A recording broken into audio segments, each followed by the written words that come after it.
Hey,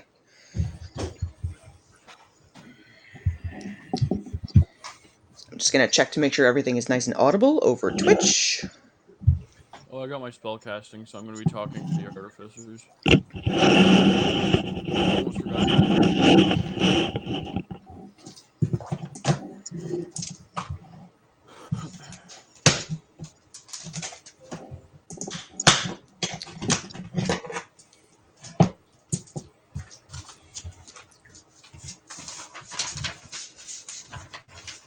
Come on, Twitch.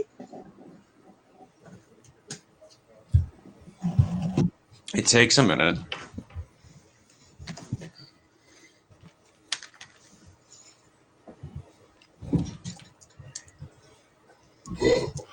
Oh, and I think that may have been you, Christina, so thank you for the follow. That brings me up to hole 12. Oh, yeah. I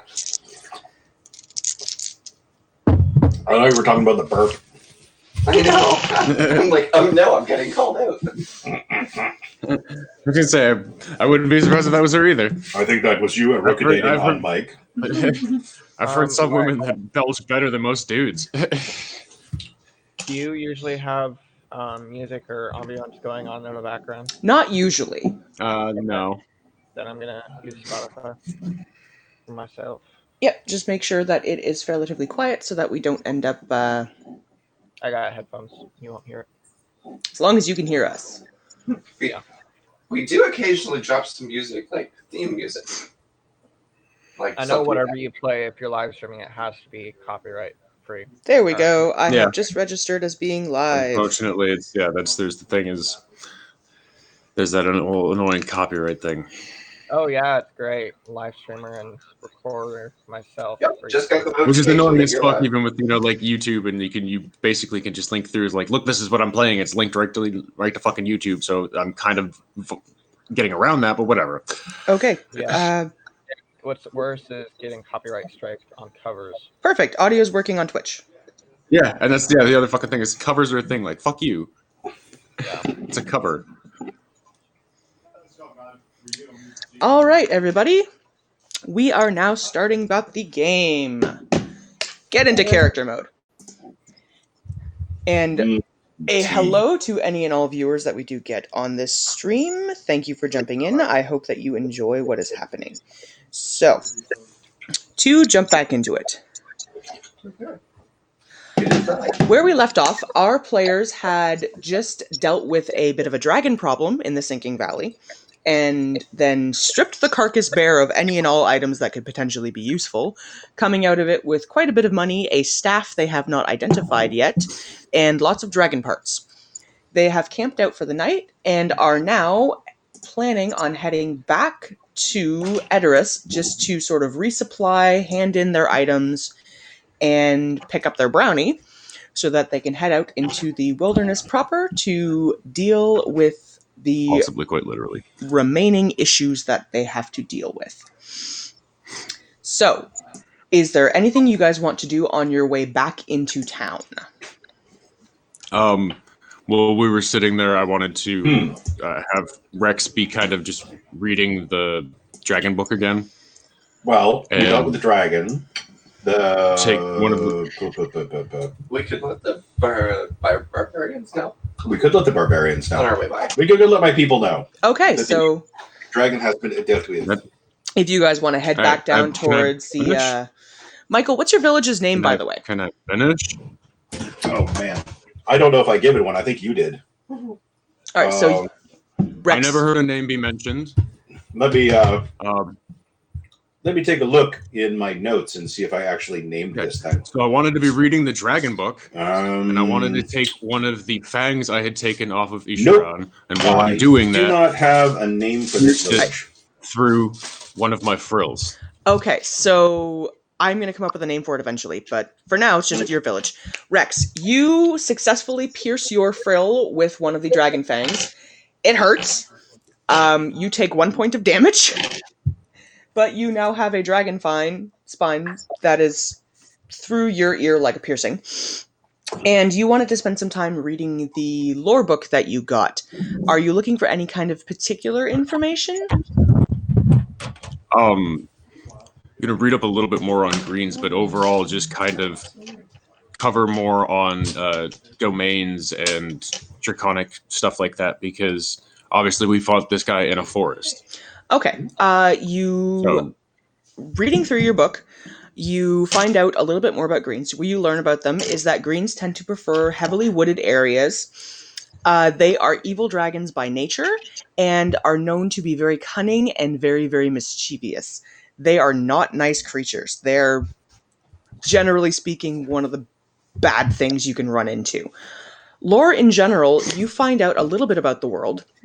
Particularly, you find out that each region in Azavar seems to be under the dominion of a particular kind of dragon. After the Dragon and Giant Wars happened, the dragons coming out successful, you found out that they sort of divvied up the lands and that each one of them has sort of a territorial area that they take domain in. There is also a reference to what was called the Dragon Wars, and it refers you to a volume that deals with the history of past conflicts that you do not have on you, but you are welcome to look for.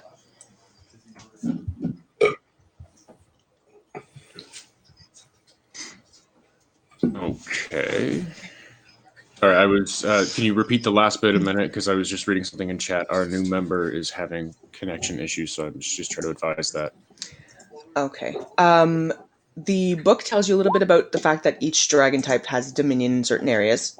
Yeah. And it also The very last part. it refers you to another book that you don't have that deals specifically with conflicts that have happened over the ages. Okay.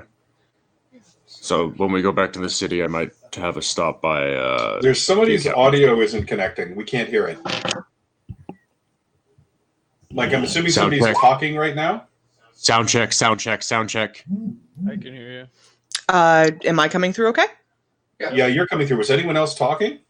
Yeah, I am talking. Jordan is. Okay, I can hear Jordan now.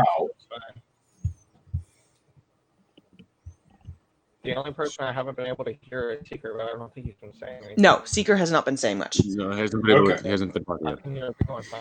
All right, so is everybody hearing everybody now? It felt like I couldn't hear somebody. So far. I can hear everybody. Kel, Granthar, you guys are hearing everybody else okay now? I think so. Yeah. Sorry, there was a long pause, and it sounded kind of like when somebody's audio drops out. Okay, All right, so we're good. we are good. All right, Okay. so Okay, so I'll probably have a look for that when we go back to the city. Then I'll probably stop by the Accountants Guild and see if I can find any the possible companion volume. okay, so you guys are now welcome to start Um, making your way out of the Sinking Valley back towards Edoras. You're welcome to stop in at the Barbarian Village for a quick hello, I wanted things to like do that too. and then I we'll wanted get to you. do that too. So And then we'll get you back to town, where you've got a couple of errands to run, and you need to collect your brownie. And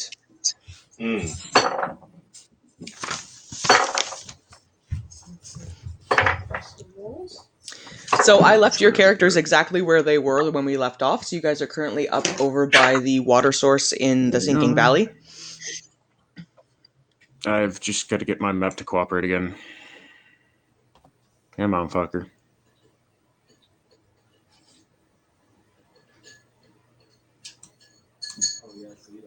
Is it that way? Or because there was another way I could actually quickly do this. Ugh, fucking sun.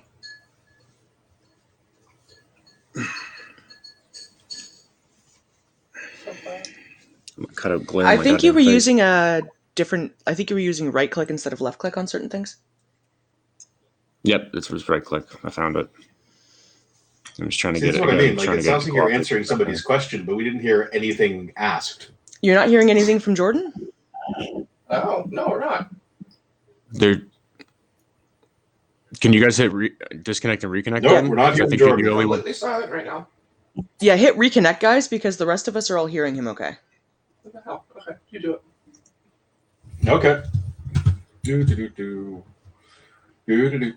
One moment. Yeah. Okay. The only thing I want to do is while we're in the mountains, I can hear Seeker now. I want to passively be looking for red cap mushrooms. You guys can keep an eye on it on your journey It'll to be see a if you while do before we stop get there, I them. think, probably. Jordan, speak. Yeah, Jordan, say something. But there'll probably be areas. There might even be more areas in the valley. No. Because there's more to the valley that we I haven't. hit reconnect. I can hear Seeker. I can hear you, Lex, but I can't We've hear. still got the elves. And some other areas of the valley. There you go. All right, is Jordan coming through for you guys now? We just heard him now. Sound check, sound check? Yeah. Okay. I turned up my mic a little bit too, but just was. Anyways, as we're going, I want to kind of relate. As we're going the way back, because I did want to stop by the barbarian village too. I just want to let the group know quickly. I'm going to say it in meta just so it doesn't take forever. Just quickly a little bit of what I kind of read in the dragons, that each different area has sort of different dragon flight, that rules the area. So obviously the forest was green.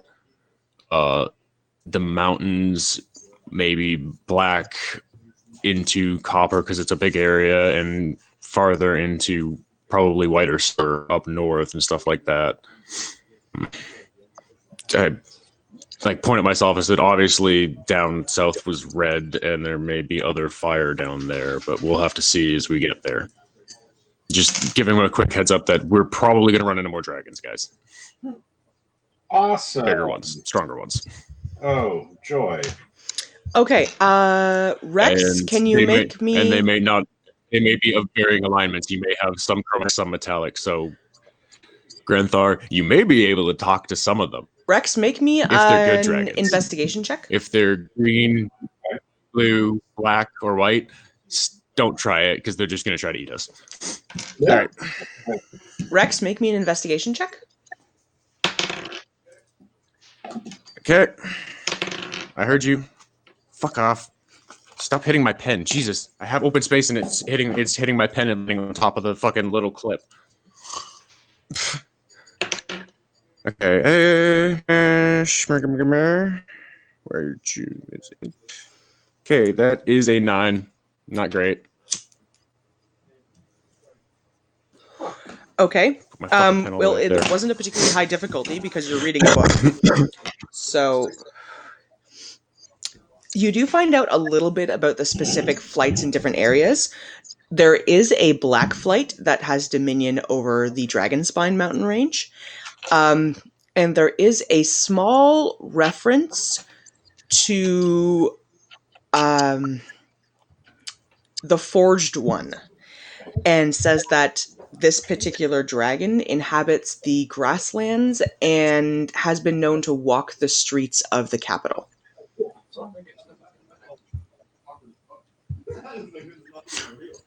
Interesting. Okay, well, I'll specifically then bring that out. Okay. So, upon, I was just trying to account for the fact that the dragon spine is huge and does kind of cover a few sort of biomes a little bit.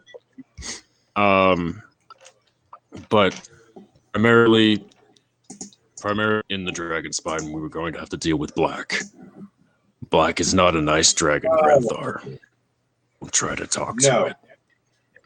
All right. I will not try to talk to it. Unless it talks first. If it talks first, then talk.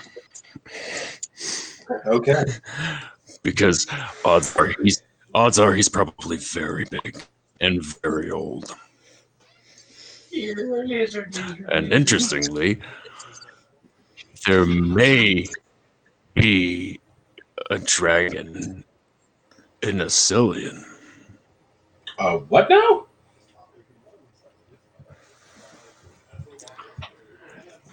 As we're walking, I'm gonna kind of point to that section on the page and tap it and be like, it makes reference to a dragon known as the Forged One, who lives in and around the capital and has a fondness for walking among mortals.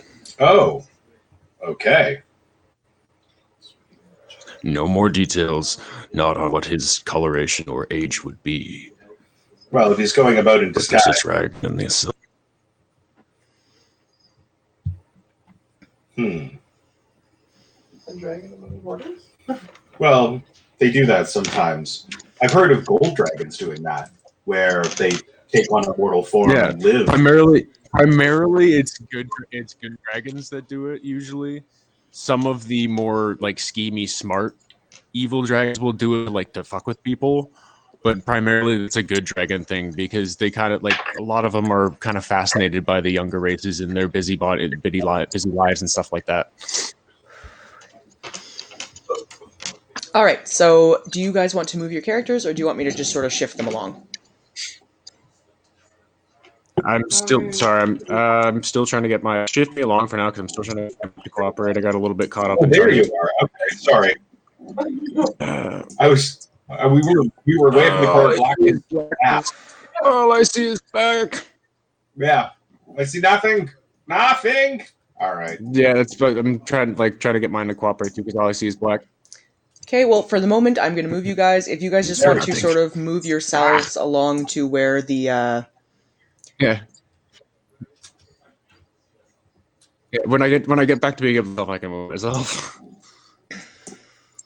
So you guys head back to the barbarian village for the moment, Zoom out a little.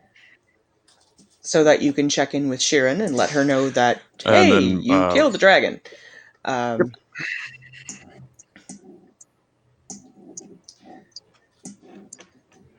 So and then are we gonna have a little section to talk for that? Because I had a couple things I want to do while we were there. Yep. We'll try and get through this part of it quickly, though, because I do want to get you guys back into Edoras before too long. Yeah. So No, that's a real quick zip. everybody moves down. That's the clearing we were at. Okay. And I have moved everybody back towards the village. So you guys make it back without any kind of an incident. Just trying to figure out what the hell I was on the map. And what do you do now?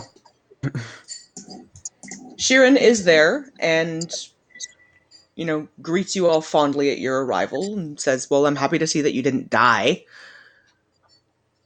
Your little dragonborn familiar, Onyxia, is contentedly tromping around the campsite, currently dragging around the corpse of some sort of small animal.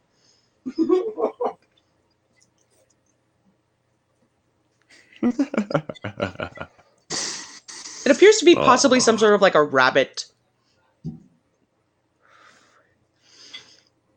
It's a little singed. There are bites taken out of it, and she's just running around the campsite with it. Kind of in a, look what I caught!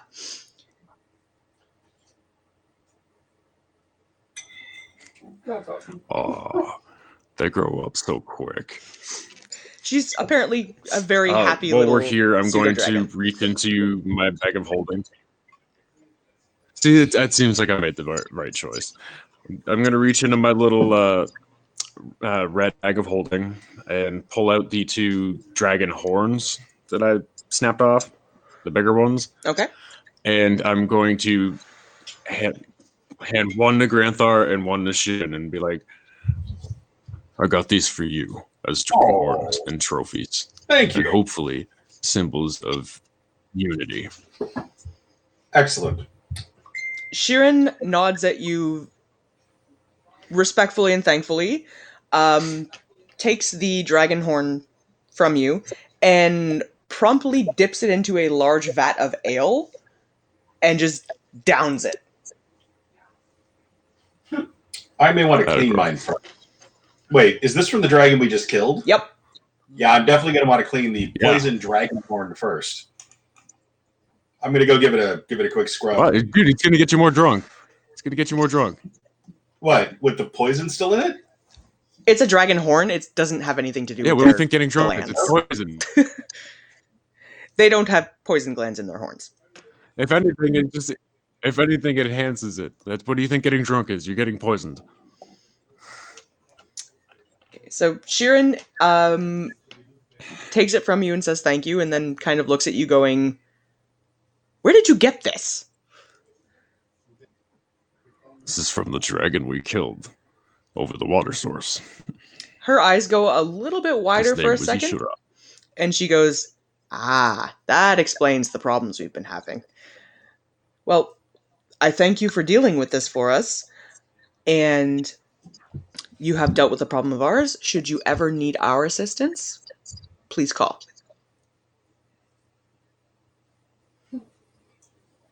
Rex just kind of half bows a little bit. So make a note that you guys have the allegiance of the barbarian tribe should you ever want to call on them. I would hope so.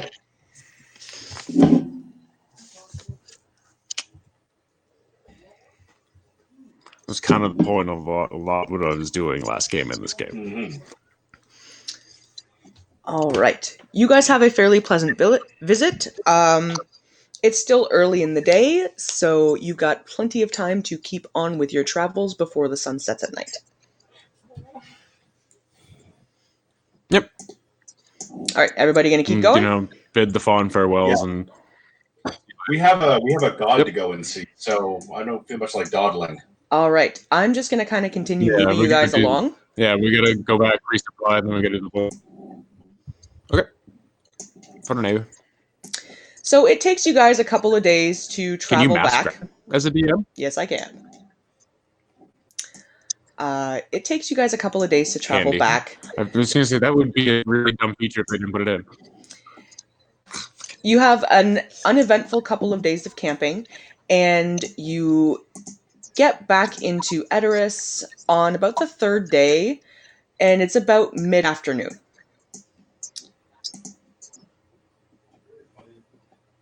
Where are you guys wanting to go? And Okay. here we go. Edoras map. So at the moment, Rex, Granthar, and Kel and Seeker, you guys are all currently sitting in the Featherless Bird, having gotten back into Edoras.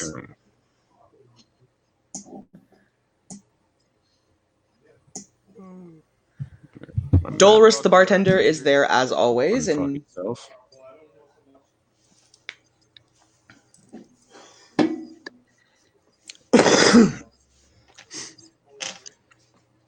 I quickly stop off at the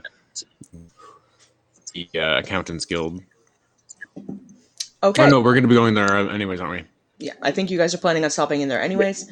Did you guys want to go to see the blacksmith first? Do you want to go and check on your guild house first, or do you want to go to the accountants guild first? I want to talk to the artificer. I want to go find out what this stick is. Yeah, we might as well drop off our shit first though. We might as well drop off our shit first and then Okay. Okay. So because we're gonna want to hit the other two places for party members and store shit, so we might as well get the grabby stuff first. okay, so Seeker, you were heading off to the artificers, and the rest of you are all going off to visit the blacksmith. Where's the blacksmith? So you guys go to visit. What's his name? I have to go through my notes here. It's a little far. Draven. Way too far.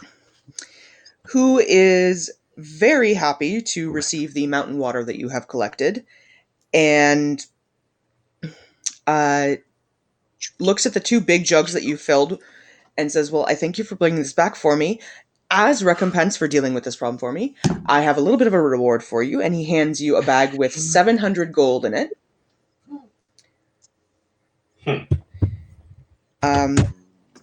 He also lets you know that because you have done this favor for the Blacksmithing Guild, any and all purchases you do in the future will be at a 25% discount. Excellent. Do you know someone who can identify what this staff is? He looks at it, goes, "Well, this is a magic kind of thing, not something we could do here. But if you wanted to go speak with Marishaz, she runs the trinket stall in the bazaar, and she's been known to identify these kinds of items." All right. I'm going to go take care of that then. She runs the. I'm sorry, you glitched out horribly. She runs the trinket stall. Right. I'll go talk to Maraz, and then I'll meet you, Maraz, and I'll go meet you guys at the Okay. accounting guild. You meant robot. Sorry. I'm gonna go get the staff identified, and then I will meet you at the accountants guild. Perfect. Okay, so Granthar, you are heading No, it was the off robot was Lex a minute ago. to the Roll 20 is bazaar. apparently being really dickish right now. It's bouncing me all over the place. Seeker, you are heading off Chill, bro. to the Artificers wanna chill, Guild. bro? So Granthar will get to you in a moment. Seeker, you are going to the Artificers Guild. I'm just trying to get you moved.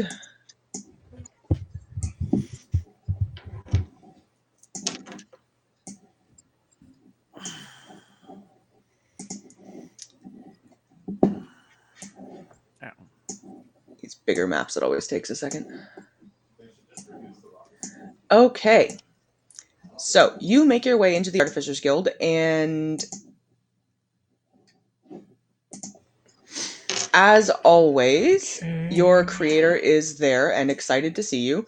He looks you over and notices a couple of dents and scratches from the last couple of encounters you had, and contentedly runs over with a cleaning cloth and a buffing device and starts sort of trying to clean you up a little bit. Just sort of yammering away and saying, all right, well, what can I do for you today, lad? I got an idea that I want you to try to figure out. I imagine it might take a little while. I want to be able to drop a fog cloud around myself. I was thinking having like little vents out of my legs or out of my wrists, something. Super! Okay, and Fog Cloud is one of the abilities you got when you cross-classed into Ranger, correct? Yeah, when I got to second level, because I got spell casting. All right. I just don't want to use it as a spell. I just want to be able to, like, you know what I mean? He kind of shuffles over to a table and starts flipping through some paperwork and pulls out a diagram of what looks like some sort of a like scent or chemical dispensing unit that he was designing for something, and goes, well, if I make some modifications, and just goes off on a tangent, mumbling and rambling and drawing and sketching and drawing and sketching. And he ends up coming up with this system that he shows you that looks like it will be a set of replacement legs, essentially, that will go on the lower half of your body. That, when attached, will allow for small slits in your legs to open to disperse this kind of a cloud around you. Perfect. He says, well, it'll take me about if I modify... He's really kind of a quirky little guy. He says it'll probably take him about a half a day to make these plates up, and then a couple of hours to modify you. But if you guys are going to be around the city for the day, he says, come back before we close. You can spend the night. I'll get you fixed up, and you'll be good to go in the morning. Perfect. That sounds like a deal. What's it going to cost me? He looks at the material cost and says, well, I don't want to charge you a whole lot. I mean, just materials. Let's say 100 gold and you're good to go. Perfect.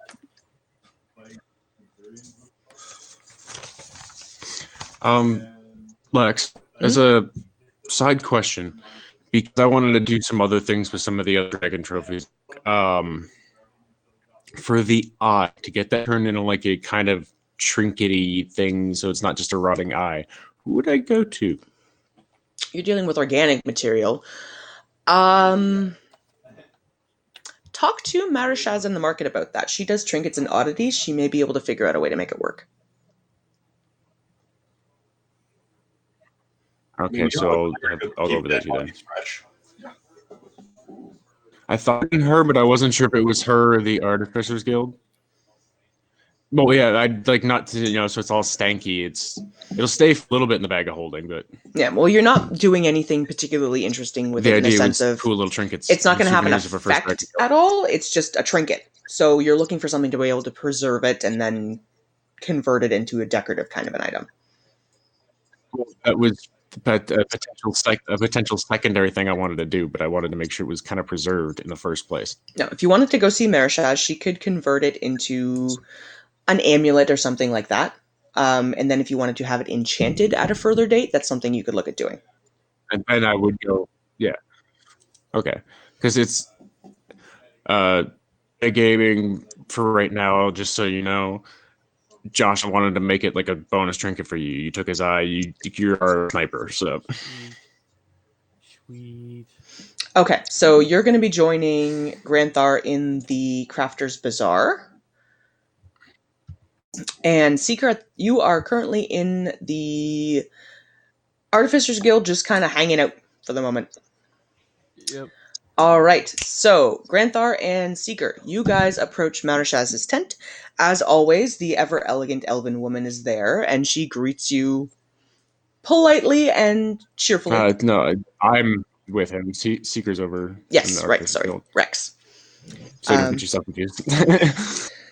So she looks at the two of you and says, "And what can I do for you today?"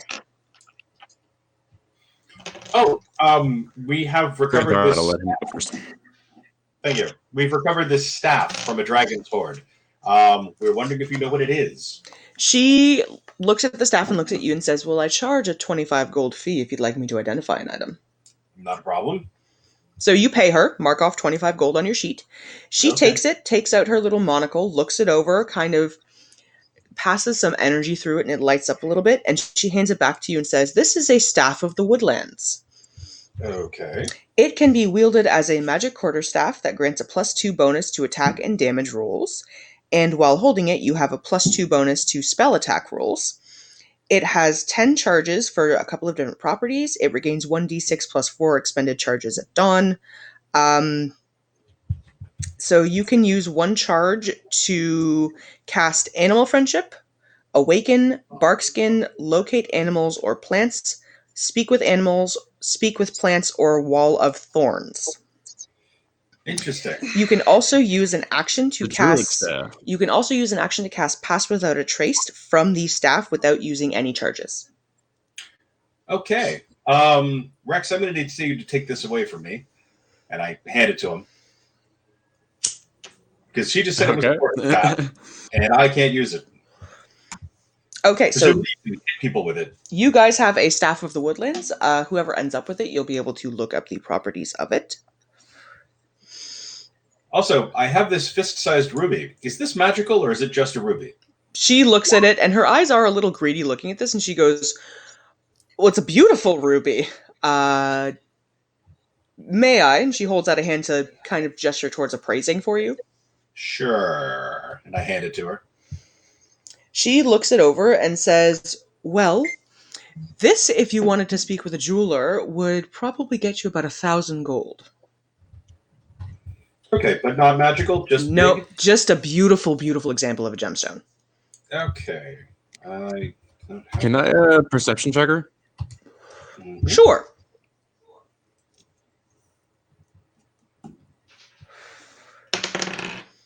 That's 12. That's a story. What did you get? 12. She seems like she's being pretty honest. 12. Mhm. We heard you. 12. All right, I'm just going to reconnect quickly to She asked me a couple more times. make sure that I don't have any kind of a layover here.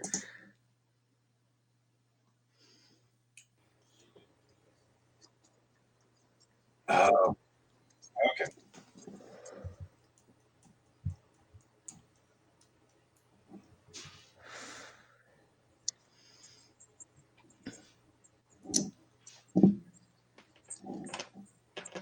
All right. So, no, as far as you can tell, she's being honest with you. It's a beautiful ruby worth about 1,000 gold. All right. It is nice though. Do I may I see if she's telling the truth about this? I mean, it's a very big ruby. Roll an insight check. Insight. Yeah, I was gonna say, Not you perception? can make the perception or No, insight you check should have an too. insight check skill on your sheet. I do. I was just hoping perception would be the thing I would roll. Nope. Yeah, never mind. 5. Nope, she's honest. No, there's insight. Okay, hang on. So then, if it was okay, never mind. Anyways, I was just gonna say if you counted as an insight, I did technically roll higher, but What did you roll? I thought it was perception too. Like you're trying to perceive if they're lying. because that gives me, I have into insight, I have a proficiency, so it adds +2 to it. You're It would have been still a 14 then. pretty confident she's being mostly honest with you.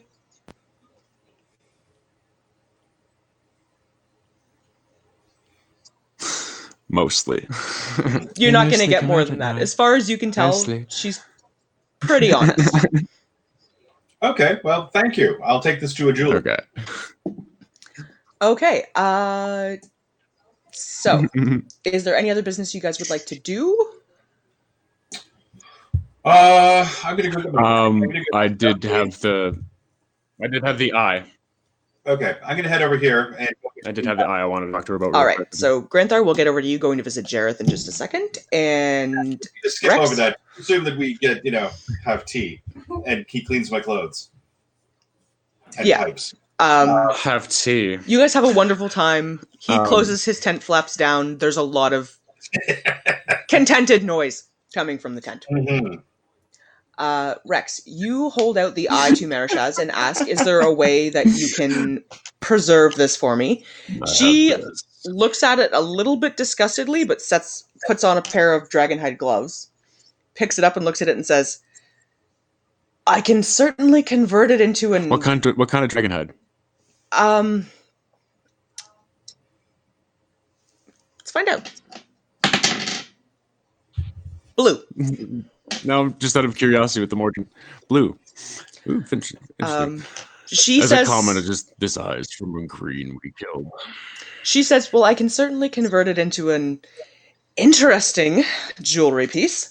It'll cost you about 150 gold to do so, as it's going to take me a little bit. But I can have it ready for you in about a day. So you pay Marishaz. She takes the eye from you and sets it into a jar with some sort of fluid in it and says, come back tomorrow, I'll have your eye necklace for you.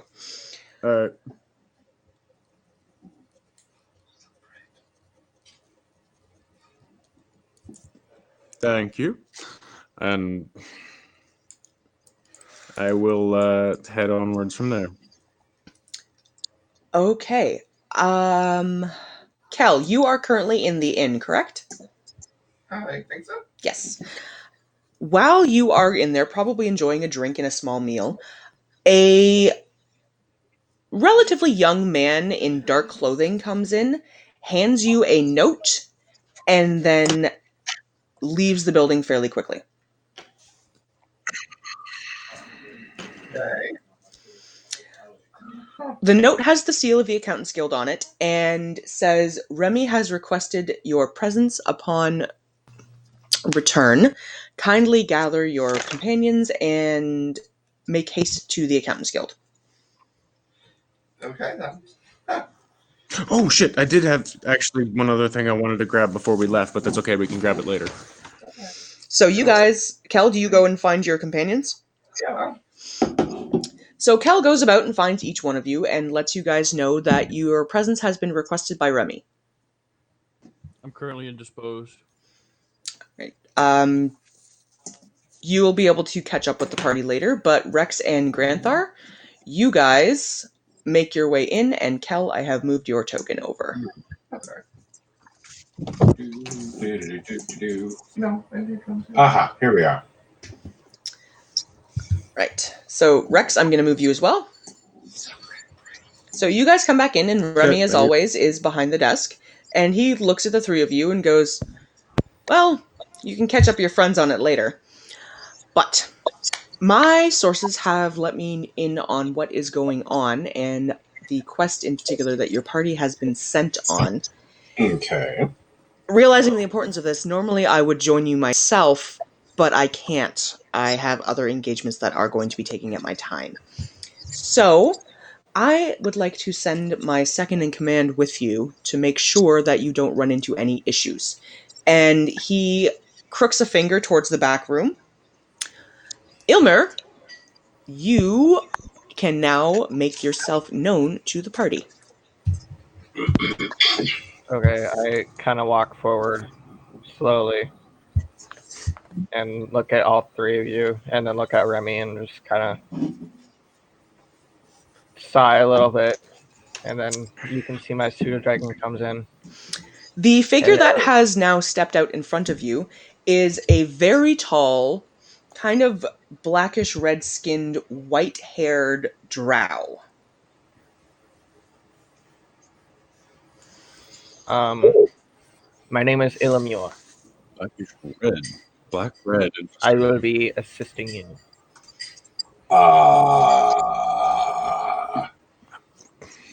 You're one of them deep down elves, aren't you? Yes. From out of the mountains? I Yes. didn't think you came. Eloquent, grandpa. Eloquent.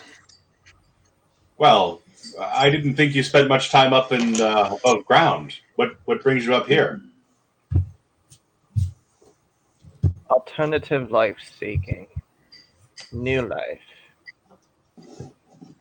Okay. I can't imagine. You get it's a very fun to vibe live from me underground. that I'm hiding something and that I don't really want to talk about it. It's up to you if you want to push the issue, Granthar. We used to have. It's still good with conversing with people.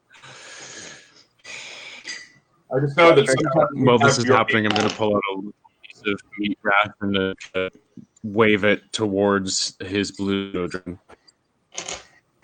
Wait, what are you pulling out?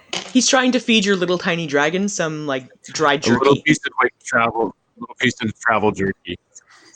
I'm just kind of indicating that I have it out towards your dragon. Which character are you? This one? Rex, No, you're this one. the red God. dragonborn. Okay, so he flies over to you and slowly approaches you.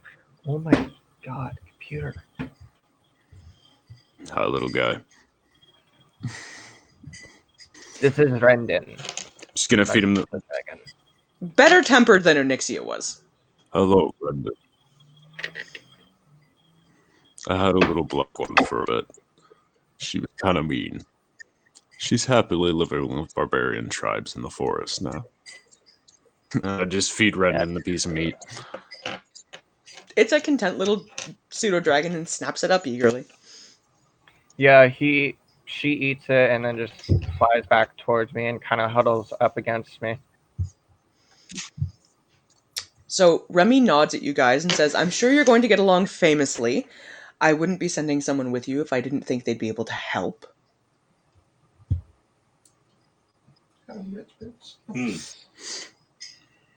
Well, we could use all the help we can get.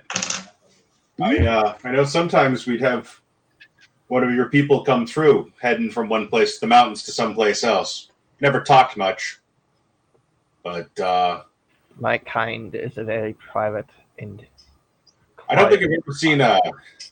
Well, no, once. You occasionally see a male come through. Usually it's women, but yeah, seem to be running from something.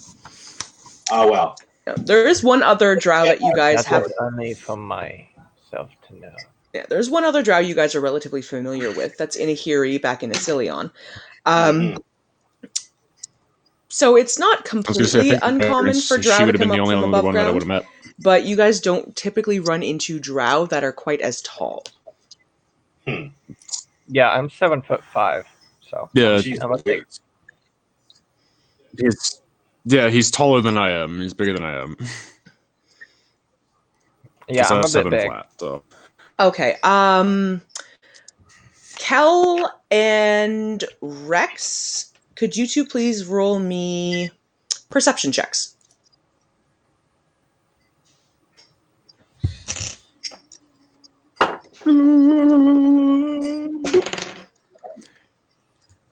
She rolled a 7. 17. Rex, you having some familiarity with arcane properties, you are able to notice that there is a fairly strong magic aura that is coming off of this drow. I'm gonna kind of look at everyone in the room, and I'm just gonna turn around and gather my stuff from back here. Okay. Is there anything you guys would like to do while you are in the Accountants Guild? Yes, I would like to. Hold on, I'm just double checking through my shit real quick. Make sure I don't forget anything. I did want to ask Remy if I could quickly peruse the library and see if there's another tome I might also purchase from him if he has it. He nods at you and says, as members of the guild, you're always welcome. Okay.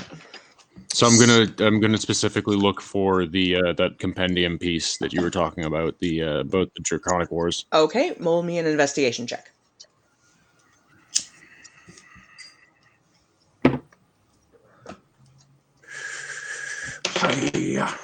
That is a 17.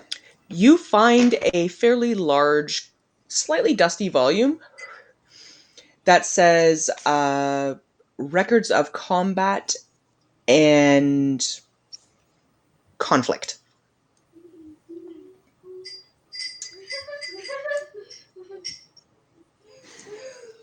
That sounds like it would include other things too. Next. Our little is apparently giggling up a storm. Okay, so you have found a book that looks like it's probably the one you're looking for. Remy nods at you and says, But that sounds like it's gonna have other history stuff too about different wars. That's not even specifically just Draconic. this is the reference you were looking for. This is the book it was referring to. Well, no, like I'm assuming this is gonna be in there, but it sounds like it's also going to have information on other wars and conflicts. It doesn't sound specifically. You'll have to read through it and see what's available. I have a question for player knowledge. Yes. That book, does it have anything in it having to do with where I came from? Um, I don't know if you want to tell me that or not. Probably not. That wasn't something that was well known. Okay, I figured. Okay, so I'll open it up and then I'll start kind of perusing it, like the actual book, a little bit too. You find an index in the front that has a list of several larger conflicts. There is a small section that deals with the Dragon and Giant Wars, but it contains similar information to what you've already had. There is a section that deals specifically with the Dragon Wars, and there is a section that deals with an event known as the Barbarian Conflict. At finding that, at seeing that really quick, Rex is gonna stop and kind of tilt his head and go, "Granthar, Yes. come here." Okay. And I will. I shall. Okay, so I'm gonna move myself back to the actual library section here, so it makes sense. Okay.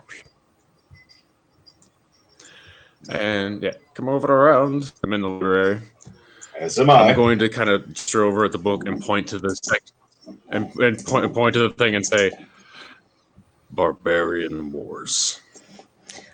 Okay. It has information that I wanted, but you might want to take a look at that. Okay. Granthar and Rex, if you guys are reading through this chunk, roll me a history check. Okay. 19. Very nice. Got stuck in a binder. And you, how are you doing this? Literally, I clear fucking space and you find all the things to bounce onto. You need a dice tower. Holy shit! I should Okay, bring that's the a dice 13. tower. Okay. Get a dice pad. Reading through this section, there is a fairly large chunk that talks about a large war that happened. I just need to open up my notes here because I don't want to get the timing wrong.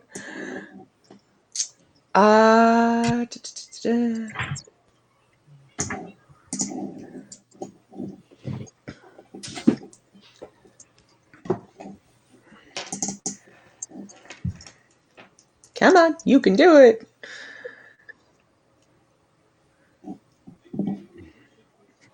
You can do it!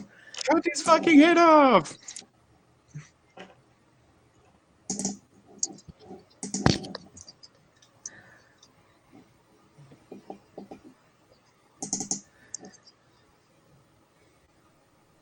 I have too many notes.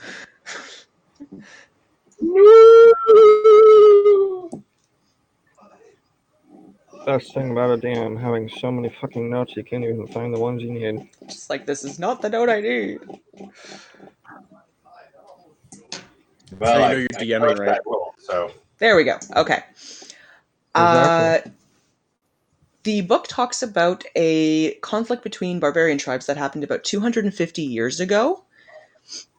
It discusses the fact that back then there were tribes located all over the continent. When war broke out, most of those tribes were destroyed. There was one particularly large tribe that had been domiciled in the Oblivion Forest that had been dominating the wars, but the tides turned fairly quickly when their ancient relic was stolen.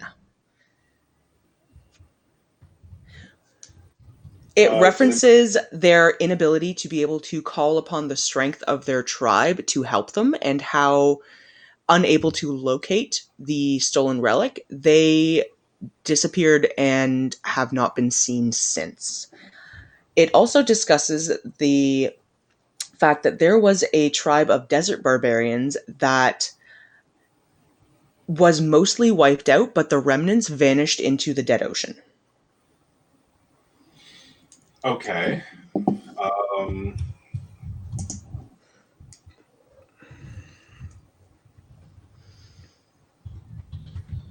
Anything about my people in there?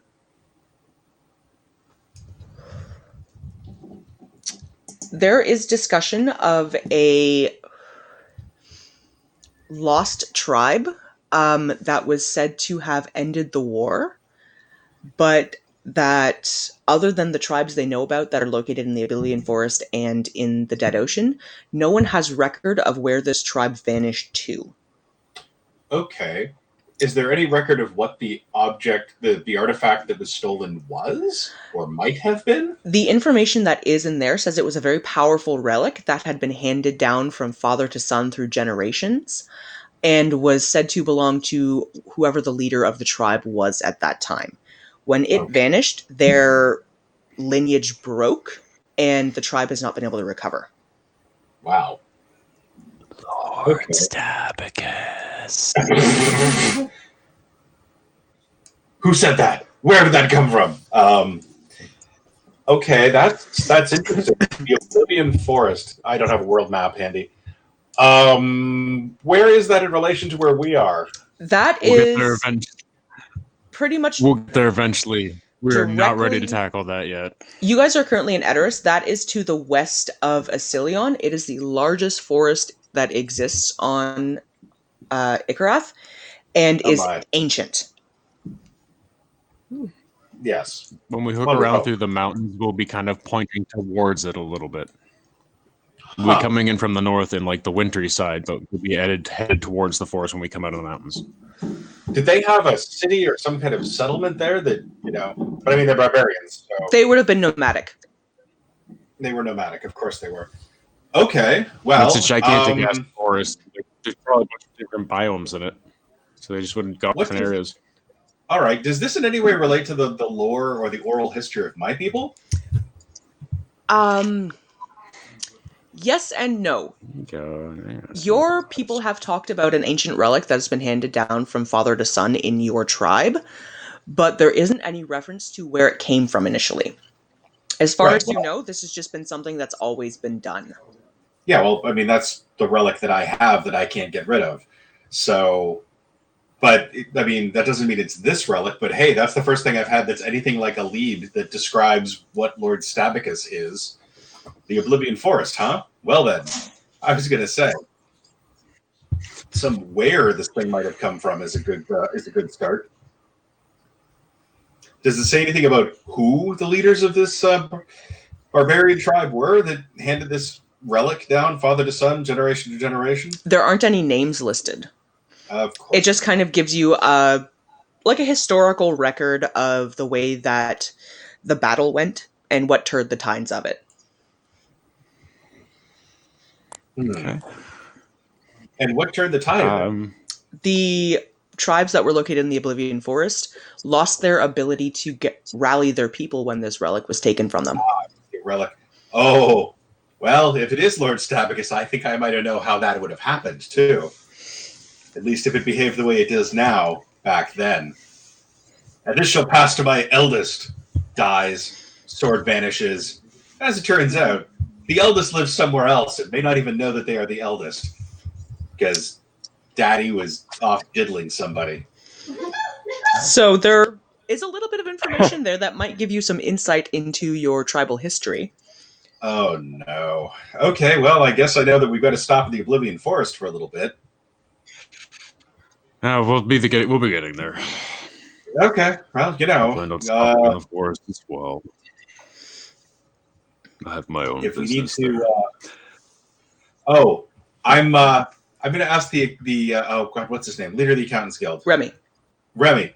I mean, Hey, Remy, I need a favor. Not even a favor.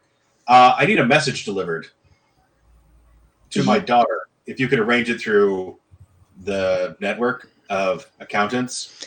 He looks at you and says, "Give me whatever you'd like me to deliver. I will make sure it gets to her."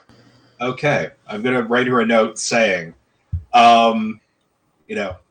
dearest daughter, I am so sorry for my absence. I thought I would be home by now, but if Lord Stabicus appears to you, hide it, and tell no one you've received it. It means that something has happened to me, and quite possibly people will be coming looking for it. Remy takes the note from you, passes it along to someone you hadn't even seen was there, and they vanish out of the Accountants Guild very quickly. Tell her I love her! yeah, too happy.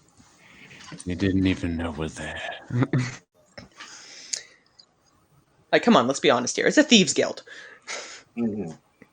What? No, So it it's disappears through Yeah. the wall, grabs it out, and just disappears. Okay, so you have successfully found a Okay, book. and then Did you want the- to try and negotiate a purchase price for it? Was there a little bit more on the draconic? Okay, you wanted Yeah. to... And then was there anything a little bit extra on specifically like the Dragon Wars itself that I was trying to figure out? Roll in me a reference to what history was check. pointed out in the. Yeah, Ooh, what? Who's rolling history? That's an check? 8.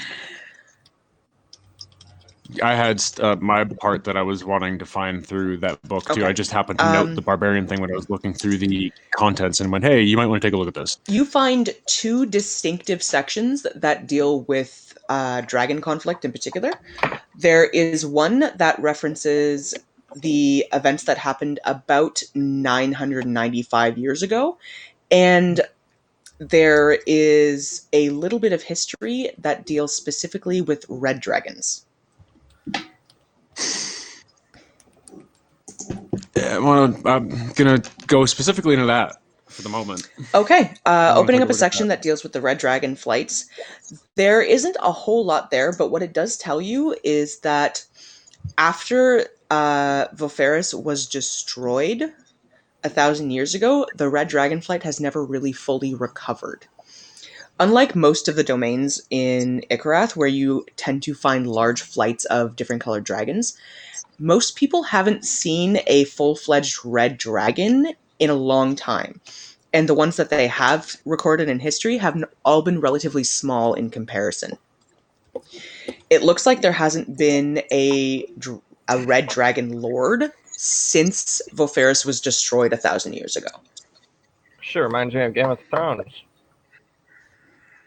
Ferris, Boferis, Banana Man, Momeris, Be by Boveris, Boferis.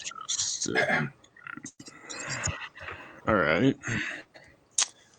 That's an interesting note. Thank you. So yeah, I'm going to. Robbie, how much did you want for this? He looks at the book and says, "Same as always, 50 gold." Done. Slide it across. You now own a book that deals with various wars and conflicts that have happened across time. There is still the section that deals specifically with the Dragon Wars, if you do want to read up on it at some point.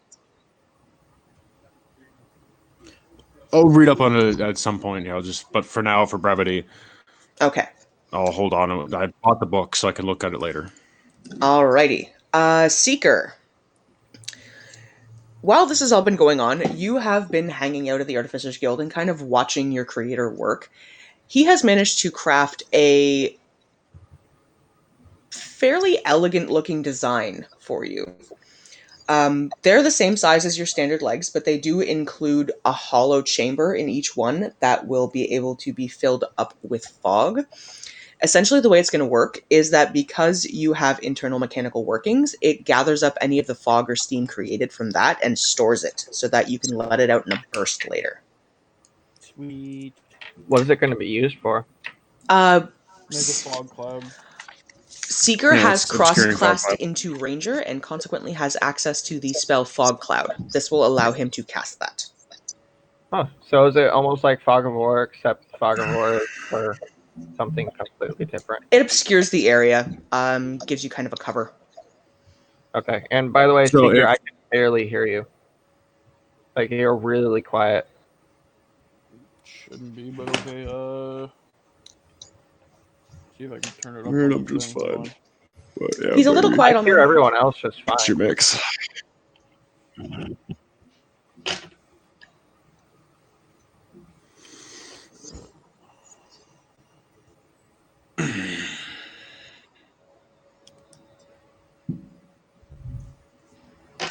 Okay, while you're doing That's that, about as high as I can get it. we'll make it work. So, at this point, it is getting towards around the sunset time. Most of the shops are starting to close down for the evening. And Seeker, you are currently sitting on a table with no legs.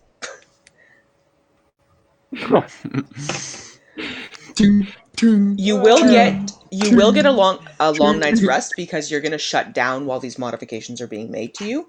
So when you wake up in the morning, you will have access to Fog Cloud. Sweet. Wait. Is Seeker a robot? He's a machine. He's a Little Warforged. Warforged. He's a Warforged. I thought he was getting like mechanical legs because of like war injuries or some No, shit. he's a Warforged, so he's kind of an enchanted metallic golem, more or less. So he looks like a large metal man, but he has his own thoughts, feelings, everything else. That's cool.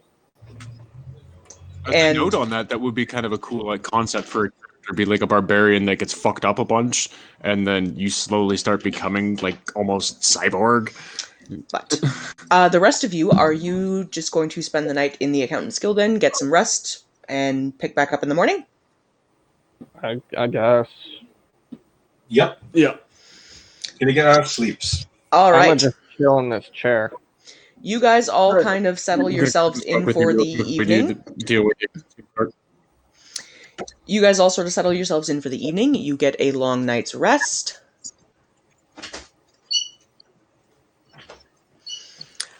We're going to take a quick 5-10 minute bio break while that happens. All right.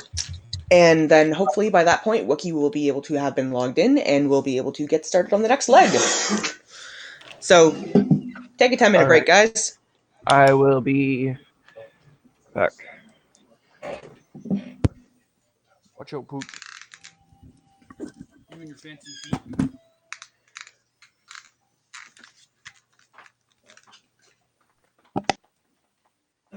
God, just watched us slowly drift down towards the highway, and I was like, you fall asleep.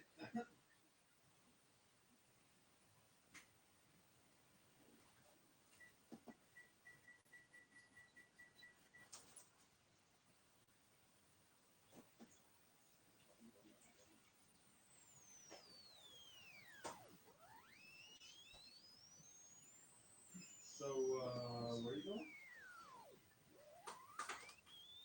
No, not you. You have a lot of money.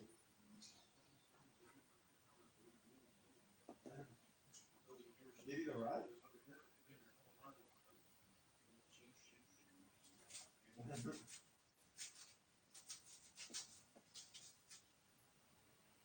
Alright, back in my bank account.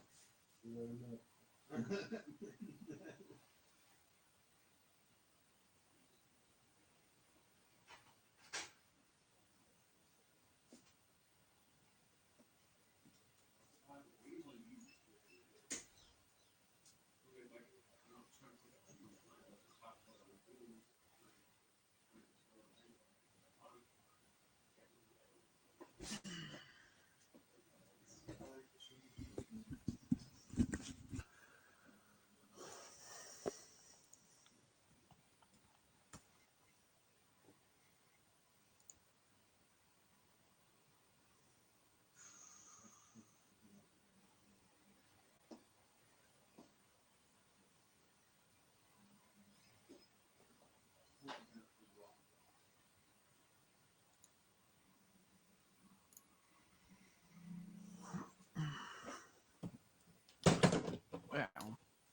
Oh, sorry, I thought you were on. Oh, we have no map open. That's funny as fuck. I was literally just opening it to ask you the same thing.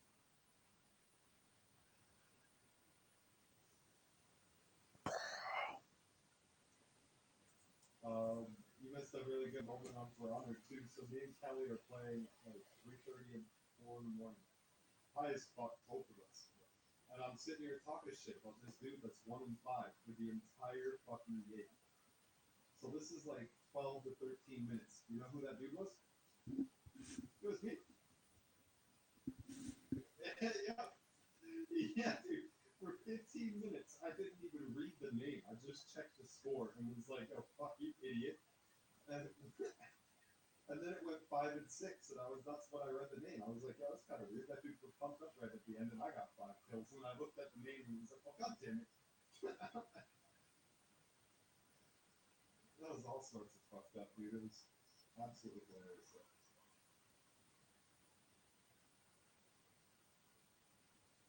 These fucking dudes haven't talked fucking anything because there was a second guy, so I thought they were together, and I was like, man, I'm just talking shit about me and some random over today.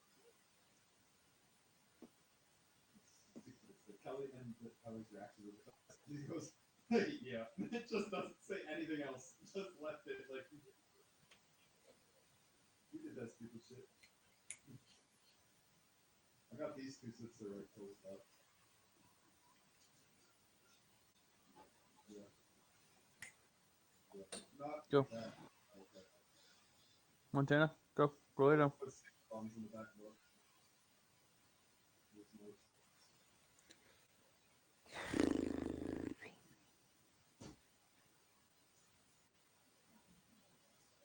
That's alright. I'm already fucking.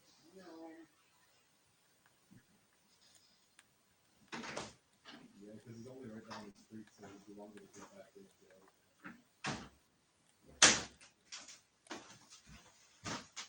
Hey, buddy.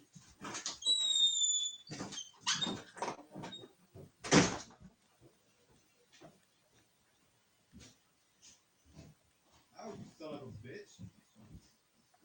You're not a cop, you're a civilian, get off me.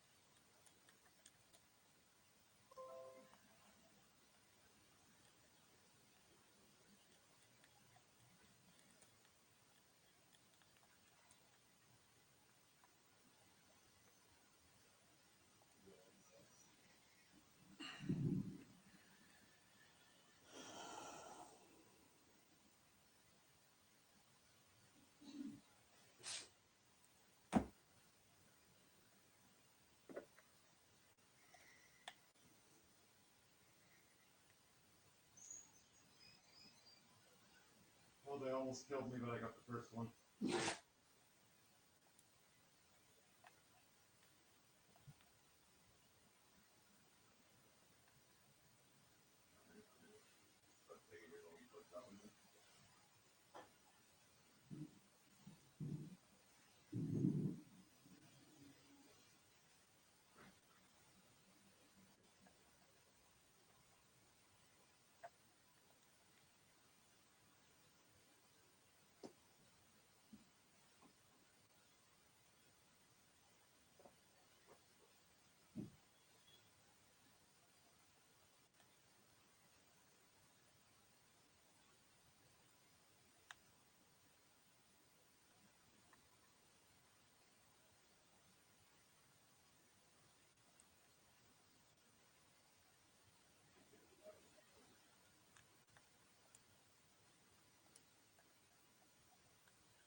All right, I'm back.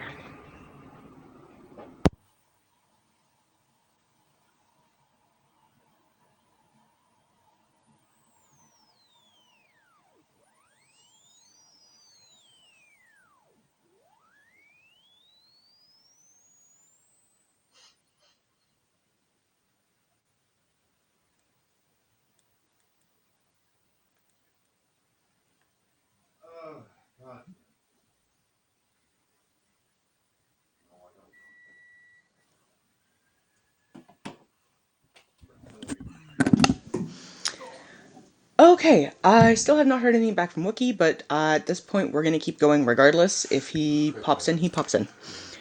Okay. So Jordan is going to be jumping back over to his spot momentarily. While we are sort of letting ourselves get ready for that, you guys have all had a long night's rest. Is there any shopping you would like to do before you guys head back out today? I'm good. I got all the things I need. Oh, my niece is fucking throwing a fit. Jesus.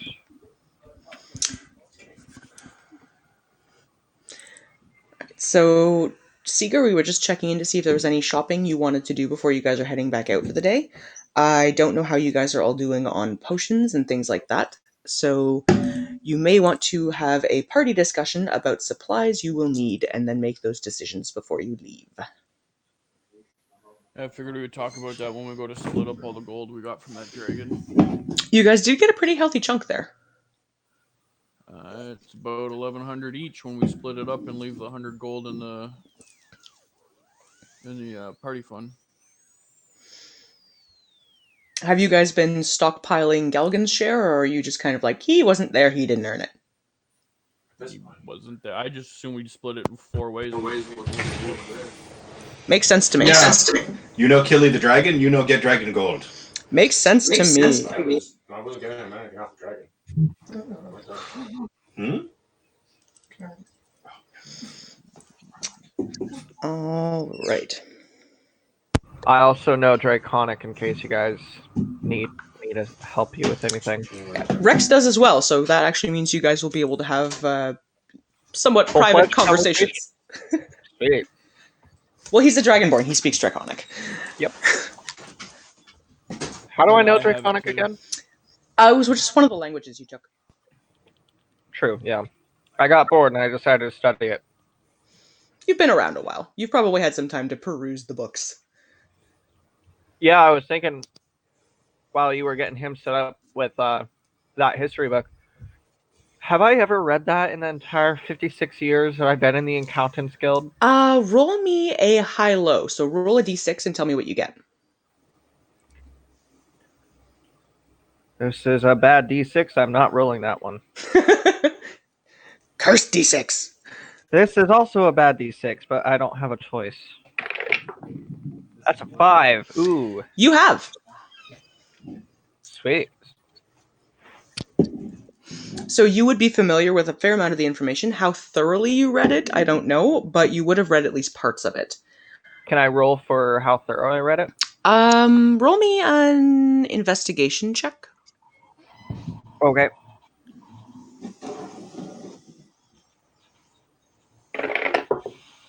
$13. Hold on.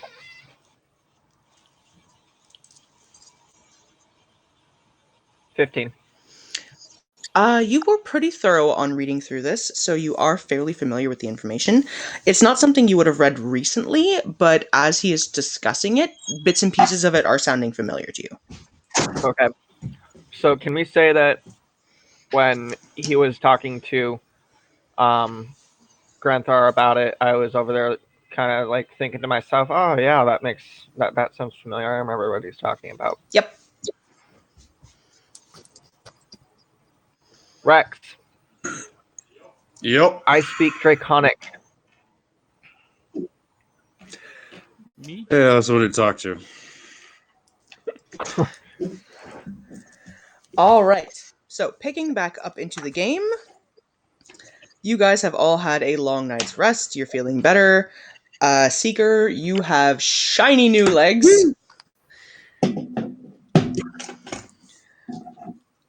Yeah, you're gonna have to get them all weathered in like the rest of you.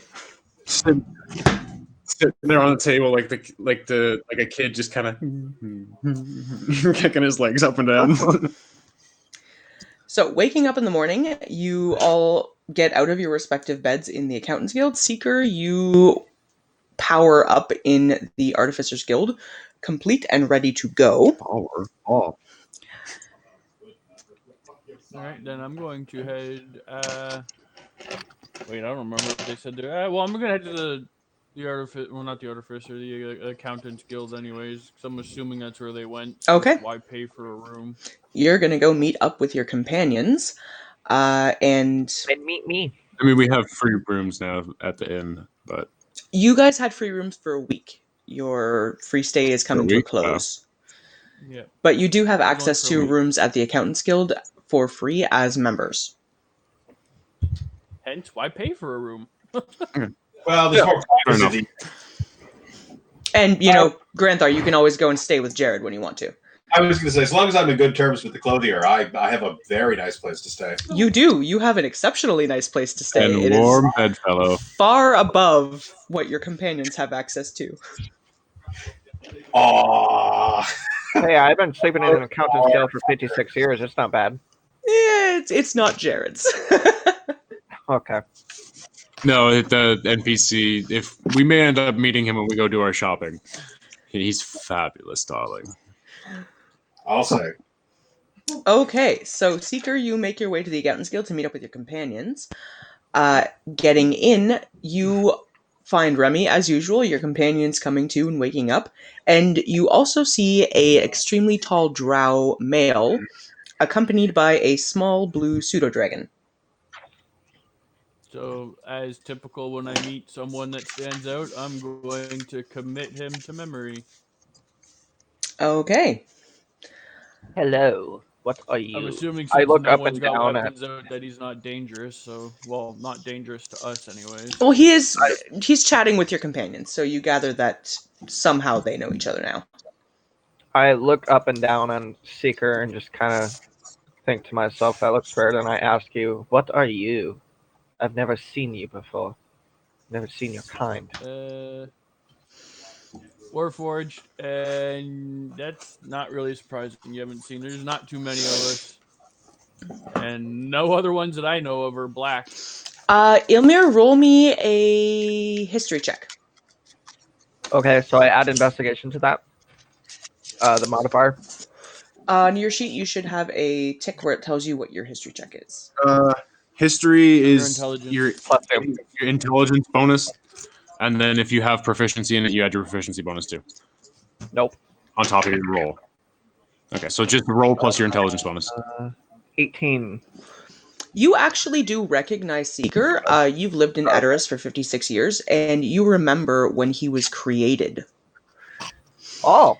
You are also familiar with the fact that the sheriff of the town created him and was murdered not long after. Okay, so we'll So, work on that a little bit. Yeah. You do bit. recognize Seeker a little bit. You haven't seen him in quite a while. He sort of vanished after the sheriff died. From what you gather, without a creator to guide him, he went off to find his own purpose.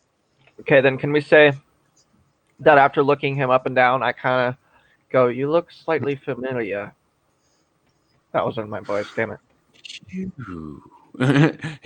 You. You dirty rat. Yeah, you would recognize him. It wasn't someone you would have had a lot of contact with. You worked in very different circles, but you would have seen this large metal man around the town at least a couple times. Well, the other thing that would go with that would just be like the realistic assumption that if there's not many of them and he's worked at Editors for a while, he at least would have heard talk of like, hey, have you seen the fucking metal guy? You look familiar, Metal Man. Have we met? Not that I'm aware of. I have pretty decent memory. No, you'd never actually had a chance to encounter each other, but Ilmir would have seen you around a couple of times. Mm-hmm. Oh, it's kind of hard to miss, right? Yeah, you're a great big metal guy. Wait, I don't see his character in here. Yeah, and like I said, the idea of just it's at that point, he's only like one of the few ones I in the can trade move city. him. There we go. We're There would have been just like, shifting. hey, have you seen the thing? Have you seen the man? The metal man? All right, hang on, guys. I'm My just roll gonna call 20. him Metal Man. My roll 20 is giving me Mhm. just a bit of an issue, so I just need to refresh that.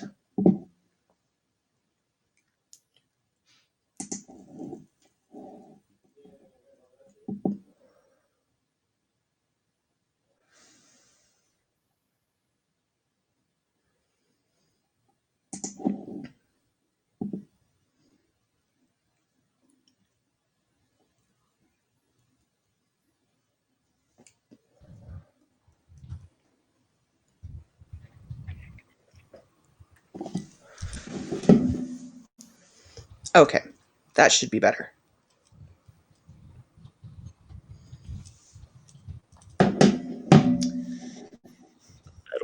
All right, so you guys have all reconvened in the morning, and I believe the game plan was that you were planning on heading back into the Sinking Valley because there is still a temple you need to visit before heading into the Dragon Spine proper. Yep, but did want to do a little shopping here too. That is up to you guys. What would the party like to do? I passed out I gotta go pick up my bags trinket. of gold to the other three Yay! that were at the dragon. Money! And 1,104 gold each. Ilmer, you do have some gold because of your work for the Accountants Guild that you're welcome to spend. Let me see how much I have. I have 1,326. Okay. So you guys have a little bit of cash if you want to stock up before you head out. Yeah. I think I'm good. I got my staff and my cloak of protection. Do you have rations? I should. Rations are everything.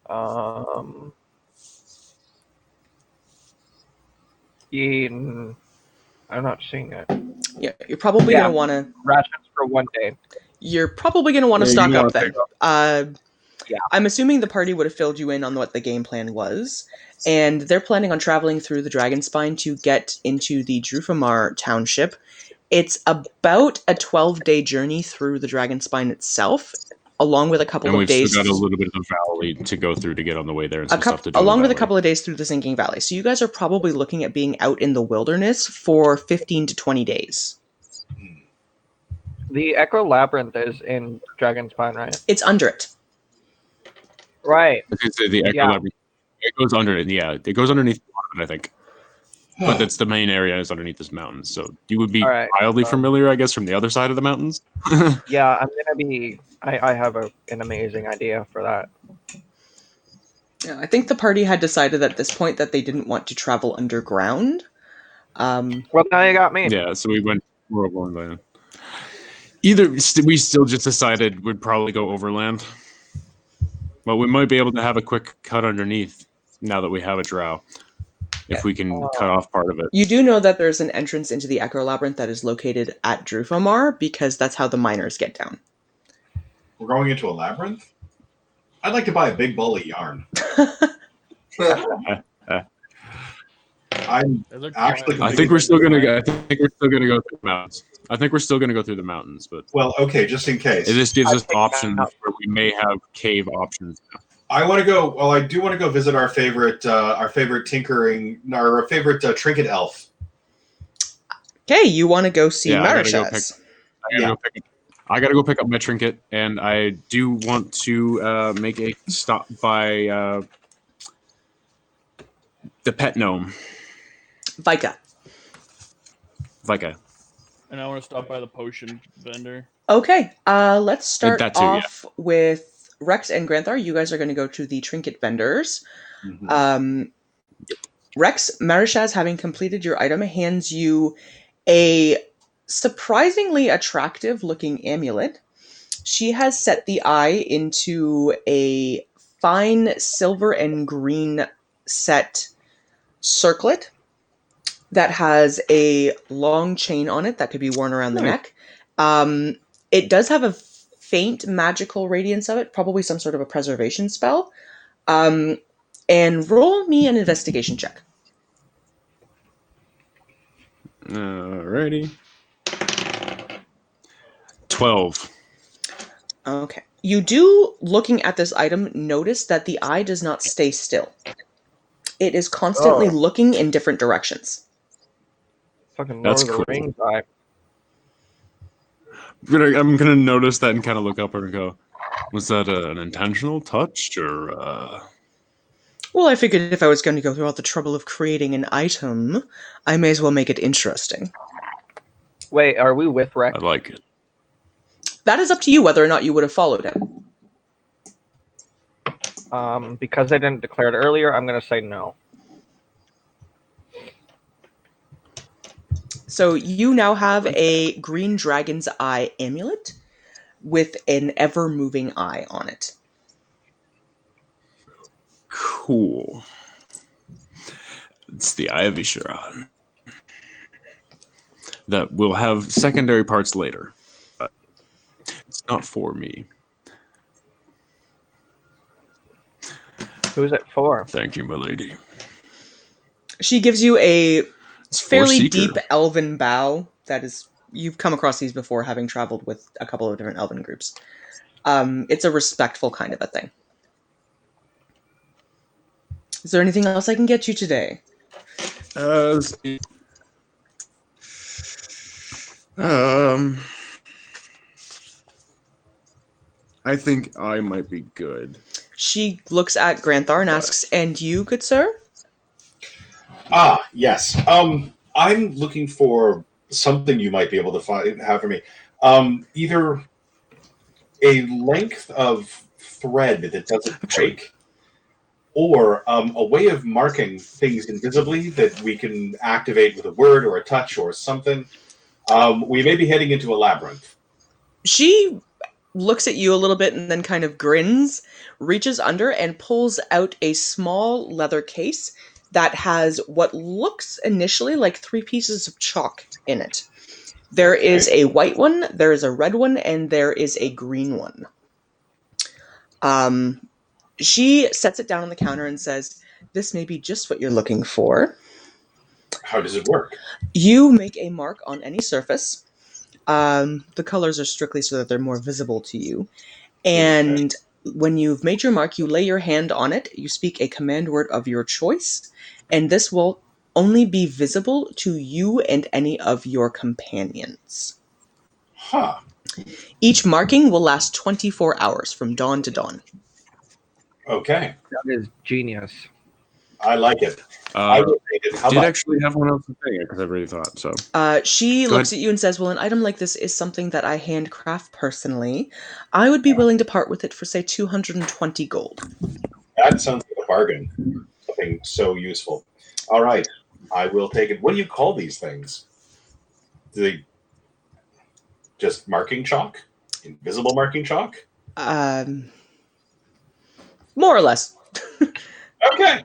Sounds good. So make a note that you have party visible only marking chalk. That's pretty cool. Your command word is up to you. All right.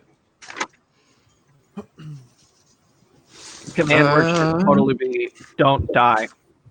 So you have a way of being able to mark your location that only you and the people you have selected will be able to see. Oh, wait a second. There's an artifact that I just realized I have looking at my notes, and I'm not sure if we ever found out what it was.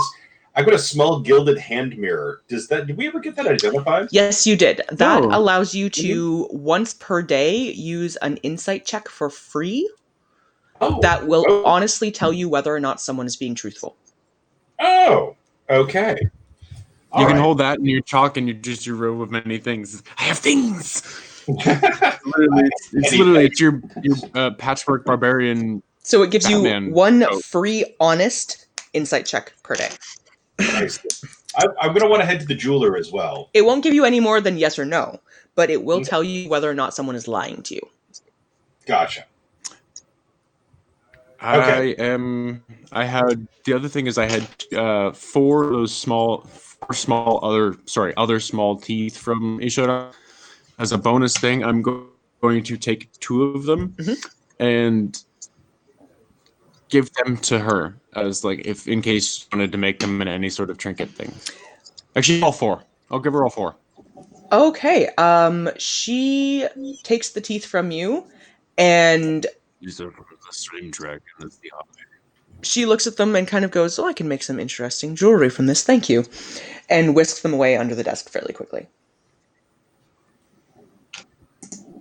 I need to go and buy myself some rations.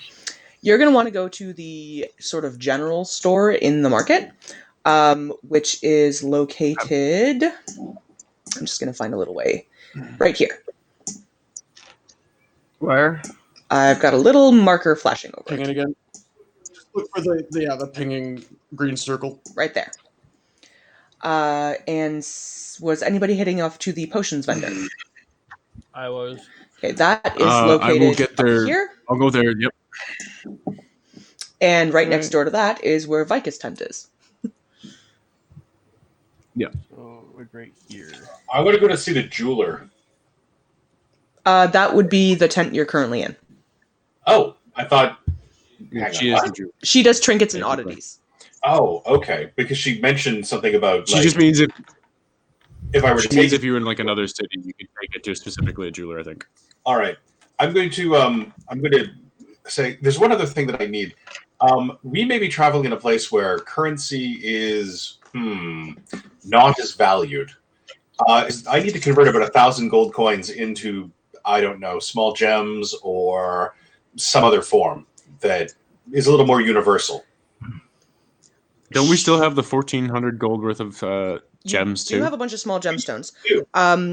She looks at you and says, "Well, I don't carry those typically in the way of raw gemstones, but if you spoke with Remy at the Accountants Guild, he does change money fairly frequently." Okay. Or even just a gold chain with links I can snap off that, is of approximate value, because gold is universal, but gold coins not necessarily. That I can certainly get for you. Okay. She goes around to the back of the tent and pulls out a couple of smaller boxes that have assorted items in them. Okay. Going through them, she pulls out 3 different things. She pulls out a very finely crafted gold chain that has smaller chains hanging from it, each one that has a delicate gemstone of a different color in a setting on it. She pulls out a larger female necklace that has 6 lengths of gold chain on it that would drape. And she pulls out a male necklace that has about 2-inch links on it that look like they are made out of solid gold that have fine decorative engraving marks. Perfect. Okay.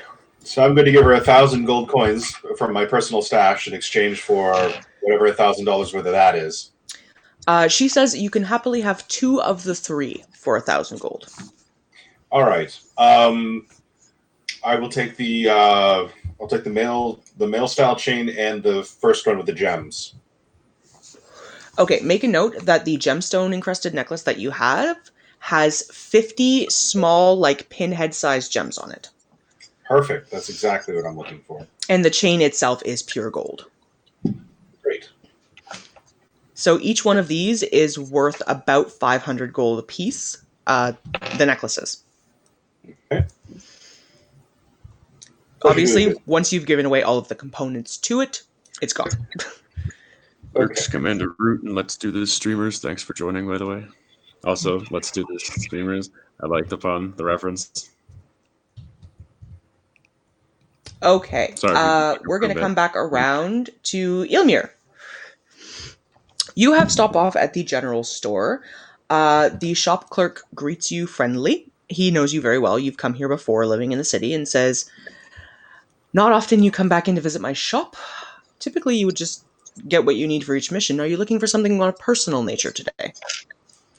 No, well, I guess so. I'm currently looking for some rations. I'm going on a journey. He pulls out 3 different pouches. One has, it looks like, about 10 days worth in it. One has 30 days worth of rations, and one has 50 days worth of rations. He says, I would give you the first one for 10 gold, the second for 25, and the third for 40. How many of the third one do you have? I have 2. I'll take 100 rations for 80 gold. Okay, so you pay him. He hands you the 2 satchels. They're a good size, and they contain things like dried nuts and seeds, jerky, anything that'll last a really long time without spoiling. It's your standard traveler's rations. All right, so I have 101. Yeah, you have 101 days worth of dried I already rations. have one. Because you Okay. are going to have to 101 make I sure. give him 80 gold.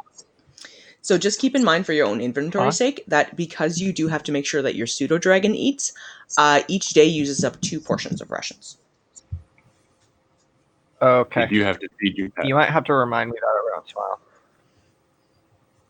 So if it's easier, Probably either rations mark now off that and you then. have 100 days of rations, or mark off that you have 50. That will feed both of you. Okay, Oh, yeah, I'll say yeah, I have we lost. 50. Yeah. So that way you know each time you use up a ration packet, it feeds you and it feeds your pseudo dragon. Or I did. Hang on. No, he's out on the stream too. Hang on. Josh might have to reconnect. That does happen sometimes. Roll20 is not Alright, perfect. I got I just wanted to advise you before we went steaming on. Okay, so you have successfully managed to pick. We aren't worrying about carrying capacity, are you? Because right now it says I'm over carrying capacity. I'm assuming that you guys have, travel packs or whatever else necessary to be able to carry. We have 2 bags of holding in the group too. And yes, the group does have a couple of Okay. bags of holding. If you want them to hang on to things for you, they have 500 pounds worth of capacity. Okay. Yeah, you're not going to be able to carry an obscene amount, but because you guys have bags of holding, it gives you a little bit of an extra carrying ability.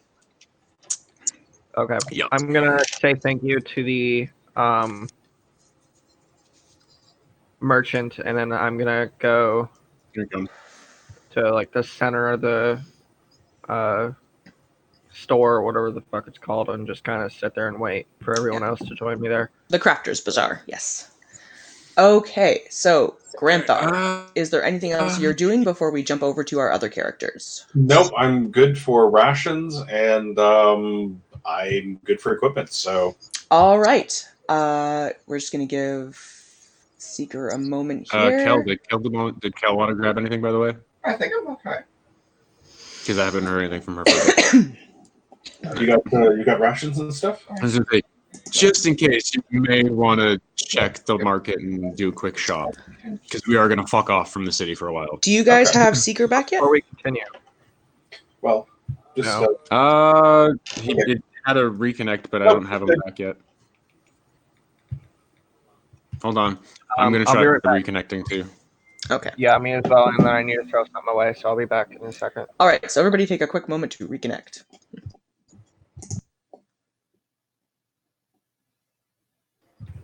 There we go, maybe. I had him.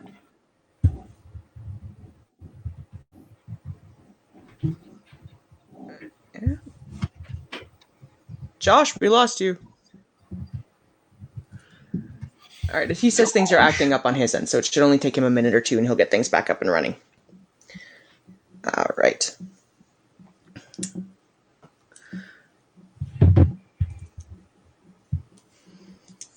So, Kel and Granthar, you guys are good on all of your equipment. I believe so. Ilmer's just picked up his ration so that he's good to go. And as soon as Seeker pops back in, we'll head over to the potion stall so that you guys can collect some potions. Check out our potion shop. Okay, as well, we're waiting for him to pop back in, just because it's kind of meta. There we go. I have just bought 30 days of rations. Yeah, 30 days of rations. He had a bag worth 25 gold you could buy. Okay, because I had 10 already, so work 25 gold. Sweet. I'll even tip them too, just to round my fucking shit around. Okay.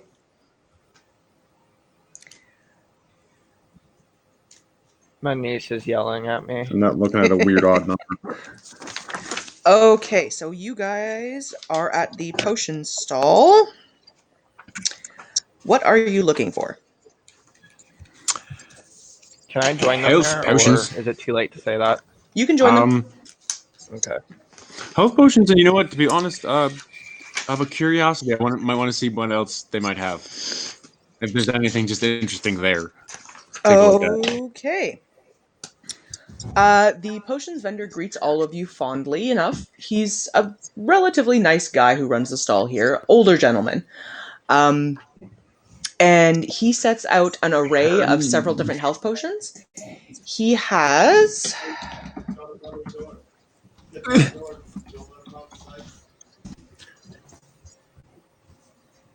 3 potions of superior healing. He has 5 potions of greater healing, and he has about a dozen common healing potions. Okay, well, I am going to take probably I don't have any healing potions. 3 so I common definitely do need to myself, get and something. you said how much there's is 3 the greater that he has? strongest? Like, The strongest one he has access to is the superior healing. He has 3 of those, and he has 5 greater healing potions. okay, how Okay. much is a superior? I'm gonna take. I'll buy 3 standard for myself. How much is a And superior a greater. healing? Okay, the superior healing potions Buy run. them separately. Like, you do realize that we have over 2,000 gold in the group In the loot party that I fund? was planning on spending to buy healing potions. Okay, fine. Fuck it. As a group, if you guys wanted to buy literally the entire stock of healing potions he has on hand, it would cost you about 2,500 gold. Yeah, we have more than enough for that. Okay, all right, then let's just fucking let's clean Well, them I'll out. let you guys decide if you want to do that. I'm not gonna. Let's get So- rid of this Clean them out. and that. Make Those sure two on items on your probably- inventory you note that you have lucky day, sir. you have a dozen common healing potions, you have 5 greater healing potions, and you have 3 superior healing potions. Okay, can you say that again? So I think we Sorry, had my computer was okay 2 left. I think we had 2 left of the lesser and 1 greater Okay. still left. greater healing. That's it though. Yeah. So you guys We have should need healing potions for a while. you guys have a dozen common healing potions. You have just bought 5 greater and 3 superior, and the superior ones are nice healing potions. What do they heal for? Superior heals for 8d4 plus 8. I'm gonna ask him if he's got any red cap mushrooms too. Okay. He looks at you quizzically, because typically people don't ask about these, and goes, I actually don't. They're surprisingly hard to come by. They tend to be guarded by varying types of woodland creatures that keep a fairly tight grasp on them. I do know there are a couple of places in the Sinking Valley where they grow, but personally I've never ventured out that far to try and gather them. If I can't find 12 human or the common potions. They are not just like not to the potions vendor. I meant to Seeker. Yeah, they are just the standard healing potions. They do 2d4 plus 2 healing. Okay. They're your run-of-the-mill, you've taken a little bit of a beating and you want to help me immediately. You said 3 superior and 5 greater? Yep, 3 superior, 5 greater, and 12 standard. We have 13 standard, 8 greater, and 3 superior. So Right, you right guys now. are potioned up. Rex, did you want to see if he had anything else that was going to be interesting? Yeah, I did. Okay. Let me just see what his stock inventory is. Is there anything in particular you're looking for? Something to do with combat prowess, or maybe give me an extra fire breath. Okay. He has a potion of resistance. The kind in question that he has is for necrotic damage. Might be nice.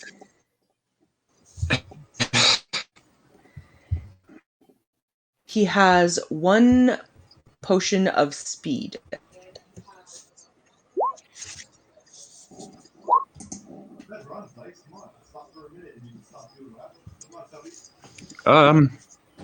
How much for both of those? He looks at you and says, well, these are both fairly rare. The potion of resistance he would be willing to sell to you for 475 gold. The potion of speed for 500.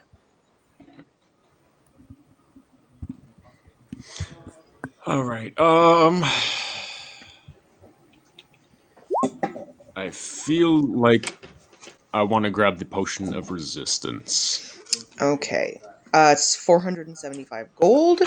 And what it does specifically is it gives you resistance to one type of damage for 1 hour. The damage in question is necrotic. All right. Yep.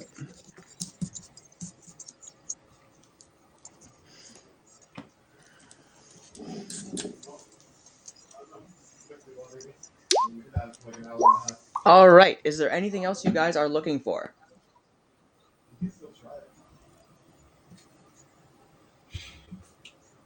Not me. Hang on a second. Hang on. I'm trying to think. I want to ask our newest party member, Amir. Is there anything that exists on the surface world that might be particularly valuable if we were to head under the mountains? Say, just because, like, hard to get down there aside from like fresh fruit.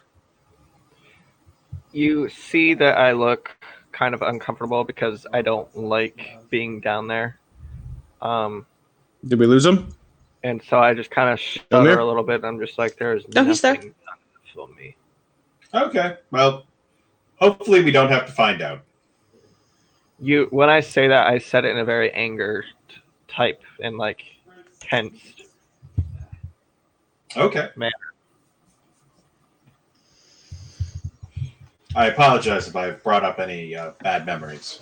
Okay, I got to reconnect because I kinda can't hear just- him. So Shrug. Okay. You'd be better off outside. There are dangerous beings in those caves. okay. Dangerous beings that even I don't like. So I've heard. We've been Okay. warned not to go Hang on. into the caverns under the mountains. Grant to get If reconnected. We Generation. have to go though. I know Now I my can way hear him all the again, way though. through. All right. So if everybody's ready, you guys will be able to start your journey back into the Sinking Valley. Sweet. I'm not done. No, I'm not done. Okay. Okay. I had more I wanted to do. I just had to reconnect because I couldn't hear him talking. Fuck else. Sorry, I'm like trying to coordinate with what the hell I was trying to do. I wanted to stop by Vika. Okay. She, as usual, is minding the pet stall, and she looks up at you and says, "Yes."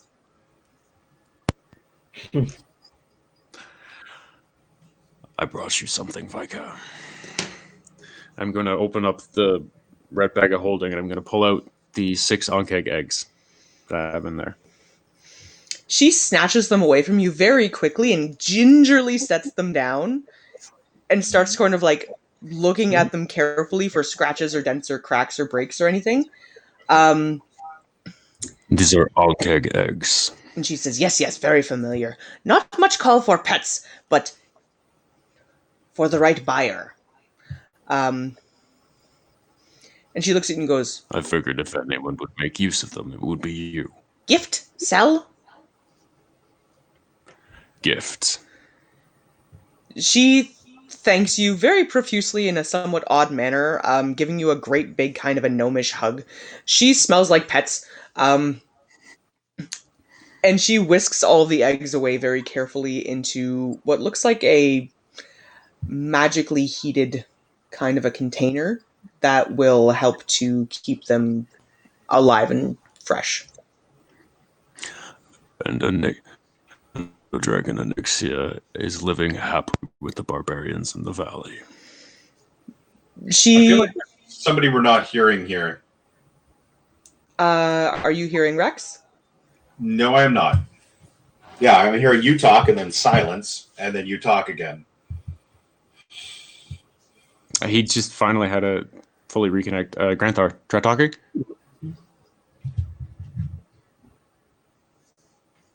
Granthar, hit reconnect for me because it looks like there might be an issue with you coming through.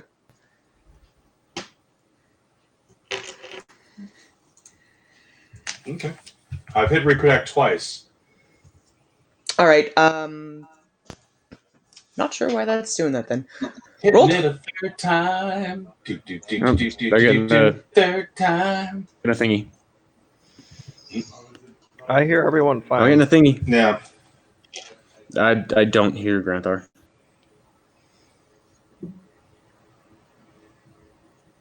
He's getting the loading.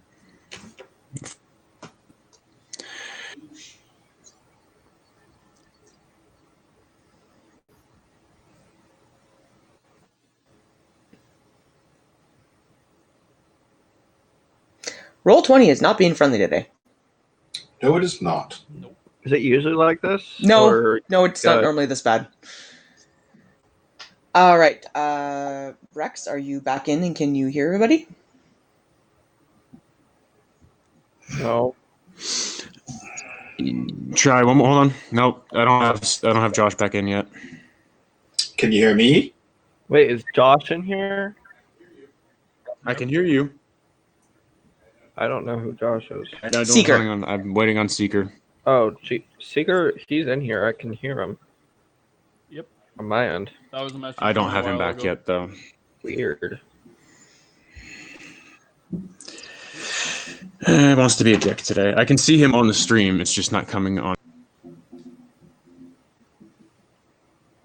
Oh, you just cut out. Yeah, I think he's reconnecting. Okay, yeah, it's got the reconnecting thing.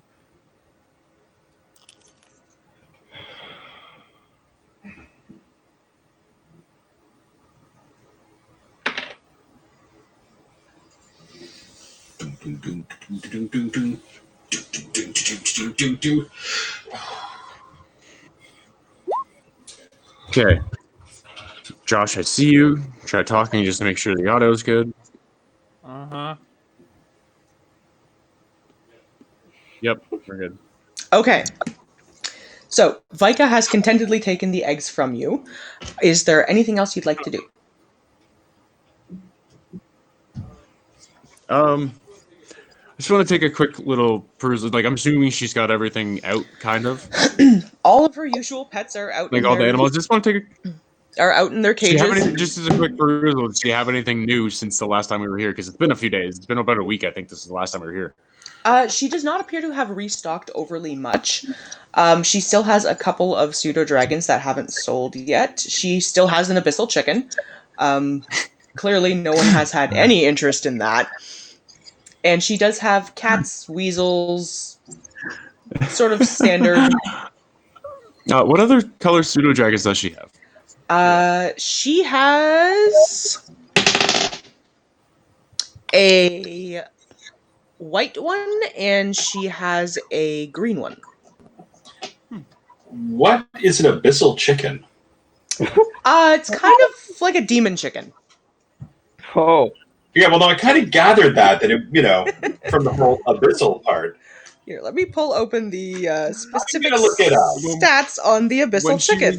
When she was building Edoras, she's like, I want to have a pet vendor. And then she was looking through different pets and she's like, I want to have some common and some more interesting things. And then this was like, I think this came out of somebody's homebrew or like the D&D fan site stuff that got kind of folded in. No, it's a legitimate creature. It is a tiny fiend.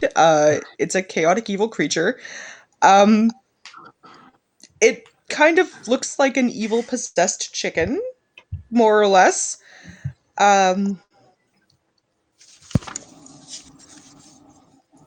Okay. It can fly. Rex is gonna comment and go, no one's bought that chicken. Eh? It's a bad flyer, but it can fly. But no, yeah, she still has her tiny abyssal chicken. She looks at it kind of ruefully and goes, "Not much draw for evil chickens." You know what? Fuck it. I don't have an Ixia anymore. I had gifted an Ixia. You're How gonna. much for the damn chicken? She looks at you and she Hang says, on, I'm looking at the chicken. Back off there, Rex. All right. "Granthar, what's your alignment?" My I'm pretty sure it's pretty close to neutral. Hang on, let me see if I actually wrote it down.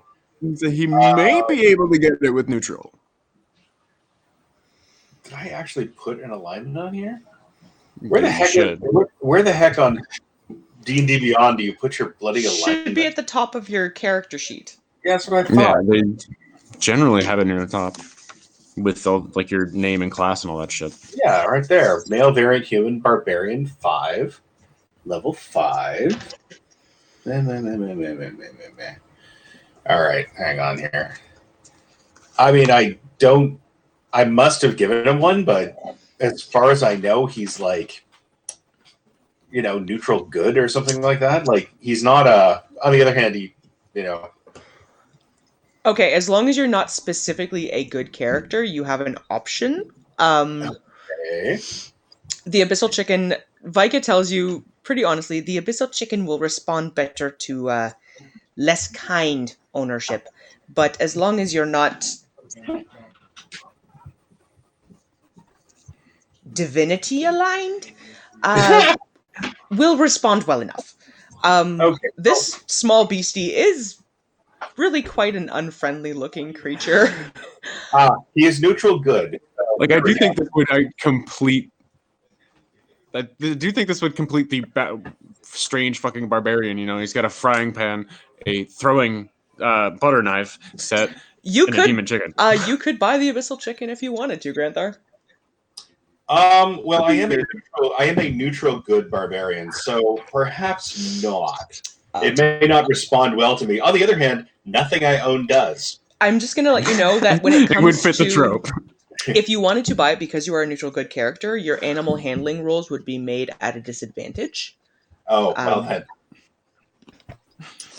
You know what, Rex? It's all yours. Oh man, that would have been so funny that way.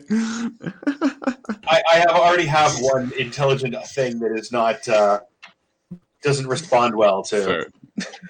Fair enough. You already have one intelligent thing that hates you. Okay, Rex. She looks at you and kind of holds up the cage with the small, slightly scaly-looking chicken in it and says, "Do you want the abyssal chicken?" It's been in the back of my mind as a curiosity. I must admit, I'm kind of intrigued.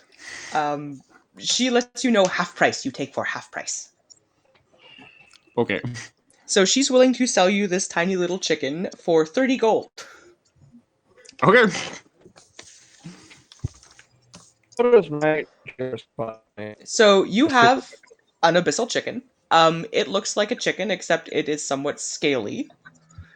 It's a little thinner. So it's sort of like a cross between a vulture and a chicken, the way that it looks.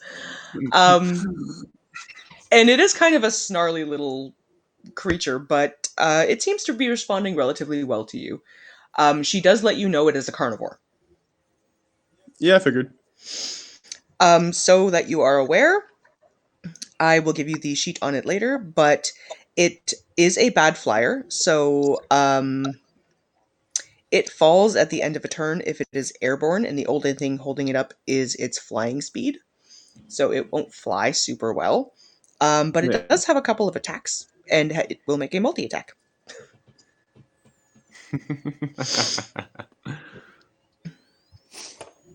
Oh, and it has blind sight. Awesome. Even better! It understands abyssal. So I have to learn abyssal to speak to it, but It just means that you're going to be doing your animal handling checks with a slightly higher difficulty to try and convey what you're. You want to know what I just realized? I have a +0 in animal handling, and I'm not proficient, but yet I have a familiar. You've had your familiar for a little while, but if you do want to teach your familiar specific skills, you'll have to make rolls. Time-based, yeah.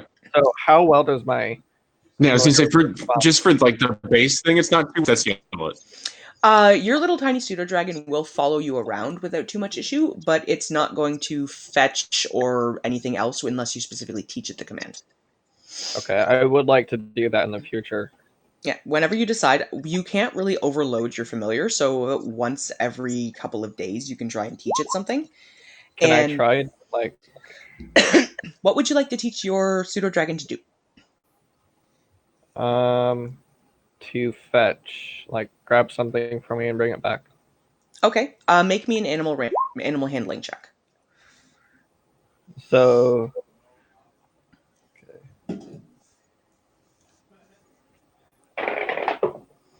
what was that?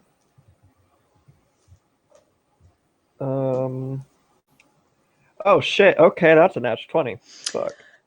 Your pseudo dragon gets the concept. It is capable of retrieving small items for you if you either throw something or if you point to something. All right, sweet. So it does have to be something small. It could bring you back anything smaller than about a rat. All right. So what? Like, I eventually want it to be able to bring me books if, like, I need a book or something. That will be a little bit of a bigger difficulty because it is a heavier object. Yeah. But with work, you could probably get that to be something that it would do. All right. Oh shit! I didn't expect that. Okay, and it looks like we have a Galgan. Oh, Yes. That picture what looks is, amazing. my chicken male or female? It's like a chicken or a rooster, technically. It's a chicken. It's female. Okay. I don't know if it was just classified under chicken, but had. We agreed my pseudo dragon was female, right? I believe we did. Because Rendon is a little bit weird of a name for a female, but you know what? Whatever. It's really up to you. That's what I thought when you said female. Like, Rendon's a little bit masculine, but You can make it a male if you'd like. Or can we just change the name to like Renda or something? Sure. It's your dragon. easy. I mean, yeah, easy fix. Okay. Right, so my pseudo dragon is Rendon. Or Renda. Jesus Christ. All right. Is there anything else other than going to retrieve your brownie you would like to do before you guys leave? Nope. Sorry, guys. There was a fire and some explosions and things got a little involved. I'm not dead though. Just Okay. slightly crispy. Not bad, though. So, Galgan, while your party has been off running amok in the Sinking Valley, you were able to renovate a good portion of the Alchemist Guild. It now has couches and beds and a small forge. It's a much nicer place now. Hence the slight burn. This will have used up most of your money, though. Oh, that's fine. So be aware you are currently broke. I'm gonna jump in and have a smoke real quick. I can live with that. Well, I'm assuming Wookiee's jumping in, so.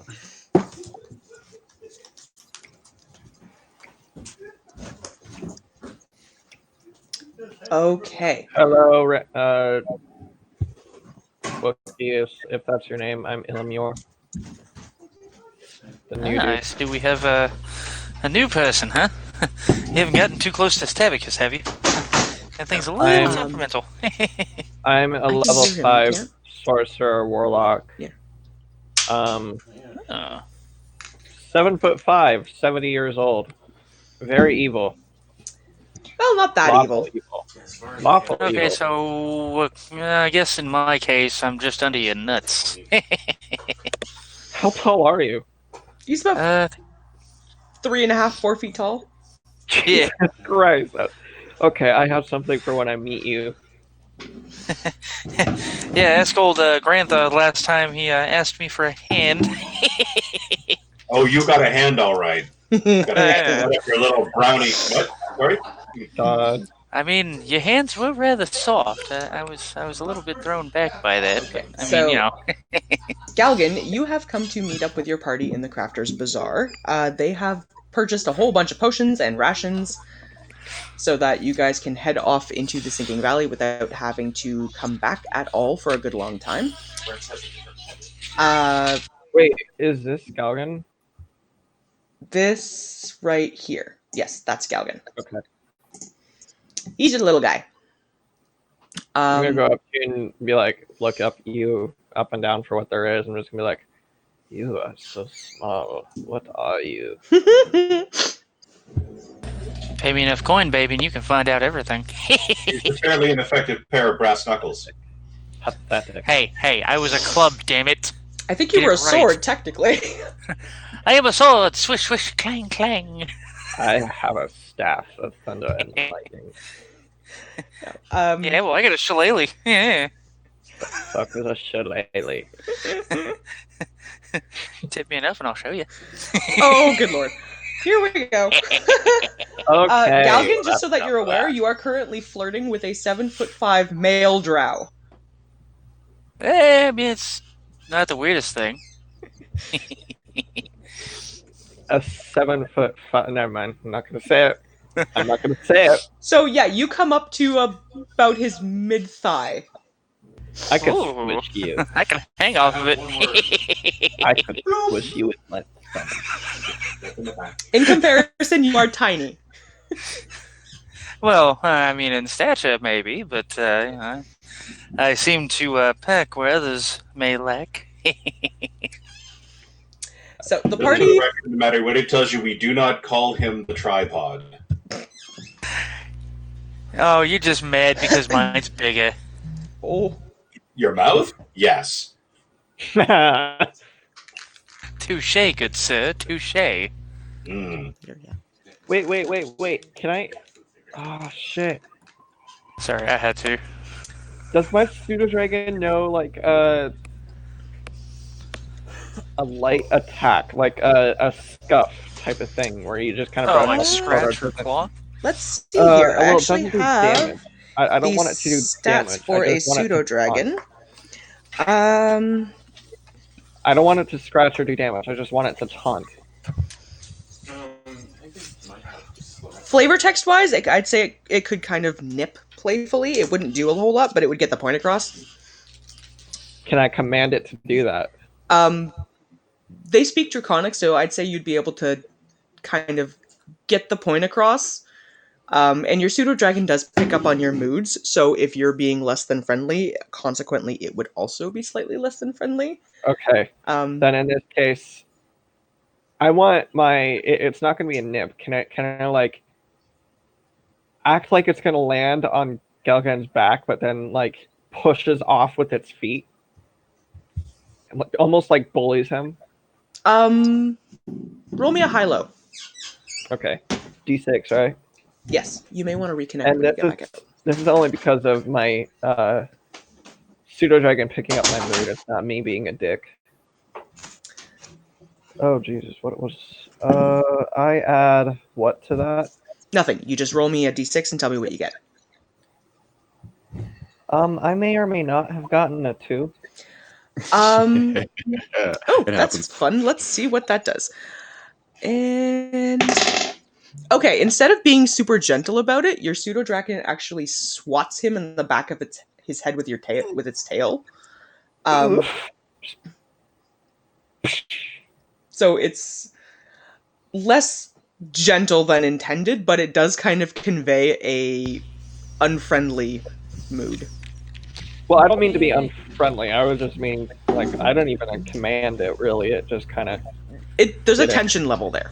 It's jealous. It feels threatened by me, apparently. You get a sense when meeting me that I'm powerful and it's like I have a chip on my shoulder.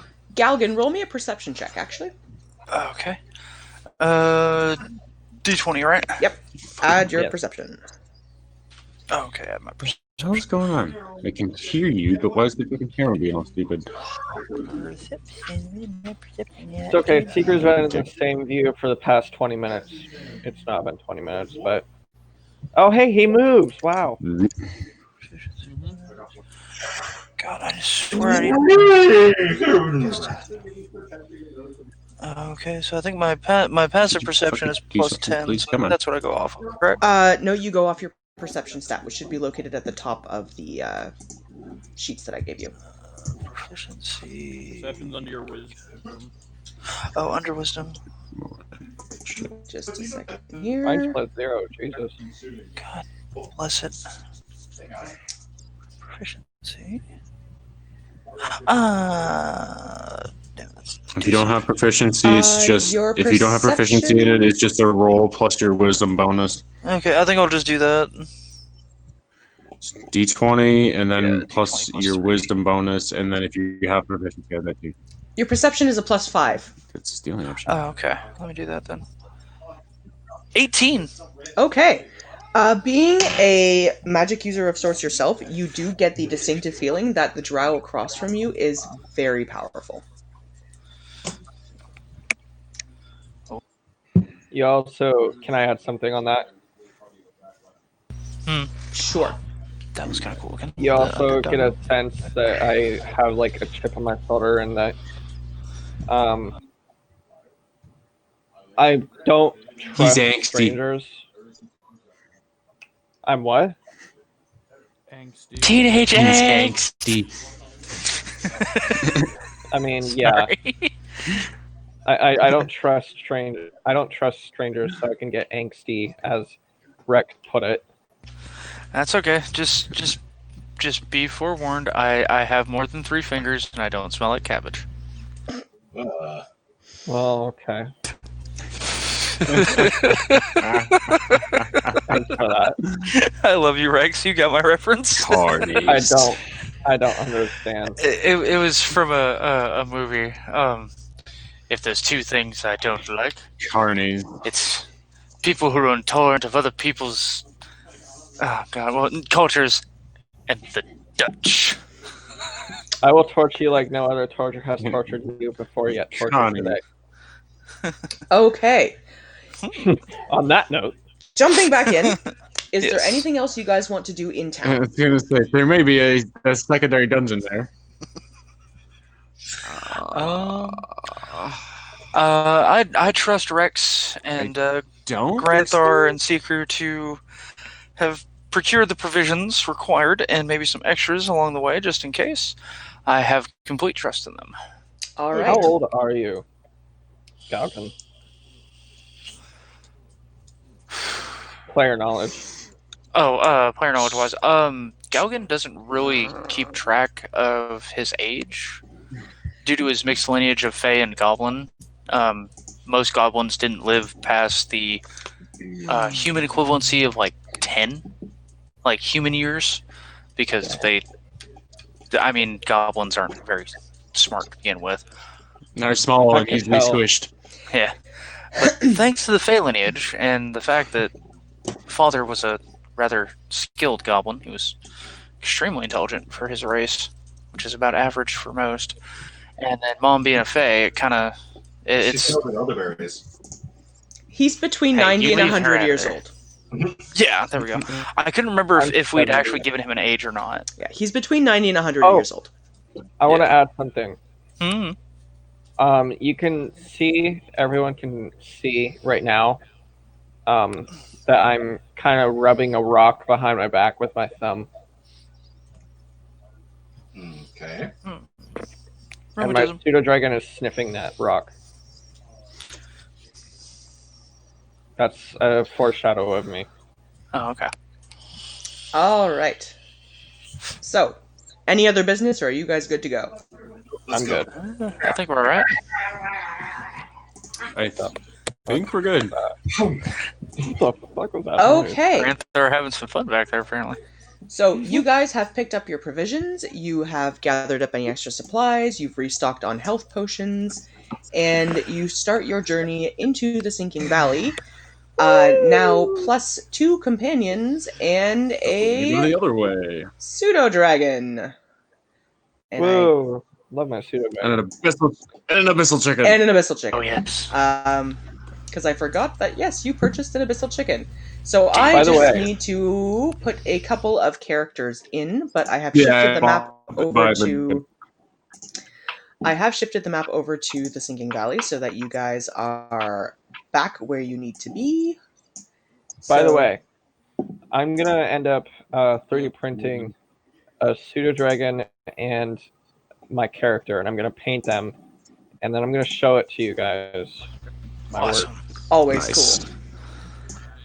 I've designed like a one of Rex that I eventually intend on printing up, painting, or just ordering and Oh, painting. there you go. Nice. All right, and little pseudo dragon. Little pseudo dragon, Linda. Come on, move. All right, so the last time you guys, as a group, traveled into the Sinking Valley, you took the pathway that headed off to the right. No one so far has ventured on the pathway that heads to the left. Oh, that's right. Yeah, because we ran into that witch. No, that would have been in the Stinking Mire. You haven't actually been into the Sinking Valley yet, Go Galgan. to the left. No, the Oh, witch was okay. way back. That may have been one of the times I was absent. Yeah, you haven't been in the Sinking Valley yet, dude. Yeah, the party, Okay. when they entered here before, fought a grouping of Ettercaps. They fought a bunch of Ankeg, one of which they turned into a very frightened squirrel and then smushed. Oh, Lord. They successfully managed to kill a young green dragon, and Rex got busy with the chiefess of a barbarian tribe. Oh. How was that, Rex? Probably gave his little I'm just gonna leave my comment unspoken at this point. Yeah, how was that, Rex? Don't comment. It was please. fantastic. Talk about fiery passion. He had a few battle scars the next morning, let's put it that way. Oh, okay. So did she. So did Well, if you she. ain't black and blue by the time you're done, the barbarian didn't do it right. All right. So, marching order, I have just kind of placed you guys all on the map. Please let me know who is going first. I can't I even have see the a. map Yeah, I was yet. gonna say. I think Fog of War is still on there. Shouldn't be. You guys should be getting to the bottom, Yeah, sort of middle of the map area. If you're not there, you need to... Here, I'll be up near the front. Oh, okay. I still can't see shit. What's up? I'll be up near the front. Oh, I see a little camp. If somebody else wants to take lead, I'll let them. Like Josh, if you want to take lead, I'll let you take lead. For but I'll anyone be up who's near trying the to front find of a the Oh, I spot, see party. it now. scroll all the way to the bottom of the map, and it's kind of in the middle. I see a little silhouette of a man. Wookie, I found back for Roll20, by the way. Right click on screen drag as opposed to finish the bars. Because the bars, right click and drag, it's a little quicker. Yeah, I see that. That's nice. All right. Geez, what the You hell? very frightening me. Right. It'll still bouncy a little bit, but Okay. Oh, there we are. So it is still fairly early in the morning. It's probably about 10 a.m. as you guys are heading out. This is going to be quite the trek, but there are some fairly decently used pathways you can travel on. So you guys can start making your way up the other pathway now, the one you have not so far explored. Oh, Jesus. What is on the left? Or the right? yeah. Oh, but we've already cleared those The out. rest Those of the Ettercap there. Yeah, that had been an Ettercap Okay. lair All that the that. party was able to successfully destroy.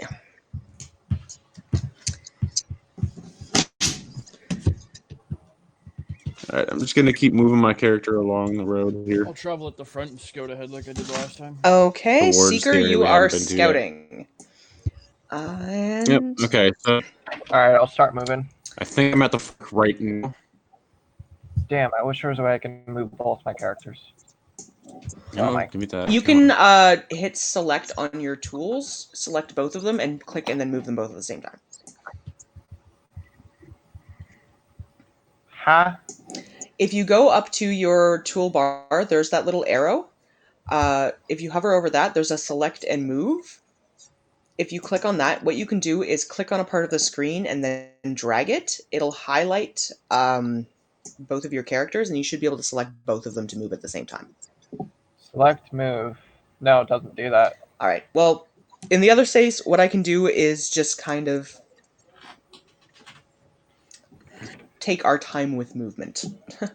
Or I can Could you move. make sure his If you wanna super move, dragon I'll- gets tagged to his control? It is. If you want to move, I can move your dragon along with you for now. All right, that works. So, So I guess I'm taking it at the rear. yep.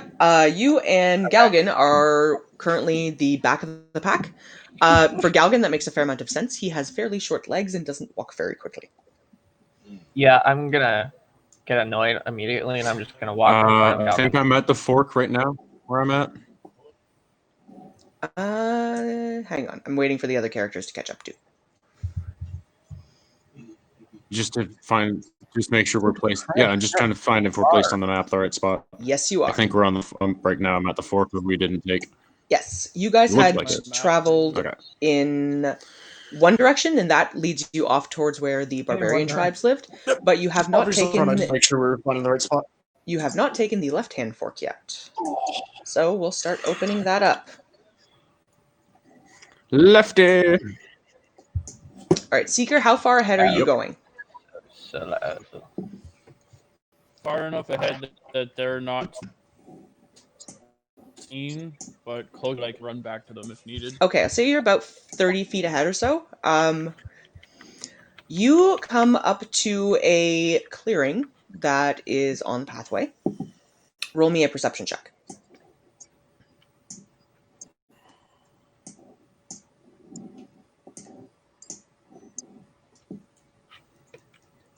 $16.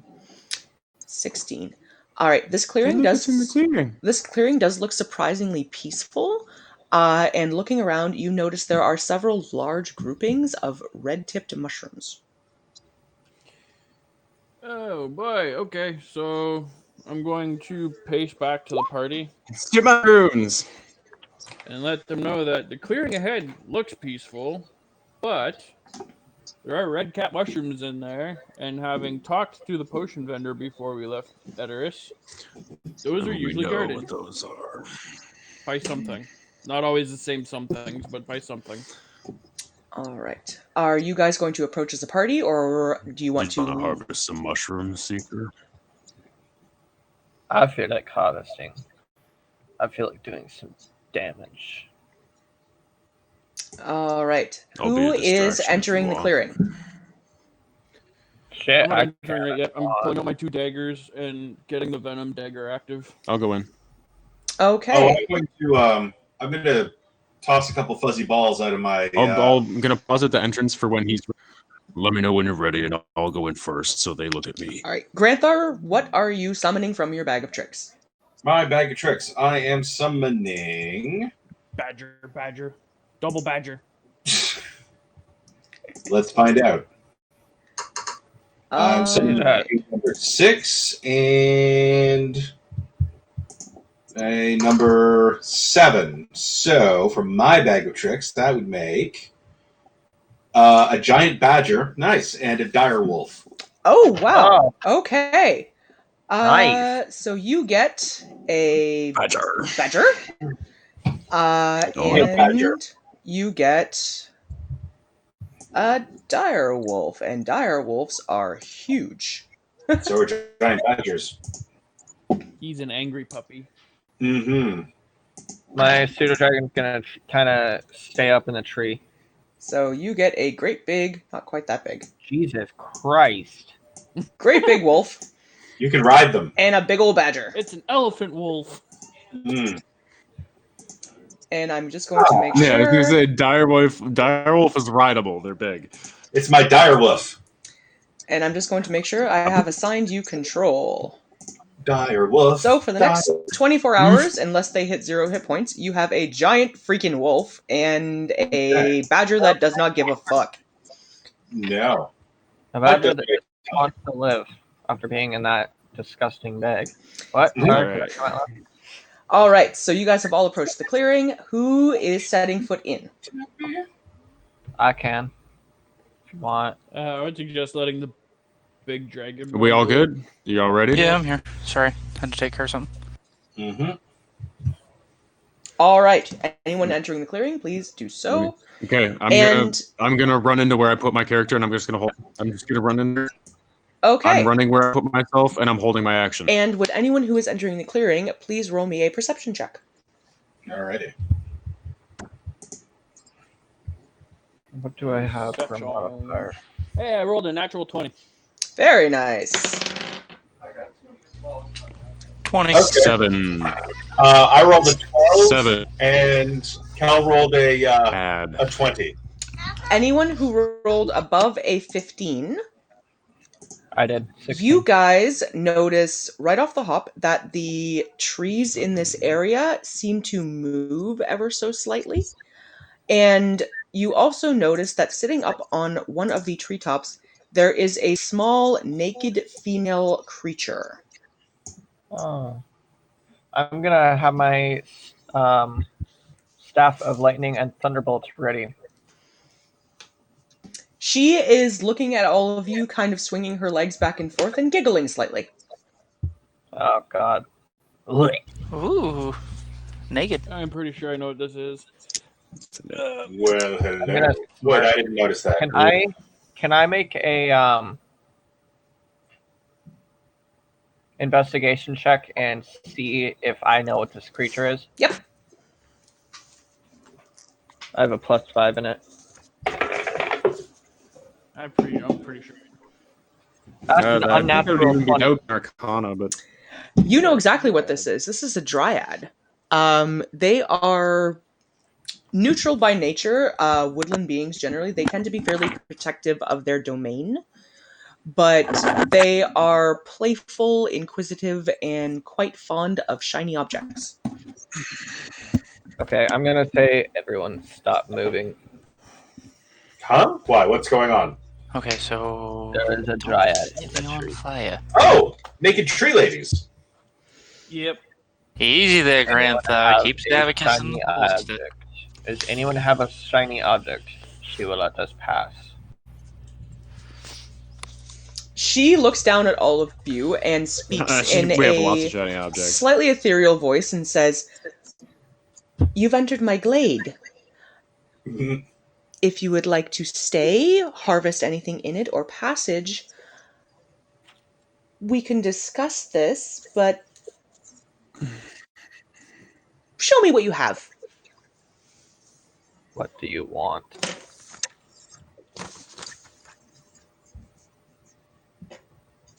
Show us what she has. Art. Show her what we have. I might need to roll again for this, but are dryads manipulative? They're playful. Okay, so we could be sitting here all day showing her what we have, right? If you want to be a little shit. Did you hear me? Theoretically. Theoretically, it's Probably. essentially what she's done is she's let you guys know that if you want safe passage through her domain, you will have to pay a fee of some kind. What do you want us to pay? We don't have all day. Speaking to her in that kind of a manner, you do notice that the trees in the surrounding area almost seem to take a step forward. Okay, I'll shut up. Actually, If that's I not may like try- my character, though. Just shut up. But I'll be nice.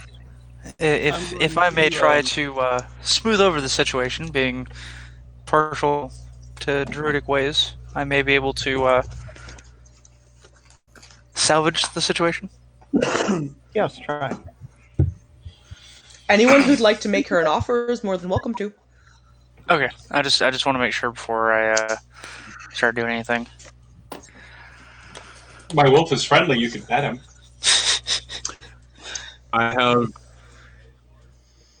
have a large tooth left over from Ishura. It's not shiny. It's not what she's looking for. I do have the polymorph candies. No, but it's something. It's not exactly shiny, but it's a peculiar object. It's a peculiar object. It could be something. Dryads are all She about could be beauty. just interested in That's not curiosities beauty. as well. She expresses Yeah. no interest in the tooth that you've offered her. She does kind of flit over and start giving your wolf and the badger, oddly enough, a little pet, and they're responding just fine. Thank you. I'm gonna Granthar, rest The my ceremonial dagger that I have. Granthar, where did you store the necklaces that you purchased? They're in my bag of holding. I'm gonna rest my hand on my pearl-ended dagger Okay. and hide it from letting her see it. Would you be interested in something shiny? Her eyes light up like a kid in a candy store, and she goes, "Does it sparkle?" It does. I have, and I pull out the necklace with the 50 tiny gems on it. I said, "Would you like to pick a color?" She, almost floats over and starts looking at it and just, like, there's a childlike glee about her.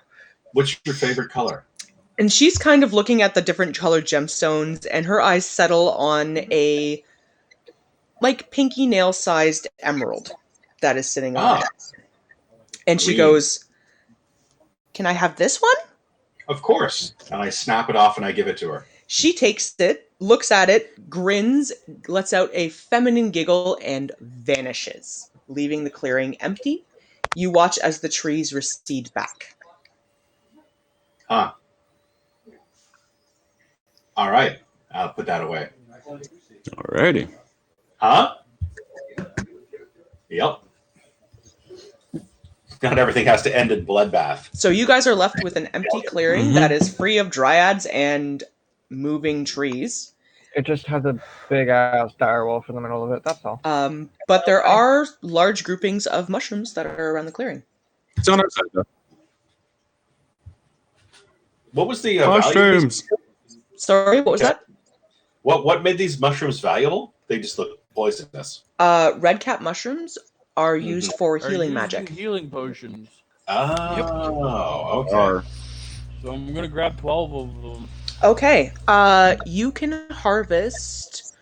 Roll me a survival check or a nature check, either one. Okay. Nature check. Roll a 23. 26. Both of you managed to harvest about 2 pounds of mushrooms each. Okay, 2 pounds of shrooms. Can I try a few? Roll me either a nature check or a survival check. Which one am I most? Survival it is. All right, that's on the floor. So yeah, survival's based off wisdom. Galligan, can I see the That's silver 11 foil? unless I can re-roll Don't because you it love that? just fell out of my hand and hit the floor. Say what now? Those bags of silver foil that we gave you Sorry, what? when we did the thing. You can if Can I you want. roll The that? Alchemist Guild. Oh yeah. Can Yeah, I the see silver those bags, foil. please? Kel rolled Yeah, a Just 15. ahead and take 'em. or- Yeah, if your die hit the floor, re-roll it. Okay, 16. You do manage to collect about 1.5 pounds of mushrooms, essentially everything that was left. Okay. Lex, I'm gonna take however much of the red cap I have to use. Galligan just gave me the silver foil. Mhm. The 12 little flasks of mountain water that I gathered. Okay. I'm gonna make the small like healing shots that I have the recipe for. Okay, it'll take you guys about an hour for him to do this, but between the proficiencies you've gathered, I'm going to have you make me one nature check. Okay, let's see. All right, if we're doing that, we're taking a little time to do that while he rolls. I just want to say that I want to kind of dip back into the book on conflicts and go read over a little bit more about Dragon Wars while we're kind of taking a quick little break while he makes potions. Okay, I'll get to you in just a second then. I rolled a 20. Maybe feed a ration to my abyssal chicken. Yeah, All right, I'm gonna Natural need 20. a ration Nice. to Renda. All right, your little pets are respectively all eating. Seeker, you are successful in converting all of your vials. Great, might as well feed him. So you have crafted yourself an additional 12 common healing potions. What about me? You didn't have any of the mountain water, but you do have the mushrooms on you if you do encounter a situation where it's possible. It's also a skill that you wouldn't necessarily have.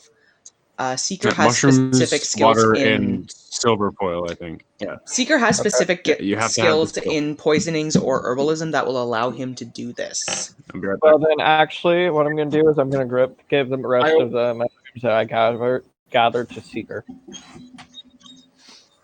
Okay, so Seeker, just make a note that Ilmira has given you an extra 1.5 pounds of mushrooms for later usage. How much did I have to use to make those 12? 2 pounds. Okay. And it has used up a full bag of the silver foil.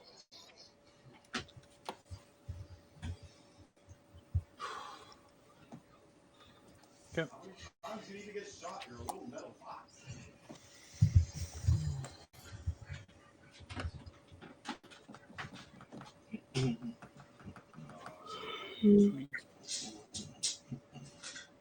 We've lost our Rex for While a I'm moment. doing this, I'm gonna have Volley just go catch something for himself.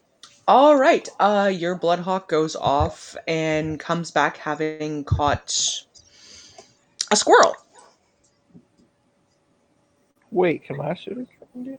I'm going to teach my pseudo dragon how to do that in the future. Yep, Seeker has been able to successfully teach his Bloodhawk to hunt. That is cool.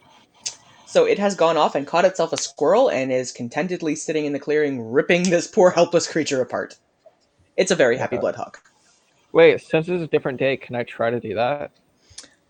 You can try, but because it's only been a day, you would be rolling at a disadvantage. You can't teach them more than 1 or 2 things a week, generally. Oh, okay. Yeah, Then it I'm took going a to while wait. to get him to that point. I'm going to wait, actually. Yeah, they are still animals by nature, so overloading them with information doesn't generally work. Okay, I'm back. Sorry. All right, so you guys now have some additional potions, and Rex, you were reading further into the history on the Dragon Wars. Okay, Yes. looking through, you find a good-sized chunk that's about a chapter long that deals with this. It gives you a little bit of additional information. Roll me a either history or investigation check, just to see if you understand what it's talking about. Okay.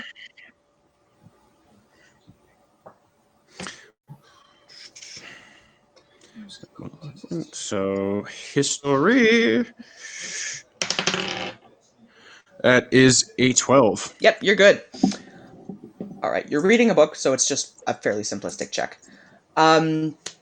It tells you that about 995 odd years ago, shortly after the Dragon Wars happened, or the Dragon and Giant Wars happened, the dragon flights were divided. The chromatic dragons sided with a dark power that had taken presence in the world, and the metallic dragons sided with Melora in an attempt to drive them back. It lets you know that this war took a few years to end, and when it had, the current Lord of the Black Dragon Flight had been killed off. The Lord of the White Dragon Flight had been driven back, and the metallic dragons had retreated into hibernation.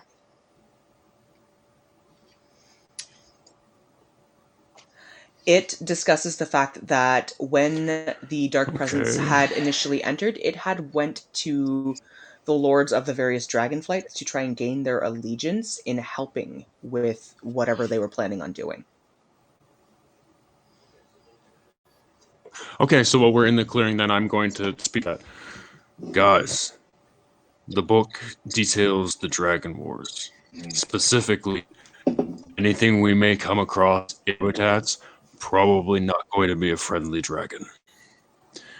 It states that the Metallics went into hibernation after the Dragon Wars, and that the Dragon Wars happened because a dark power entered the realm and attempted to gain their favor. Which may or may not be what is happening now, so point.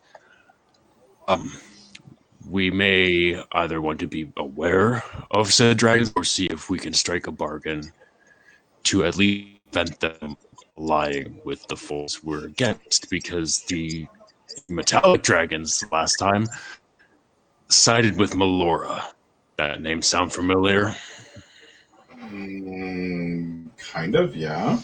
Melora is the most present deity in the world that you guys live in, and she's the only truly neutral god. She's who's currently It sent you guys should. on the quest you're on. Yeah. That's basically the who dragon- gave us our quest.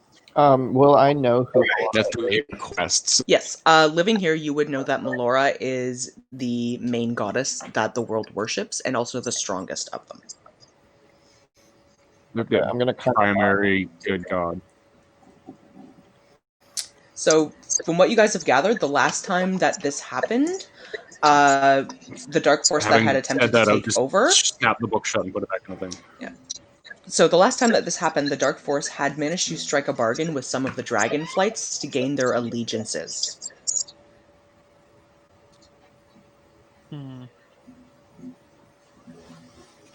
Alright, so anything big, scaly with wings, Food run for away from them, thought. so let's prepare to fight. It does tell you, though, that this didn't go well Or for them. see if we can at least maybe get them to our side, or, which means they lost last time. You literally just said There that may be a wouldn't possibility be of swaying friendly. them to our end. Wouldn't be Yeah. friendly, but they won't remember. They'll remember what happened last time either. So don't be all like expecting it to be buddy buddy. There may also be happening to counter. Hey, you remember last time you the wrong choice and got fucked over? Yeah. Not a threat. Just hey, it might be happening again. Maybe choose differently. Yeah. Yeah. The idea Alright. of they last time when they chose the dark god. The dark god's coming back again. You can at least bring that up as a state of execution on our half. Yeah, like pretty much last time you know, did this. I don't think it'd be a wise idea to make the same choice twice. Alright, so you guys have all very successfully managed Exactly. to take a bit of a rest. You've done some reading. We're You threatening have with created some new health potions, and you struck a bargain with a friendly little dryad. It's about 2 o'clock in the afternoon, so you guys still have lots of time to be able to continue on. No. All right. Let's go do the thing.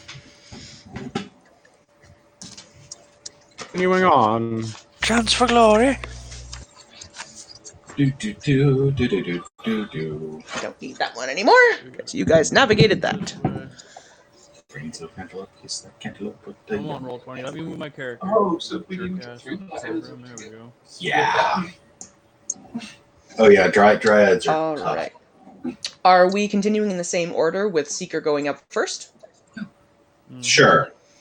Alright, Seeker. Yeah, might as You come up to a fork in the path where there is a clearing to the north, and there is a pathway that seems to curve around towards the southwest. I'm going to take a peek into the clearing. Okay, taking a peek in, roll me a perception check, please.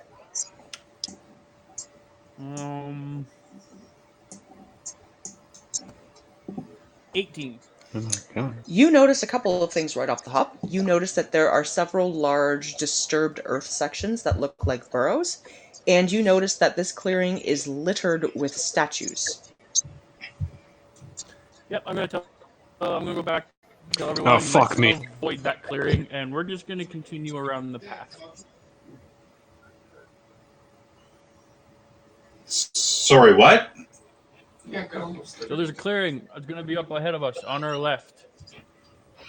All right. Preferably sneak through the trees over here and do not pass that clearing, because we do not want to go anywhere near that clearing. Okay. Lead on. It's littered with statues. Anyone who has heard the information about this, roll me an intelligence check. Well, I'm boned. Do I need to as well? Yep. If you've heard it. Oh. I rolled a 16. Literally fucking how? And the angriest I cleric rolled in a the world. 20, not natural. And Cal got...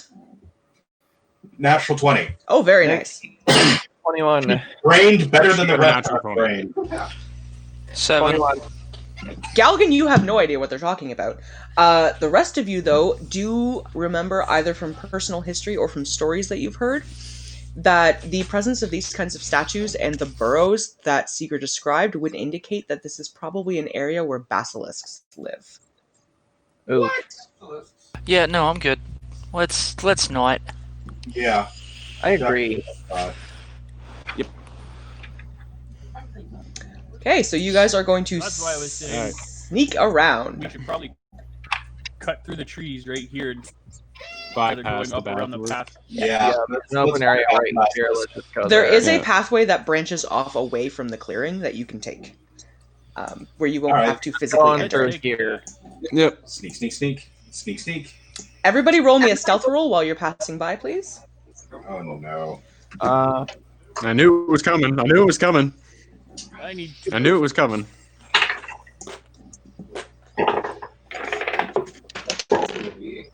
Oh wait, shit, hang on. Oh, I have four.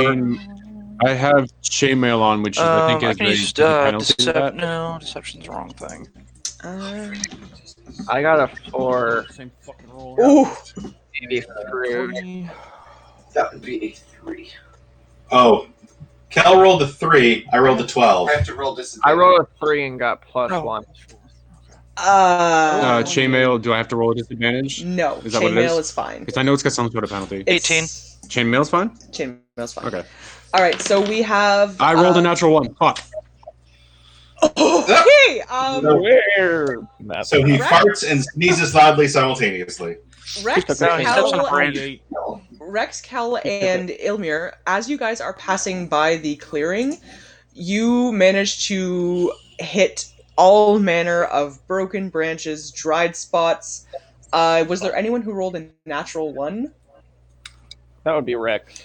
Rex, Yeah. you That was me. trip and fall flat on your face, landing right about here. So you guys were still in the process of passing by, and in doing so, you hear noise coming up from the burrow closest to you. Okay, I'm going to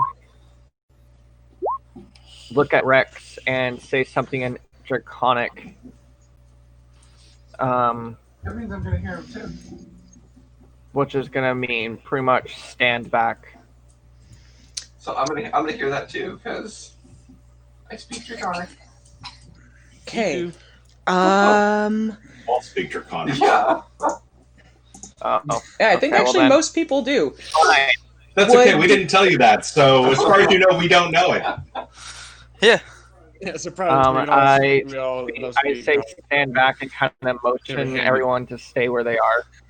Would those who Yeah, I'm failed gonna your kind of stealth checks slowly. the last time, so Rex, Ilmir, and Kel, would you guys all make me one more stealth check, please? Oh, no. Stealth? Yep. Yeah.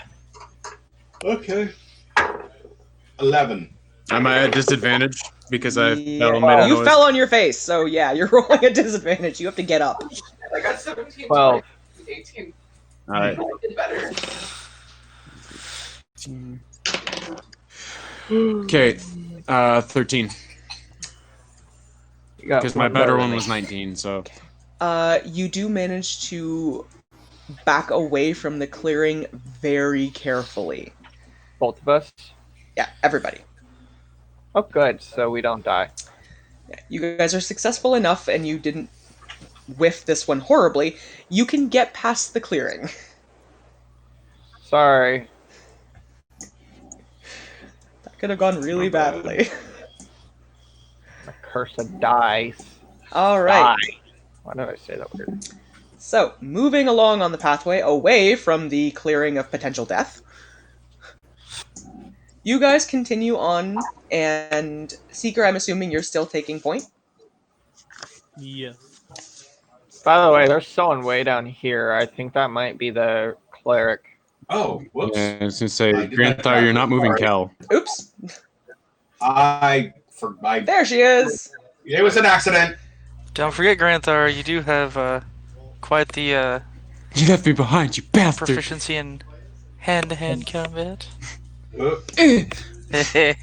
Cleric spot. Right. So, Seeker, you are able to continue along for quite a while. You come up to another fork in the pathway as you guys continue along. Mm-hmm. So I'll let you keep moving up for a while because you've still got a little ways to go.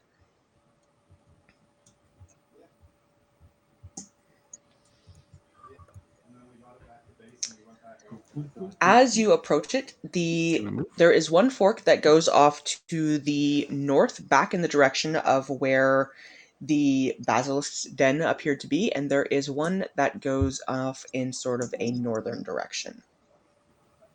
We should go straight. That's just me. I'm gonna take Which way does second. That's everyone okay. think? Granthar, Okay, so one hook's back. I'm wondering, have you noticed where Seeker is currently standing? Let me zoom in a bit. I'm wondering if there's a second split off of the other way though, because the one goes back towards the basilisk. But I'm wondering if there's a second split that goes like farther up into the valley. Yeah, I see where he's standing. Do I know this area at all? Roll me a history check. Or All right. a survival check. Either one. History, I've got better. Nope, I whiffed it. You've I don't never recall this approached this area from this direction, so you're not sure where these pathways lead. place. Would Okay. I know where this is? Because of like my knowledge of. While I'm walking along, can I pull out my map of the sinking valley and see if I can try to like sketch in some more shit too? Rex, you can do that. Ilmer, you wouldn't have a lot of familiarity with the sinking valley. It wasn't an area that you spent a lot of time in. Okay. Galgan, you actually can also make me a either history or survival check here. All right. I'm gonna go for a history check. Let's see where that one's under.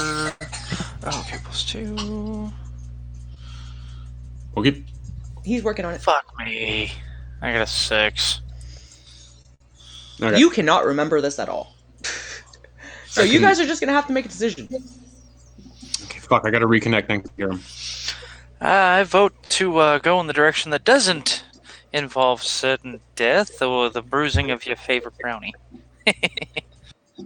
Who says you're my favorite? Yeah, you're not my favorite. You would use Rex is just reconnecting, but so give him. Gee, look at you two assholes. Like I said, I don't trust strangers. That's very true. Hey, it's all right. You're exempt. You haven't been around long enough. But I know that me and Grantha over there got a little handsy at some point. And I got in the middle. Well, actually, you were in the middle, but Quite literally.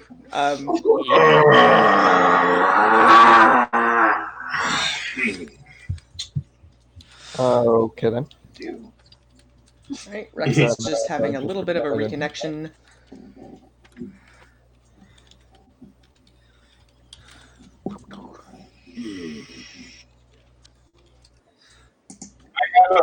I have a suggestion, guys. All right, just give me a second here. I don't have Rex, so I just want to hit reconnect. If we're in danger of Excuse me. that, basilisks, if we blindfolded ourselves and each of us put a hand on my wolf, it could lead us down the path without us having to see. And if something happens to the wolf, we'll get some warning. I knew it was one of those. It's a fucking big ass snake that when you look in his eyes, you turn to stone. You're more possibly a lizard chicken than if you look at its eyes, you turn to stone.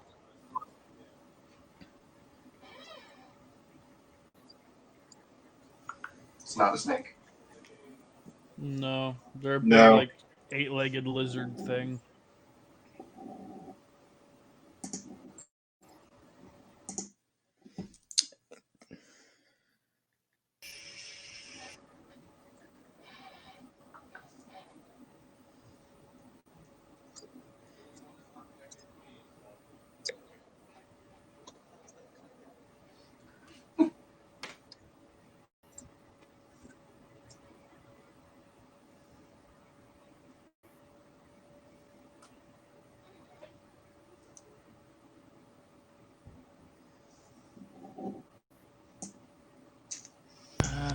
Yep. Okay, there it goes. I thought I lost audio there for a second. I was like, oh shit. I am not getting a connection through to Rex. Oh crap. I'm just going to try one more time.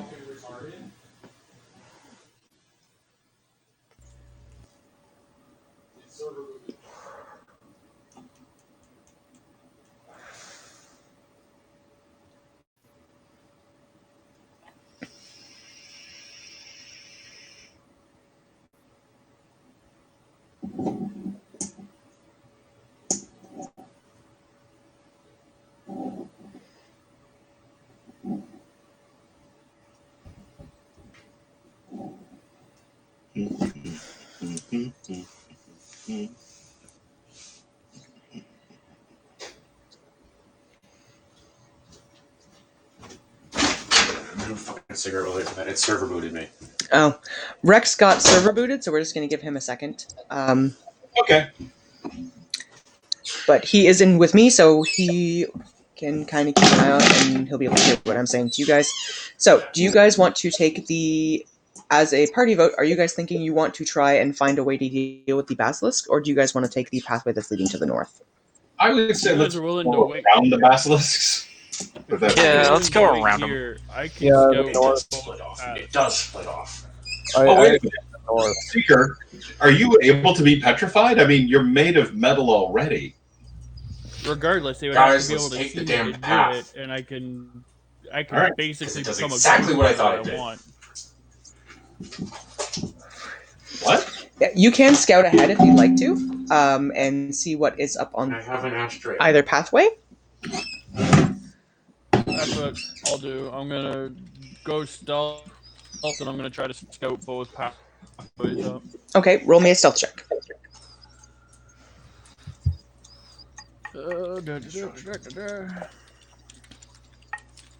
I mean, either one's gonna be fine. It's a 19 or a 16 on the die, No. so that's plus 10, so it's a 29 or a fucking listen to 26. anything I so said. 29. Okay, which Why do I pathway talk? are you Why do I scouting talk? first? Let's go to the left. Okay, so you are going to take the left-hand pathway. It loops around underneath a little bit. There is a small path that seems to reconnect back to the clearing where the basilisks are, and there's another pathway that continues on northerly. I had a feeling with the way that the fog of war was set up that there was going to be another side to that path. And the path to the north goes on for a little while after that split off and leads to a separate clearing that has no statues in it. Okay, so I'm gonna go back down towards the party and tell them what that path leads to. And then I will go up the northern path and take the scout up there. Okay, the northern pathway continues on straight for a little while before curving off to the right. Okay, so I'll go back to the party and let them know what I found. Both paths.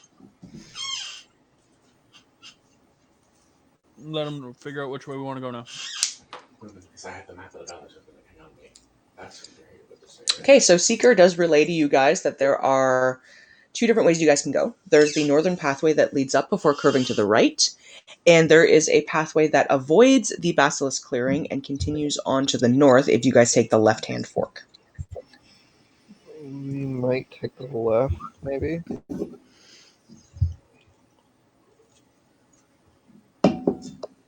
Consensus? Rex, are you voting to take the left path? For the campsite? Yeah. Yeah. Rex is in agreement to take the left-hand pathway. Granthar, Kel, and Galgan.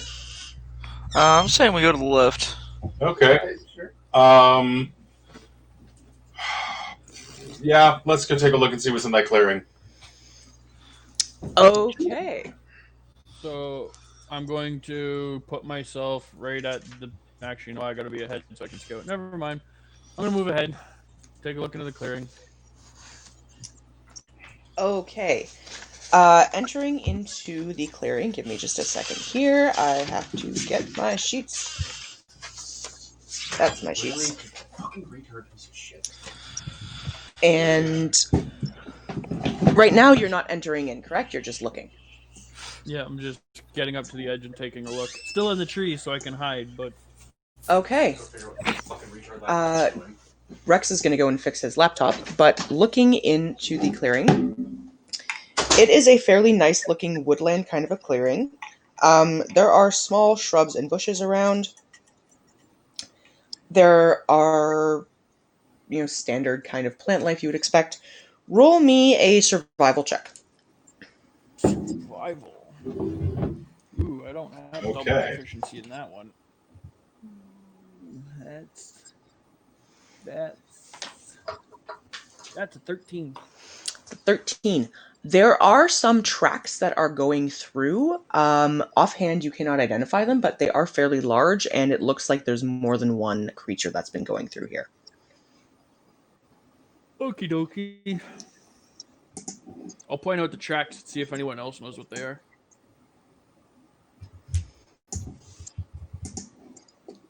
Okay. Would anybody else like to try and identify these? Sure, I can take a look. I mean, what are we doing? Survival? Mm-hmm. Yep. 10. You're not Those sure. are definitely tracks. Present, not sure. I can try. All right, Rex, the clearing that you guys are at right now has a fair number of tracks in it. You are welcome to roll a survival check to identify if you'd like. Can I try? Yep. All right. I have a +1. I can see you here. I'm not showing up in the fucking stream, though, for some reason. Oh, no, that was a natural one. So It takes a second to kick over. Hang on, there we go. Mine's in hell now. I got natural one. And You're not hang even on, sure now I what gotta tracks they're figure out- talking about. I gotta bring my... Sorry, what were we doing? Trying to figure out what tracks are. Roll survival. Okay. Which is based off of with them. Okay. That is 16. You recognize these partially because there's a large creature immediately next to you That's that is supposed to be. making them. These are direwolf tracks. Oh, Puppies! It looks like there's a reasonable sized pack that travels through this clearing on a regular basis. well then. The basilisk does not care Cool. because the direwolves would avoid them. Come on, you fucking retard. Unless they're friends. I like to think they're friends. Even though it's clearly off. not how nature works.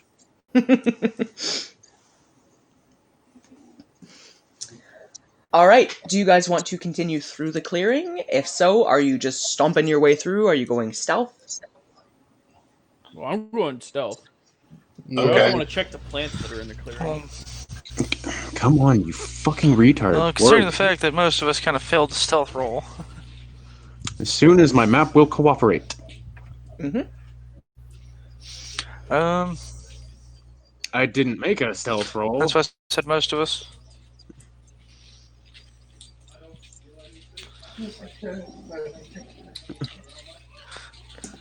Come on, you fucker, cooperate. Oh, you're getting there. It's not at all what I said. I'm Move. gonna send the direwolf on ahead. Okay. It's not moving Slink, if I slink, got slink, something slink, else slink, to slink, move, slink. Tiptoe, tiptoe, How many tiptoe. times do I have to get you to move, dumb piece of shit? Do you need me to move you? Seriously, bro. It's not my token. I'm trying to get the map to move to frame properly. Ah. Yeah, that can be annoying. Okay. So is your direwolf going stealth through the clearing? Well, he's gonna slink through the clearing as a direwolf do. Roll stealth for your direwolf. Okay. What is a direwolf stealth check? Stealth check is...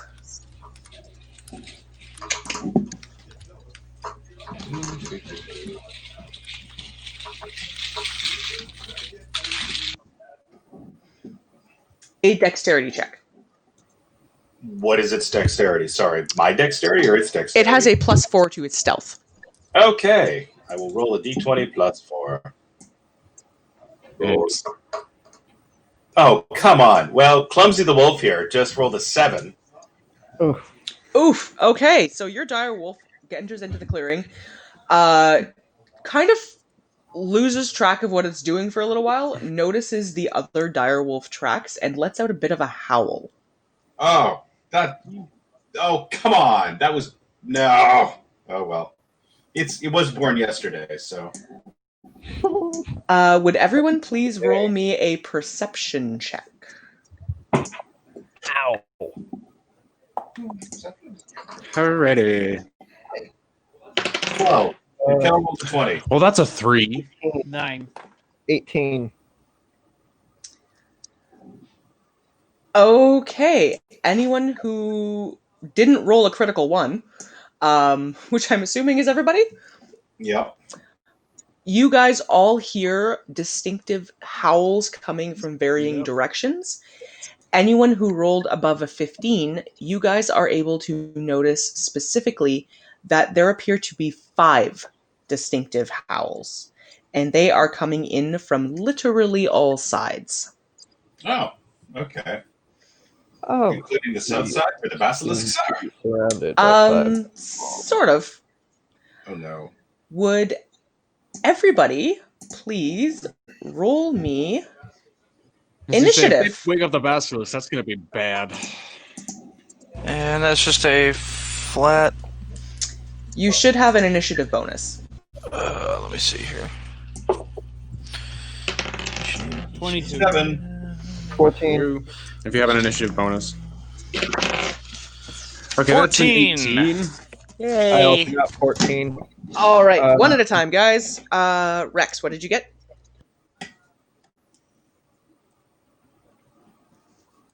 17. Granthar. 7. Galgan. 14. Ilmir. 14. Galgan and 14, would you guys both please roll one more time and just tell me what number you have on your die? Both of us? Yep. I need to break the initiative tie. I got 14 again. What the shit? I gotta reconnect. 4. All right, so Ilmir, you'll be going up first, and then Galgan. Cal, what did you roll? 12. And Seeger. 22. 22. Oof, top of the pack. All right, and our Wolves. Well, that one's going last. Oh, you're gonna be a speedy little bugger. And all right, you guys are both going on 5. Okay, so top of the round is going to be Seeker, and you notice right off the hop there is one wolf who is entering from the north. And just a second here, I gotta get my... There is another one kind of coming in over here. Those fuckers are huge. They're dire wolves. And Yeah. there is one that is approaching from the opposite side of the clearing that has just started to enter in. The one in the very middle is Gargant or Gunther's, right? This one's Granthar's. Okay, so what does that one do? He operates like a dire wolf, essentially, except he's on your side. Okay. He's gonna pee on everything. So, Seeker, you are up first. You have 3 very large wolves that have started to walk into the clearing. That's better. I'm going to.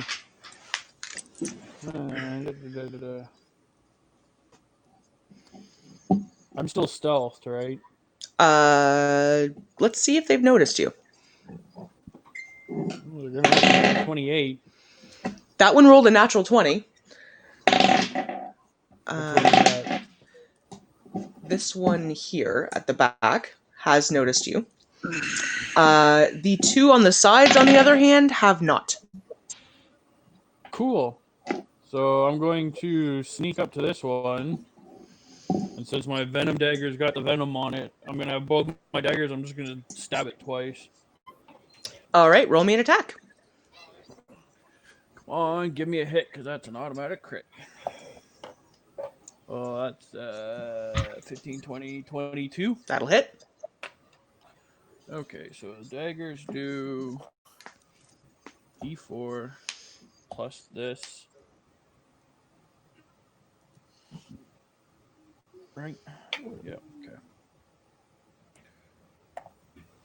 So that's 8, 13, 15.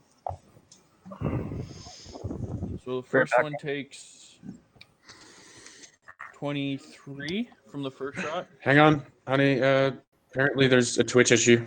Never mind. Something happened. Oh, okay. So Yeah. 23 for the first shot. Okay. Yep. And then the second attack, which is the venom dagger. It hiccuped. I think we had a little internet hiccup.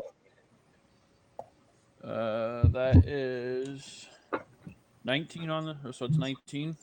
19 will hit. Okay. So I hit it for 7, and it's got to make a DC 15 Constitution save. All right. DC 15, you say? Nope. Ooh, this is gonna hurt. Oh, it could hurt. So it takes an additional 18 poison damage. Jesus. It How much? collapses and is no longer breathing. So I'm going to use my cunning action to stealth again. All right. And so that is 22. Okay. That would have been Seeker. That's actually going to bring us to this wolf, who was the first one to enter in. And Wolfie. it is going to turn, and noticing the wolf in the clearing that is not a member of its pack, it's going to charge and it's going to attack. So your wolves have an armor class of 14. It's going to hit. So it's going to do... One fell off the table. 10 points of piercing damage. Yikes. So, Granthar, please make sure you note that your wolf has just lost 10 hit points. Okay. No, Wolfie. How many does he have? 37. Okay, Doggo on doggo violence. 37. Minus 10. My exact Minus 7. point amount. All right, that is his turn. That's going to bring us around Rex. Oh. Thought I rolled 17. I am going to 1, 2, 3, 4, 5. Run up to this one here, just poke it. Okay. Go to the foliage, and I'm just gonna swing on him twice. So first attack. 8 plus 6 is a 14. 14 just hits.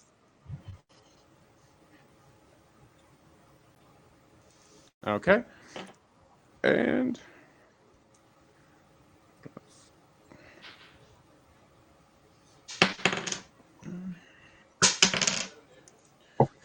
for 7 damage.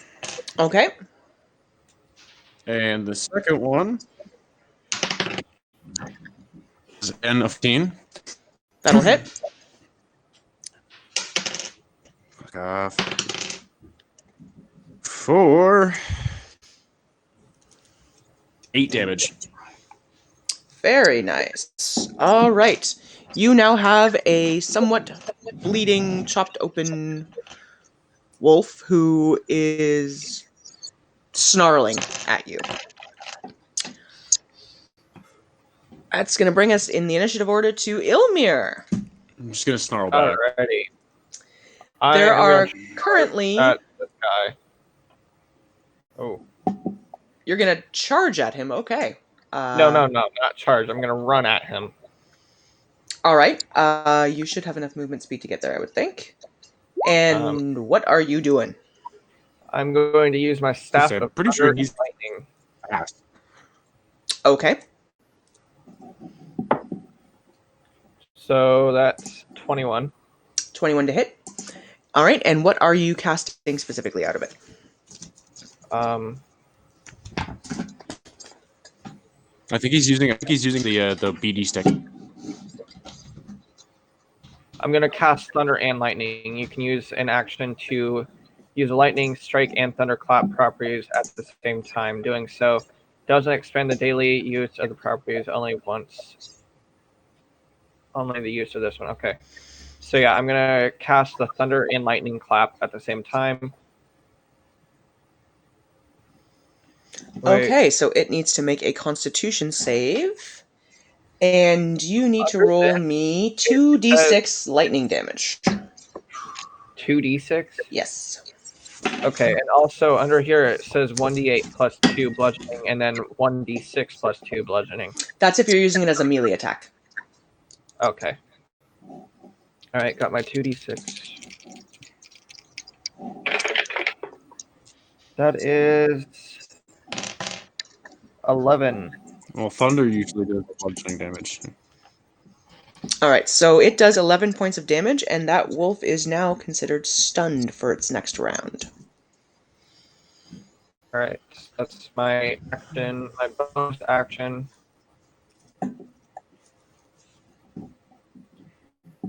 Do you allow No. Well, yeah, do you allow cantrips for bonus actions? Only if it specifically says you can use it as a bonus action.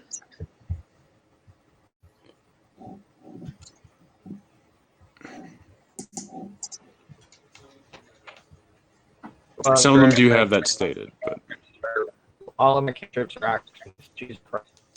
Alright, that ends round. Alright, that is going to end Ilmir's turn. That's going to bring us around Galgan. Alrighty, give me 1 second here. There is a stunned wolf that your drow companion has just deafened, essentially, and hit with lightning, and there is a slightly bleeding wolf that is snarling at Rex. this is a side note, and I know Rex didn't know.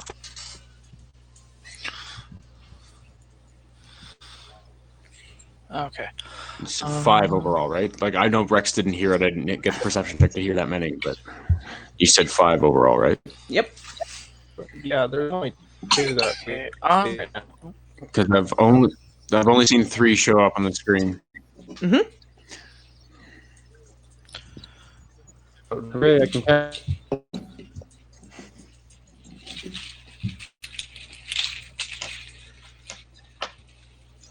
Alrighty. D&D rolled a 1. Maybe check. Alright. I'm going to go ahead, and since I'm far enough away, I'm going to go ahead and shoot it with a crossbow. Okay. Roll me an attack. Give me 1 second here, make sure I got my dexterity. +2. Which one are you? Who are you shooting at? Oh, I'm shooting at the one that's in front of you. You get which one are you? You're gonna need to move either to your. You're gonna need to move either to somewhere in here or somewhere down here to be able to get a clean shot at it.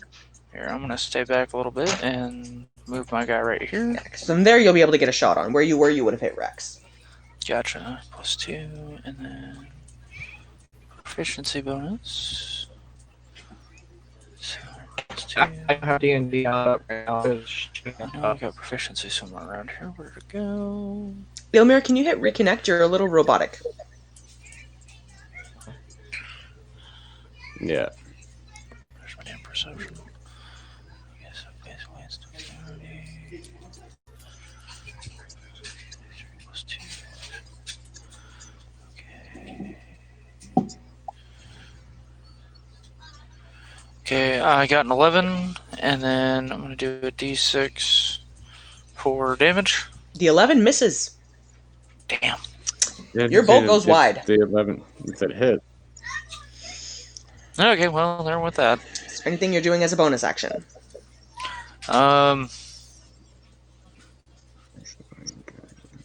No. All right. Kel. Shit. I think I was going to do firebolt. Yeah, I think a firebolt on just anybody. I don't know. So not him. Just Yeah. this guy. Okay, This guy. one on the left. Yeah. All right, so the one over by Rex. Okay.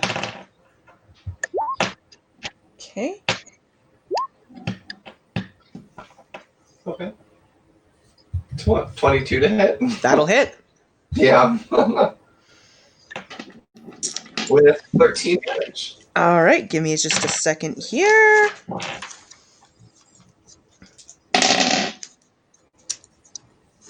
Okay, let's see what that does.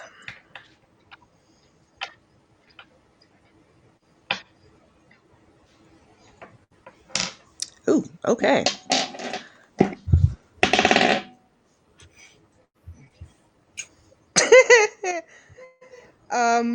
All right. It does the damage. So you said 17? Is that what I said? It's already cleared. Shit. No. Did I say 17? I think you did. Okay. It's cleared already. I don't remember. I believe it was 17 damage. So it does 17 damage. But it also spawns an exceedingly large angry goat. Who charges at the target and hits. And does...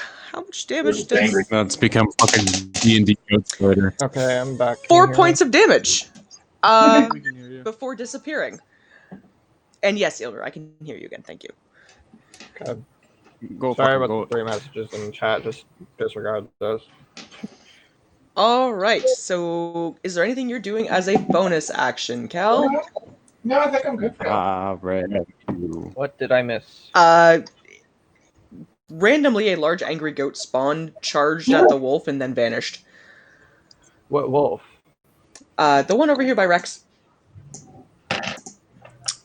So that is there. It's Cal's turn. Granthar. Okay. All right. I am going to. I'm going to direct my wolf to attack, or my wolf is going to attack this wolf next to him. Okay, can you use that as a bonus action, or does that take up your action? I don't know. Can they just do their own thing? I mean, do I have Hang to on tell a them? second. I can actually tell you. I thought it was your bonus action. No, standard. Okay. Well, I can do it as a bonus action then. Commanding a bonus action. Let me just check, because the Bag of Tricks has very specific properties.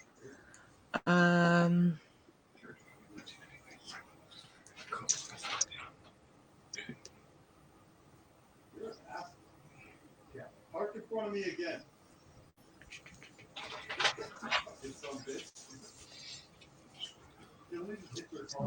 You can use a bonus action to command it. Yes. Okay. Well then, I'm going to use my bonus action to command my animals to attack. Okay. So your badger and your wolf. I don't know if you can command both of them on the same turn or not. Okay. Well then, I'm going to command my wolf to attack, and he's going to roll a 2. Never mind. He's going to miss. What a dumb wolf I have. Got us into this mess. Yep. I'm going to draw Stabicus, and I'm going to charge across here. Give me just 1 second. I want to check something quickly Get a here. range.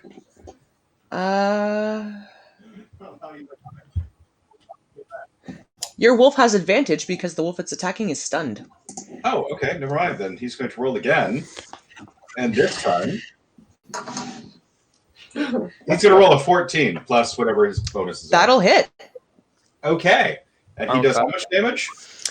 The bites do 2d6 plus 3. 2d6 plus 3? Yep. Okay, then he does 12 points of damage. Very nice.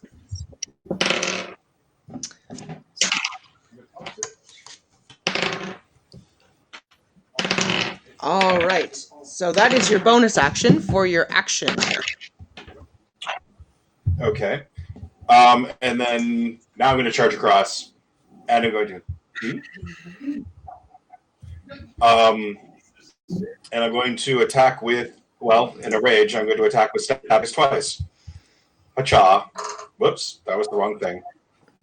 I rolled damage first by accident. Okay. So, attack for 16. 16 will hit. And attack for 9. 9 will miss. Okay, so one thing, 6 points of slashing damage with Staticus. Okay. That wolf is barely hanging on and is bleeding profusely. Okay. That's going to bring us around to some of the wolves' turns, actually. So 2 more of them are going to start coming up. This one's going to enter here. And this one is going to enter over here. Oof, our cleric is surrounded. Let's see. So these 2 get up first. So this one is going to take a bite attack against Kel. Kel, what is your armor class? 18. 18. You managed to dodge out of the way. Okay. This one is going to turn. It is going to charge up to take a bite out of Rex, and it is because there is pack tactics involved, it gets advantage on its attack. Which is a good thing, because that was a 2. That's not much better. Nope. It misses as well. That's going to bring us around to this barely living wolf, who is going to try and take a chomp at a Granthar. Also, nope, he's not going to get pack tactics because there's no one else within 5 feet of you. But he's going to hit. He's going to do 13 points of piercing damage. Yikes. Last ditch bite. Halved if you are raging. Oh, I am raging. I drew my sword. I'm It's a So- big doggo jaw. You'll take 7 then. 7. All right, that's going to bring us around to the top of the round with Seeker. So this one's got its back to me, right? Right here, the one that's. Yep. And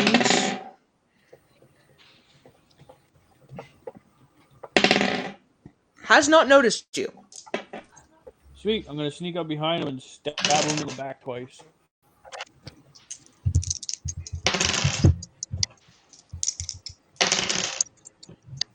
So let's do first dagger. Yeah, that's gonna hit. That's an 18 on the dice. 18 will hit for sure. Or, well, since he doesn't know I'm there, it's a crit, right? So that's 3, 6, 11, 13 plus another 11, so 24. Ouch. And then the second poke. Yeah, that might not hit. That's 11. 11 will miss. 17. 17 will hit. Ooh, sweet. So that's 3, 8, 10. 10 points of damage. Okay. You stab this wolf butt good. It is bleeding very heavily, but is still barely managing to keep its feet.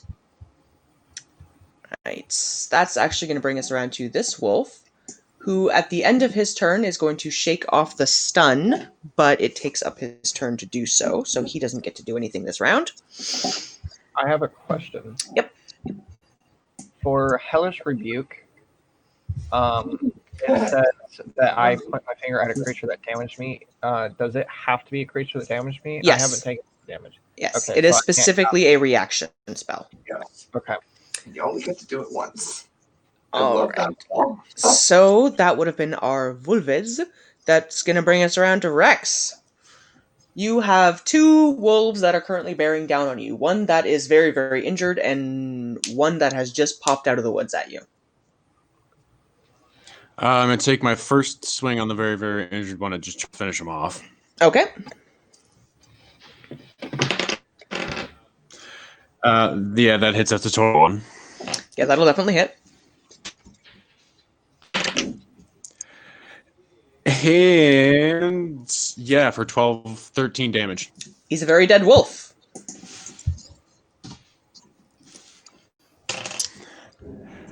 Bellowing in triumph, I'm going to sweep my sword around and then continue the momentum around and attack on the other guy that came in and trapped me.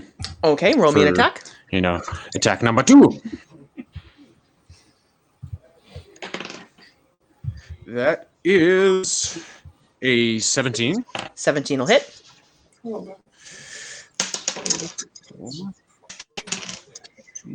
For 12 damage. Okay, very nice. It's going to bring him to... Okay, anything as a bonus action, or are you done? I'm good for now. All right. Ilmir, that's going to bring us back around to you, buddy. I'm gonna do Ice Knife. I love that. Where specifically are you aiming Ice Knife at? Because I believe it right does... Read that one. It does Oh, damage. yo. It does damage, but if you miss, It explodes. it does. Oh. Well, I haven't It explodes rolled either way. thing. It explodes Yeah, either That's way. true. It doesn't explode. I found that out with Blur. Just like Okay. What about Let me just shatter? do it What is here. that? You can use it, no problem. Just be aware that if you do, Shatters worse. it will also hit your friendly wolf next to him. Shat worse. Shit, dude. Magic missile? No, I don't want to use that one. Fuck. Alright, then I'm gonna do Acid Splash. Okay. That one, will that hit him? Let's Acid Splash see. this Acid guy? Splash, I believe you have the option on. One or two creatures, so you can Because I think that one specifically is aim more it. directed. Just the ice knife is. Okay, because that's Yeah. 2d6. The ice knife is just got a secondary poof effect. Be Yeah, aware you are currently within melee range, so you're going to be rolling your attack at a disadvantage because it is a ranged spell. So if you want to try and get some distance on it, you can. Otherwise, you can roll at disadvantage. Well, if I move, he'll have attack of opportunity on me. Yes, he will. You decided to get up in his space. So in that case, I think instead of casting that, since I haven't rolled, I'm just gonna stick with what I did last time. Staff. All right. So that's 2d6. But you don't have the bonus. I'm gonna roll for hit. Wasn't it that? Isn't there one per charge use rest of that ability? You can use both in combination once per long rest. It doesn't expand the daily uses of properties, but you can only use both at the same time once. So yes, you can opt to hit with a melee attack to do lightning damage if you'd like to. Lightning strike. Lightning strike. That is. So he needs to make a DC 17 Dex check, huh? Yes. He's gonna fail that. 17. So go ahead and roll me 9d6 lightning damage. 9d6. Oh shit, dude. Wait, what? There's going to I be don't even wolf think I parts had all that. over this clearing. All right. Who should Just roll a 99. 1, 2, 3, 4, 5, 6, 7. All right. Well, I got 7d6. I'll roll one. I'll roll 1d6 twice.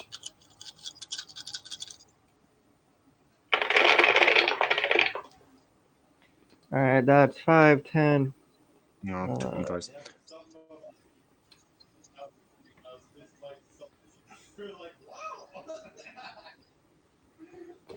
26. And roll 2 more. 36. You let out a burst of electrical energy from your staff aimed at it and just annihilate this wolf.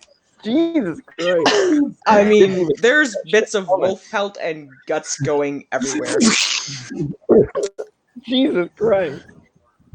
He's a very dead wolf. Slight smell of burnt fur. Oh, wow. Yeah, that one's gnarly. I wasn't kidding when she said that I'm a very, very, very powerful sorcerer. Yeah, that one's a gnarly one. Right. That's going to bring us around. Jesus freaking Christ. Okay. Kel, you are up, my lady. Okay. Unleash your rage. Like, what's... You have a wolf who's just tried to bite you in the back. Okay, I mean, I guess yeah. Well, Yeah, the wolf chomped your ass. I'm gonna touch him. Right on the nose. Let's get physical. Yes. Inflict wounds. All right, please roll The me big bad wolf a eats your spell ass. You're gonna attack, I touch believe. him. That's gonna be a 16. 16 will hit. All right. And I'm gonna use my fancy ones here because I can.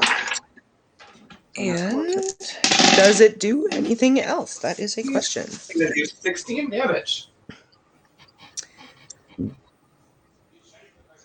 We're having fun with these today. For the win. Oh yeah, annihilated the living So, shit out of it. you said 16 damage? Yeah. Reroll your die. 16. Reroll. Okay. Yeah, reroll your damage die. Okay. 20. It does 20 damage. Okay. Ha! Chaos effects for the win. All right. Anything as a bonus action?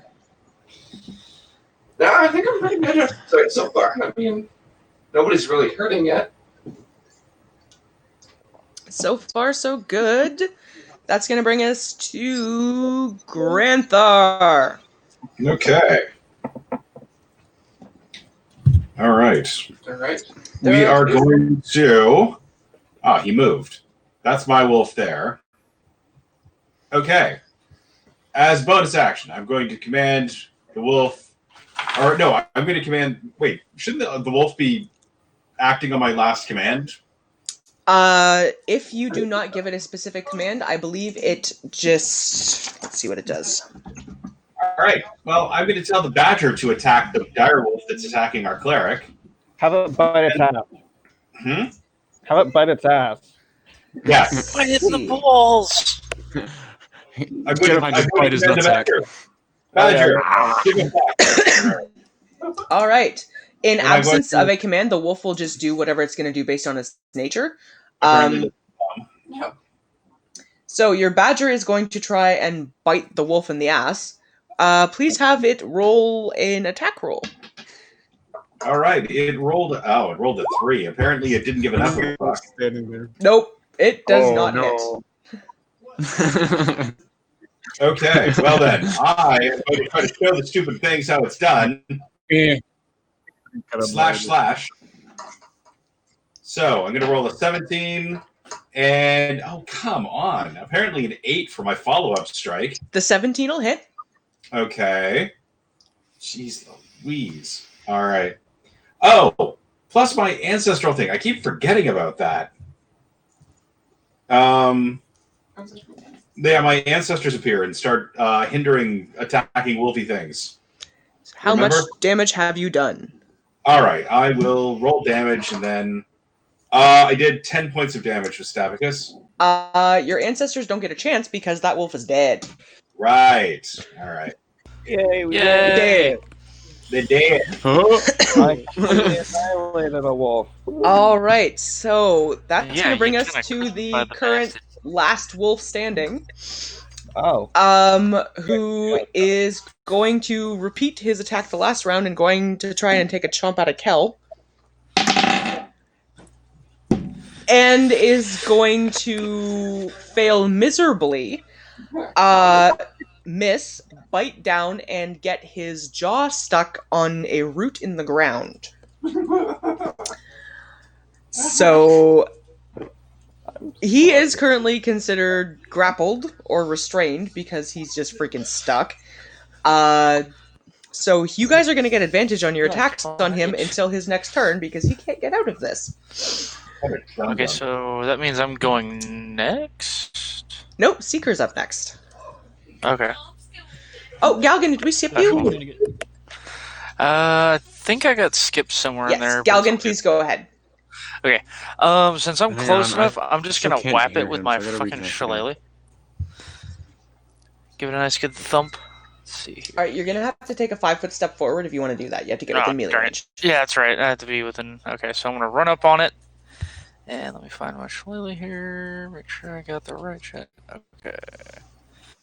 And that's gonna be physical, right? You get to add your spell attack bonus to a melee attack because of the Oh, spell. that's right. Yeah, spell attacks. Oh shit, that's plus 20 or plus 5. Okay. 1, 2, 3, 20. 20 will hit. All right, and then a D6 plus proficiency, which I don't think I really have a. I think that counts as proficiency, right? Yep. Okay, where's my proficiency bonus? Should be a plus. Damn it! I just had. Should be a plus 2. Okay. All right, so I'll bring that down to a plus 2. I smack it in the face for 5 damage. It takes 5 damage. It is barely holding on, but still holding on. As I swing my club, I scream, "Take this, you bastard!" Thunk! That's going to bring us back around to the top of the round. Seeker, there is one lowly, very injured dire wolf left. With his jaw stuck in a root, who's probably looking at us and just starting to whine, like, fuck. Just kick at the balls. Like, bonus action, kick it in the nuts, and then just kill it. Insult to injury. Well, unfortunately for that poor thing, it just got critical hit. Come on, you fucking turd piece of shit. You don't need to roll damage. It's very dead. Please describe your wreckage for me. Well, it's on the ground injured, right? Yep. I'm just gonna slit its throat. Put it out humanely. Okay. You reach down, kind of lift it up by the back of its neck, and cut straight across. Its eyes go dark, and it drops, dead and cold. Dead. D-E-D. Dead. Yipe! So do I have to Let it. said? So, all the wolves are dead. Yeah, especially that one that I got my hands on. That thing is turbo dead, man. I'm gonna move back towards where we entered, and I want to kind of look back down the path, the basilisk thing, and I want to make a perception roll just to make sure they didn't wake up. Sure. Ooh, Roll yeah. me a Because the perception wolves check. made a lot of noise and came running. Some of them came running from that direction. So Especially with that lightning blast I did. Can I give advantage on that? that is a 10. Yeah. Can I give advantage? You could help if you wanted to go look yourself. Alright, I'll roll. Or do I need to roll? Roll a perception as well. Okay. Yeah, you gotta go over to the area and roll perception. Hey, guess what? I Seeker. You want to make sure the got basilisk. a 10 as well. Neither one of you are noticing any kind of sound coming in from that direction. I'm gonna look at your wolf Seeker. and make sure You want to she's scout to fine, make and sure I'm the gonna look basilisk didn't wake at up. my You hear them. Bastards Pseudo aren't dragon. small and they aren't quiet. All right. Okay, so you have a clearing full of dead wolves. Can I loot the one that I sure, inherited, or is there anything left? we're not going to get our ass turned to stone. No, there does not. It does not appear as though they have There's wolfing anything up. left. Yeah, is there anything left of the one I annihilated? Because I would like. That's good. I just figured that might be a good idea to double check. Ilmir, the one that you absolutely annihilated with the lightning bolt, is in pieces. Got it. But there are 4 dead wolves now lying around the clearing. Can I take the pelt of one of them? Make me a survival check to see if you can skin it, but yes, you can. One's in the You tree. make me do the dirty work. Okay.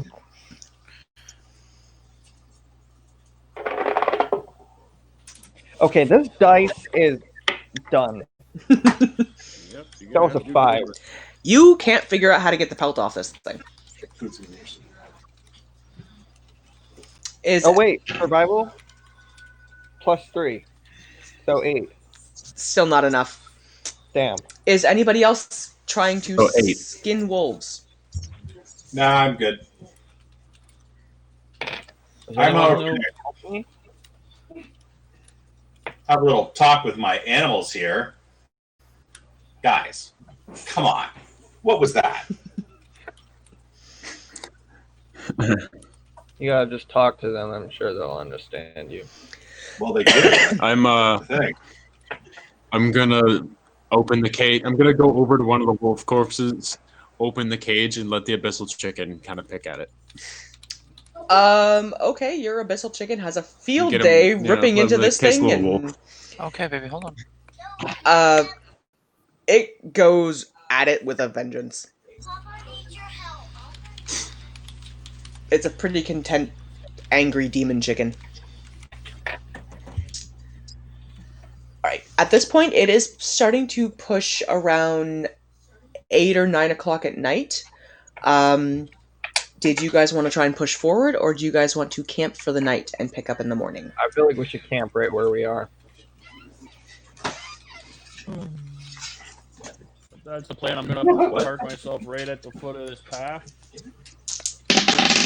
and go. I'm gonna rest right. Shut down. I'm gonna rest right there.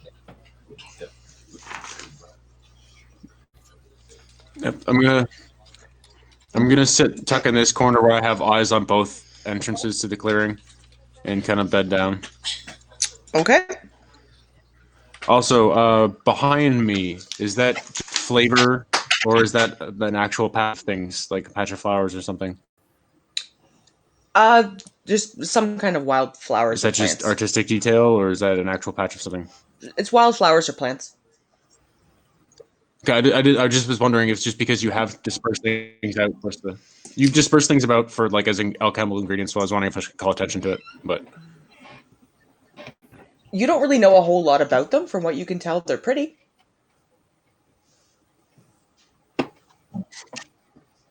Alright, so I'm resting right where I'm at. But they don't look like anything out of the norm from what you've seen around here.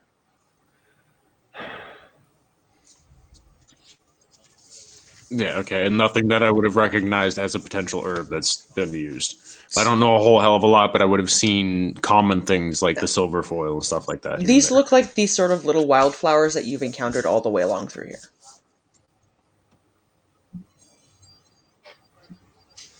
Okay. All right. It was just a placement. I wanted to see if it was. All right, all good.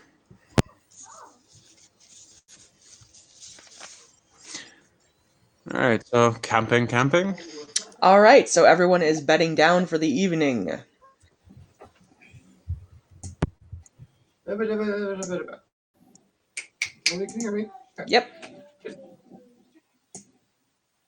Guys, I'll be right with you. So anything you guys are doing before you turn in for the night? I'm gonna go ahead Bushes that are around. and I'm gonna bottle some spells for tomorrow. Okay. You basically do that overnight or in the morning, but yep, pick out your spells. I believe I gave you a rundown of how many you can have. Yeah, I think it's 7 now. So Yes, you should have access to. Where is that?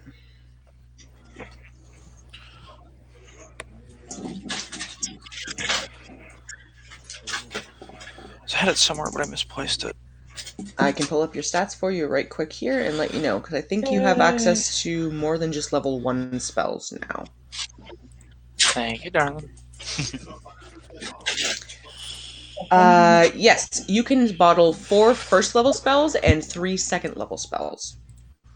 Okay, and the second level spells I have are. You can pick any spells off the Druid spells list as long as they're first or second level spells. Okay. So if you pull up the Druid spell list, it'll give you a list of what all the first level spells are and all the second level spells are. And then you get to pick 4 first level and 3 second level to use for the day. Because you can change out your spells on a daily basis. Oh, that's right, yeah. Now, just in case, just for reference reasons, I could do like a bottle of entanglement, right? Yep. Okay. As long as it's a spell that is included on the spells list that is either first or second level, you can bottle it. I think that one's a first level spell because it allows me to ensnare. So yeah, it's got a 90 foot range.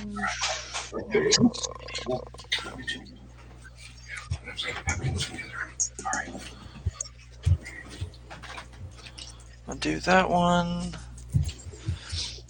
Same with I'm gonna do speak with animals too because I've got something really funny that I'm gonna do later with that. Make a list of whatever you're bottling and keep it on you. That way, if you want to cast a spell, you know what you have access to. Okay. And then you'll have to tell me what spell you're planning on using and mark them off as you use them up. Okay. Oh, that's right. Yeah, that's arcane. Never mind. I want to check the 2 bushes that are around the thing. I want to harvest them. Okay. Whoever's there. Roll me a nature check. I'm back. Nature check. So that's 16 plus 4, so 20. 28. All right. Looking around at the patches of woodland that you find, you take a look over the herb patches that are here.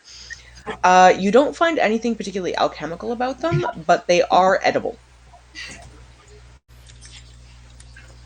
Yeah, I'll let the party know that they're edible. They can have them if they want them. I don't have Cooking them for them.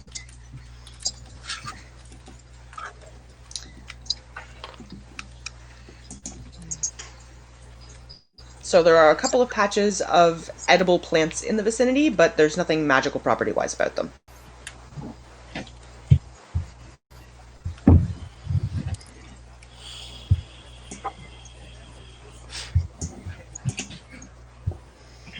Right. Do you all find your long rests? Yes. Yeah, and before the long rest, I'm going to kind of sit there and look at the pearl-ended dagger I have and then put it away before going to sleep. Okay. You guys all shut down or fall asleep for the night. Waking... My badger and my wolf go poof. Your badger and your wolf go poof. Yep. Bye-bye, badger, wolf. Bye, guys. You get to go poof. Poof. They disappear. And getting up in the morning, you've all rested. Anyone who's lost hit points, your hit points have come back. The pathway leading to your north, you notice there is a small female gnome and a cart blocking your way. Another one of these beggar people, huh? She is sort of waiting for any of you guys to approach. I'm gonna walk up and say, "Hey, what you got for me?" All right, seeing any of you guys approach, she goes, "Potions, get your potions here. 1 gold each or 3 for 2. Go ahead. What kind of potions do you have? We definitely don't need any for healing. I have Potions, bitch. red ones and green ones and blue ones and white ones. What you see is what I got. And she is gesturing to a row of different vials in front of you. Red ceiling. Yeah, can I make a perception check? Yep, you can make a perception check. She doesn't seem to be able to get. Here's my dice. Yeah. I feel like these red and blue and green potions are going to be red, blue, and green potions that can. I rolled a natural 20.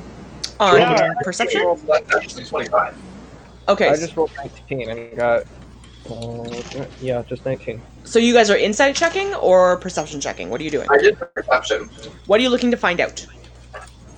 Really what all the potions are if I can, but at least the white one. You would need to roll an Arcana check for the most part to try and discern the nature of what they are. You can identify a couple of them. She does have a couple of red potions on the table in front of her that are standard healing potions. And there is a...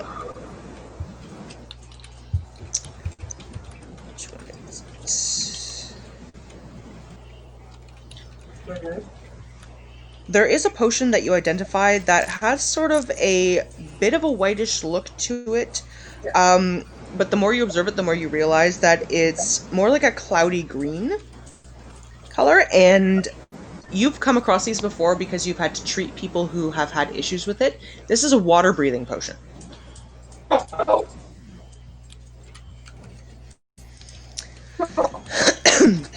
And Ilianer, you were rolling an insight check, right? Okay. Yeah. She's being completely honest. She has potions of all different colors. Well, it wasn't really honesty, actually. I don't think it should have been an insight check, honestly. I was more so aiming towards, and I'm not changing it up because I already rolled it, but I was more so rolling for, like, Arcana, I guess. So can I do a separate one? I'll give it to you on that. You do know, looking at these are actual potions. Yeah, I just want to know, like, what type. Besides the few healing potions that we've seen in the water breathing that you pointed out. I'm gonna say that you can give me one roll and I will let you identify one. Alright, because I have a +5 in Arcana. Willing so. Not bad.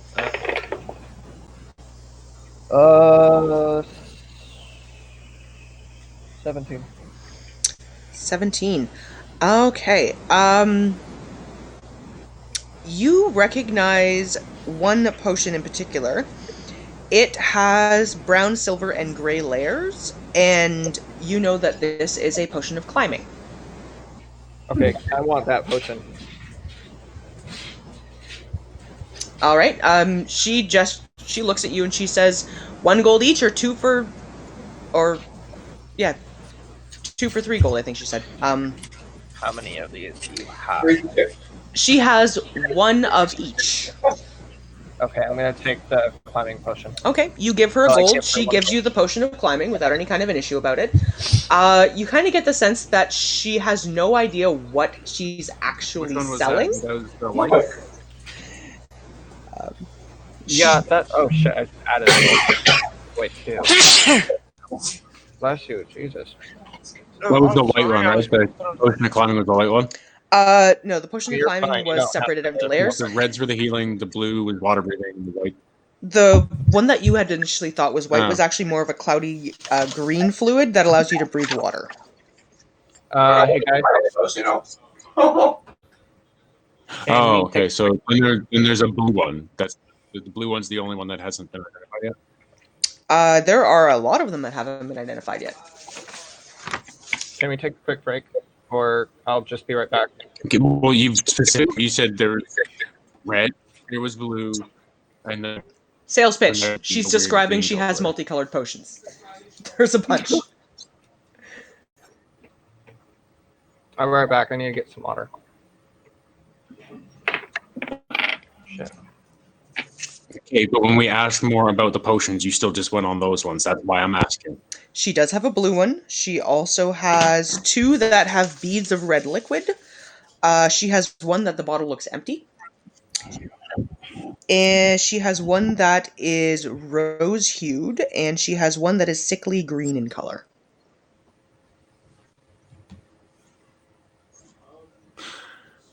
The two that beads of red in them, so like clear with red drops. Yes, Like if almost? looking closely at them, the red drops in one of them appear to contract very quickly and then expand. In the other one, they appear to expand very quickly and then slowly contract.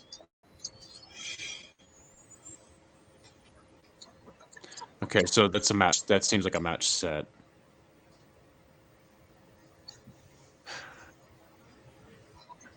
I have an idea based on what you're describing the thing does, but I'll make an Arcana check to see if Rex can figure out what the hell they are. Okay. So roll my int. That's a 13. You're not 100% certain which one is which, but you do know that these are potions of diminution and potions of growth. One makes you bigger, one makes you smaller. That's basically what I figured. What you were saying with the one was kind of going. The one was. Yeah, one was continually kind of shrinking, popping, shrinking, pop, growing, pop, grow, pop. I figured it might have been. You said 2 for 3, right? 3 for 2 gold. Like 3 gold for 2 potions. Nope. 2 gold for 3 potions. 3 for 2 gold. 2 gold for 3 potions. Okay.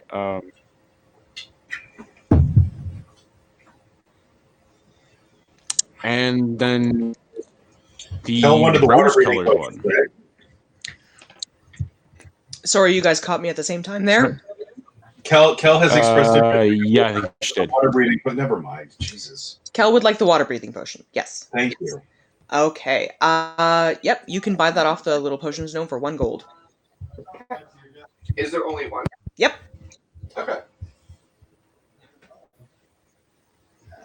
Yeah, there's just the one that. Looking at it's because it's a matched set. So you buy a water breathing potion without issue. She takes a gold off of you and hands it to you quite merrily.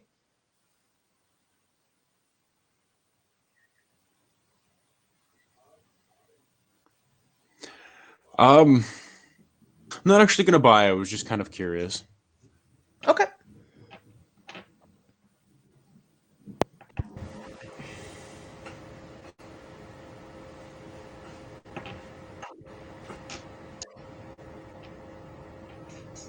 Is anybody else looking to buy anything? Well, I think I'm good. Chopper 4. Come in, Chopper 4. All right. Galgan, did you want anything? No, I'm alright for the moment. And Seeker, you're good? Mm-hmm. Potions vendor, and you're not going to jump on it, really? Why would I pay someone to make things that I can make on my own? Okay. Not you. I meant Galgan. Okay. Having sold a couple of her You get shit to play wares, with. she smiles merrily, gives you a little wave, and vanishes along with her cart. Like poof, or just disappears in the woods? No, poof. Okay. Poof. Well, that wasn't suspicious at all. Not remotely. Creepy ass old lady. She wasn't an old lady. She was just a little gnome. Everybody's old compared to me. True. You are quite the youngin. Heading on. All right, I think we're just waiting for Ilmir to come back, but he should not be too long.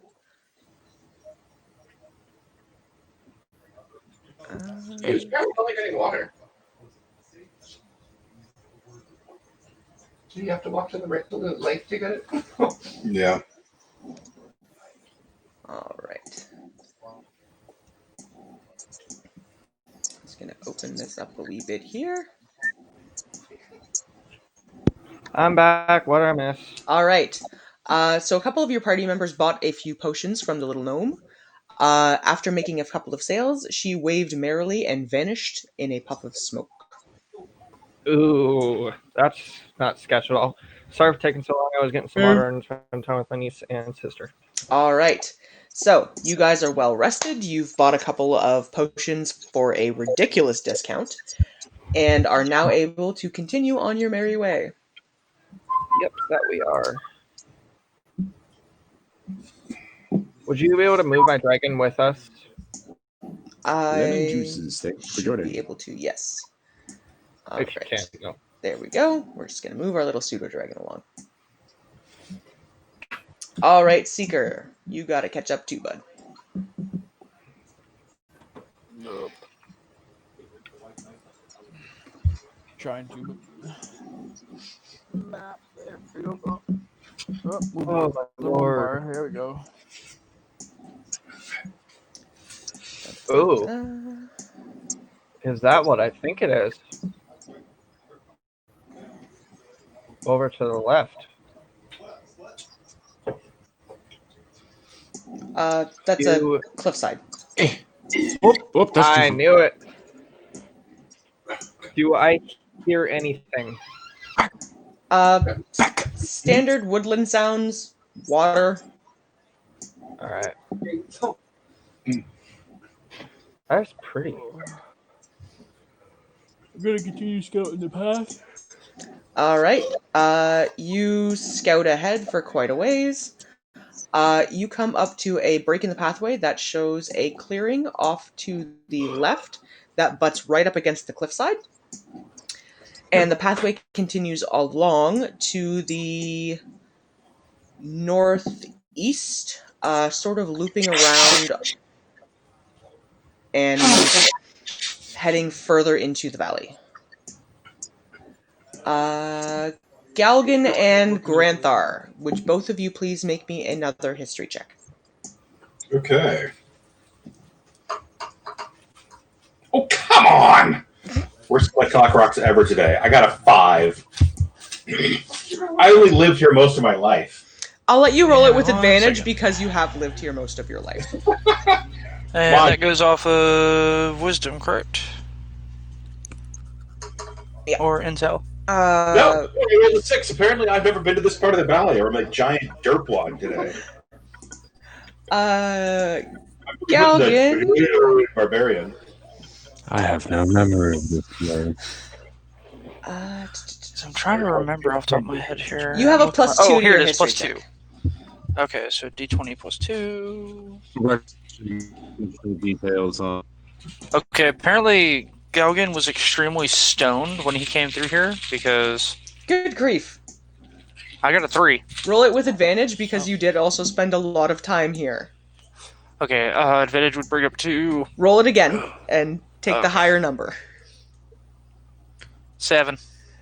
Jesus, dude. You're All right. today. Between the two of you, you manage to look at these pathways, and Granthar, it jogs your memory a little bit when Galgan is kind of mumbling about the forest terrain.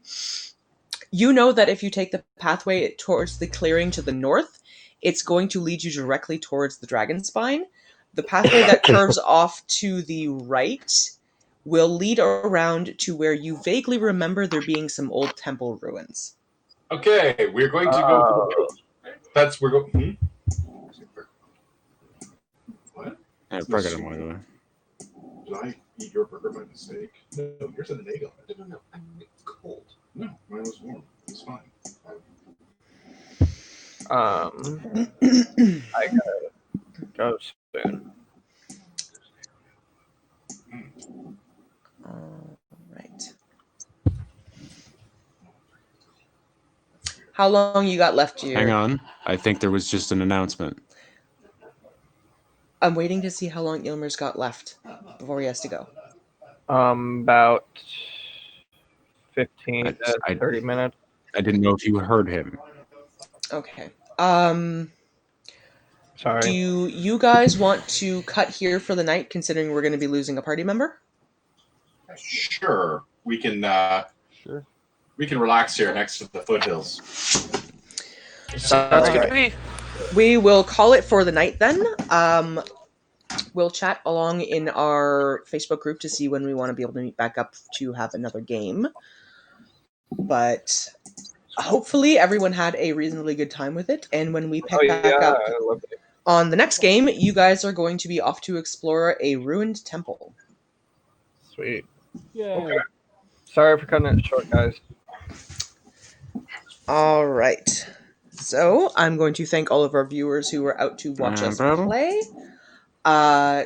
Hopefully everybody has a good time, and we'll catch you all later. Bye.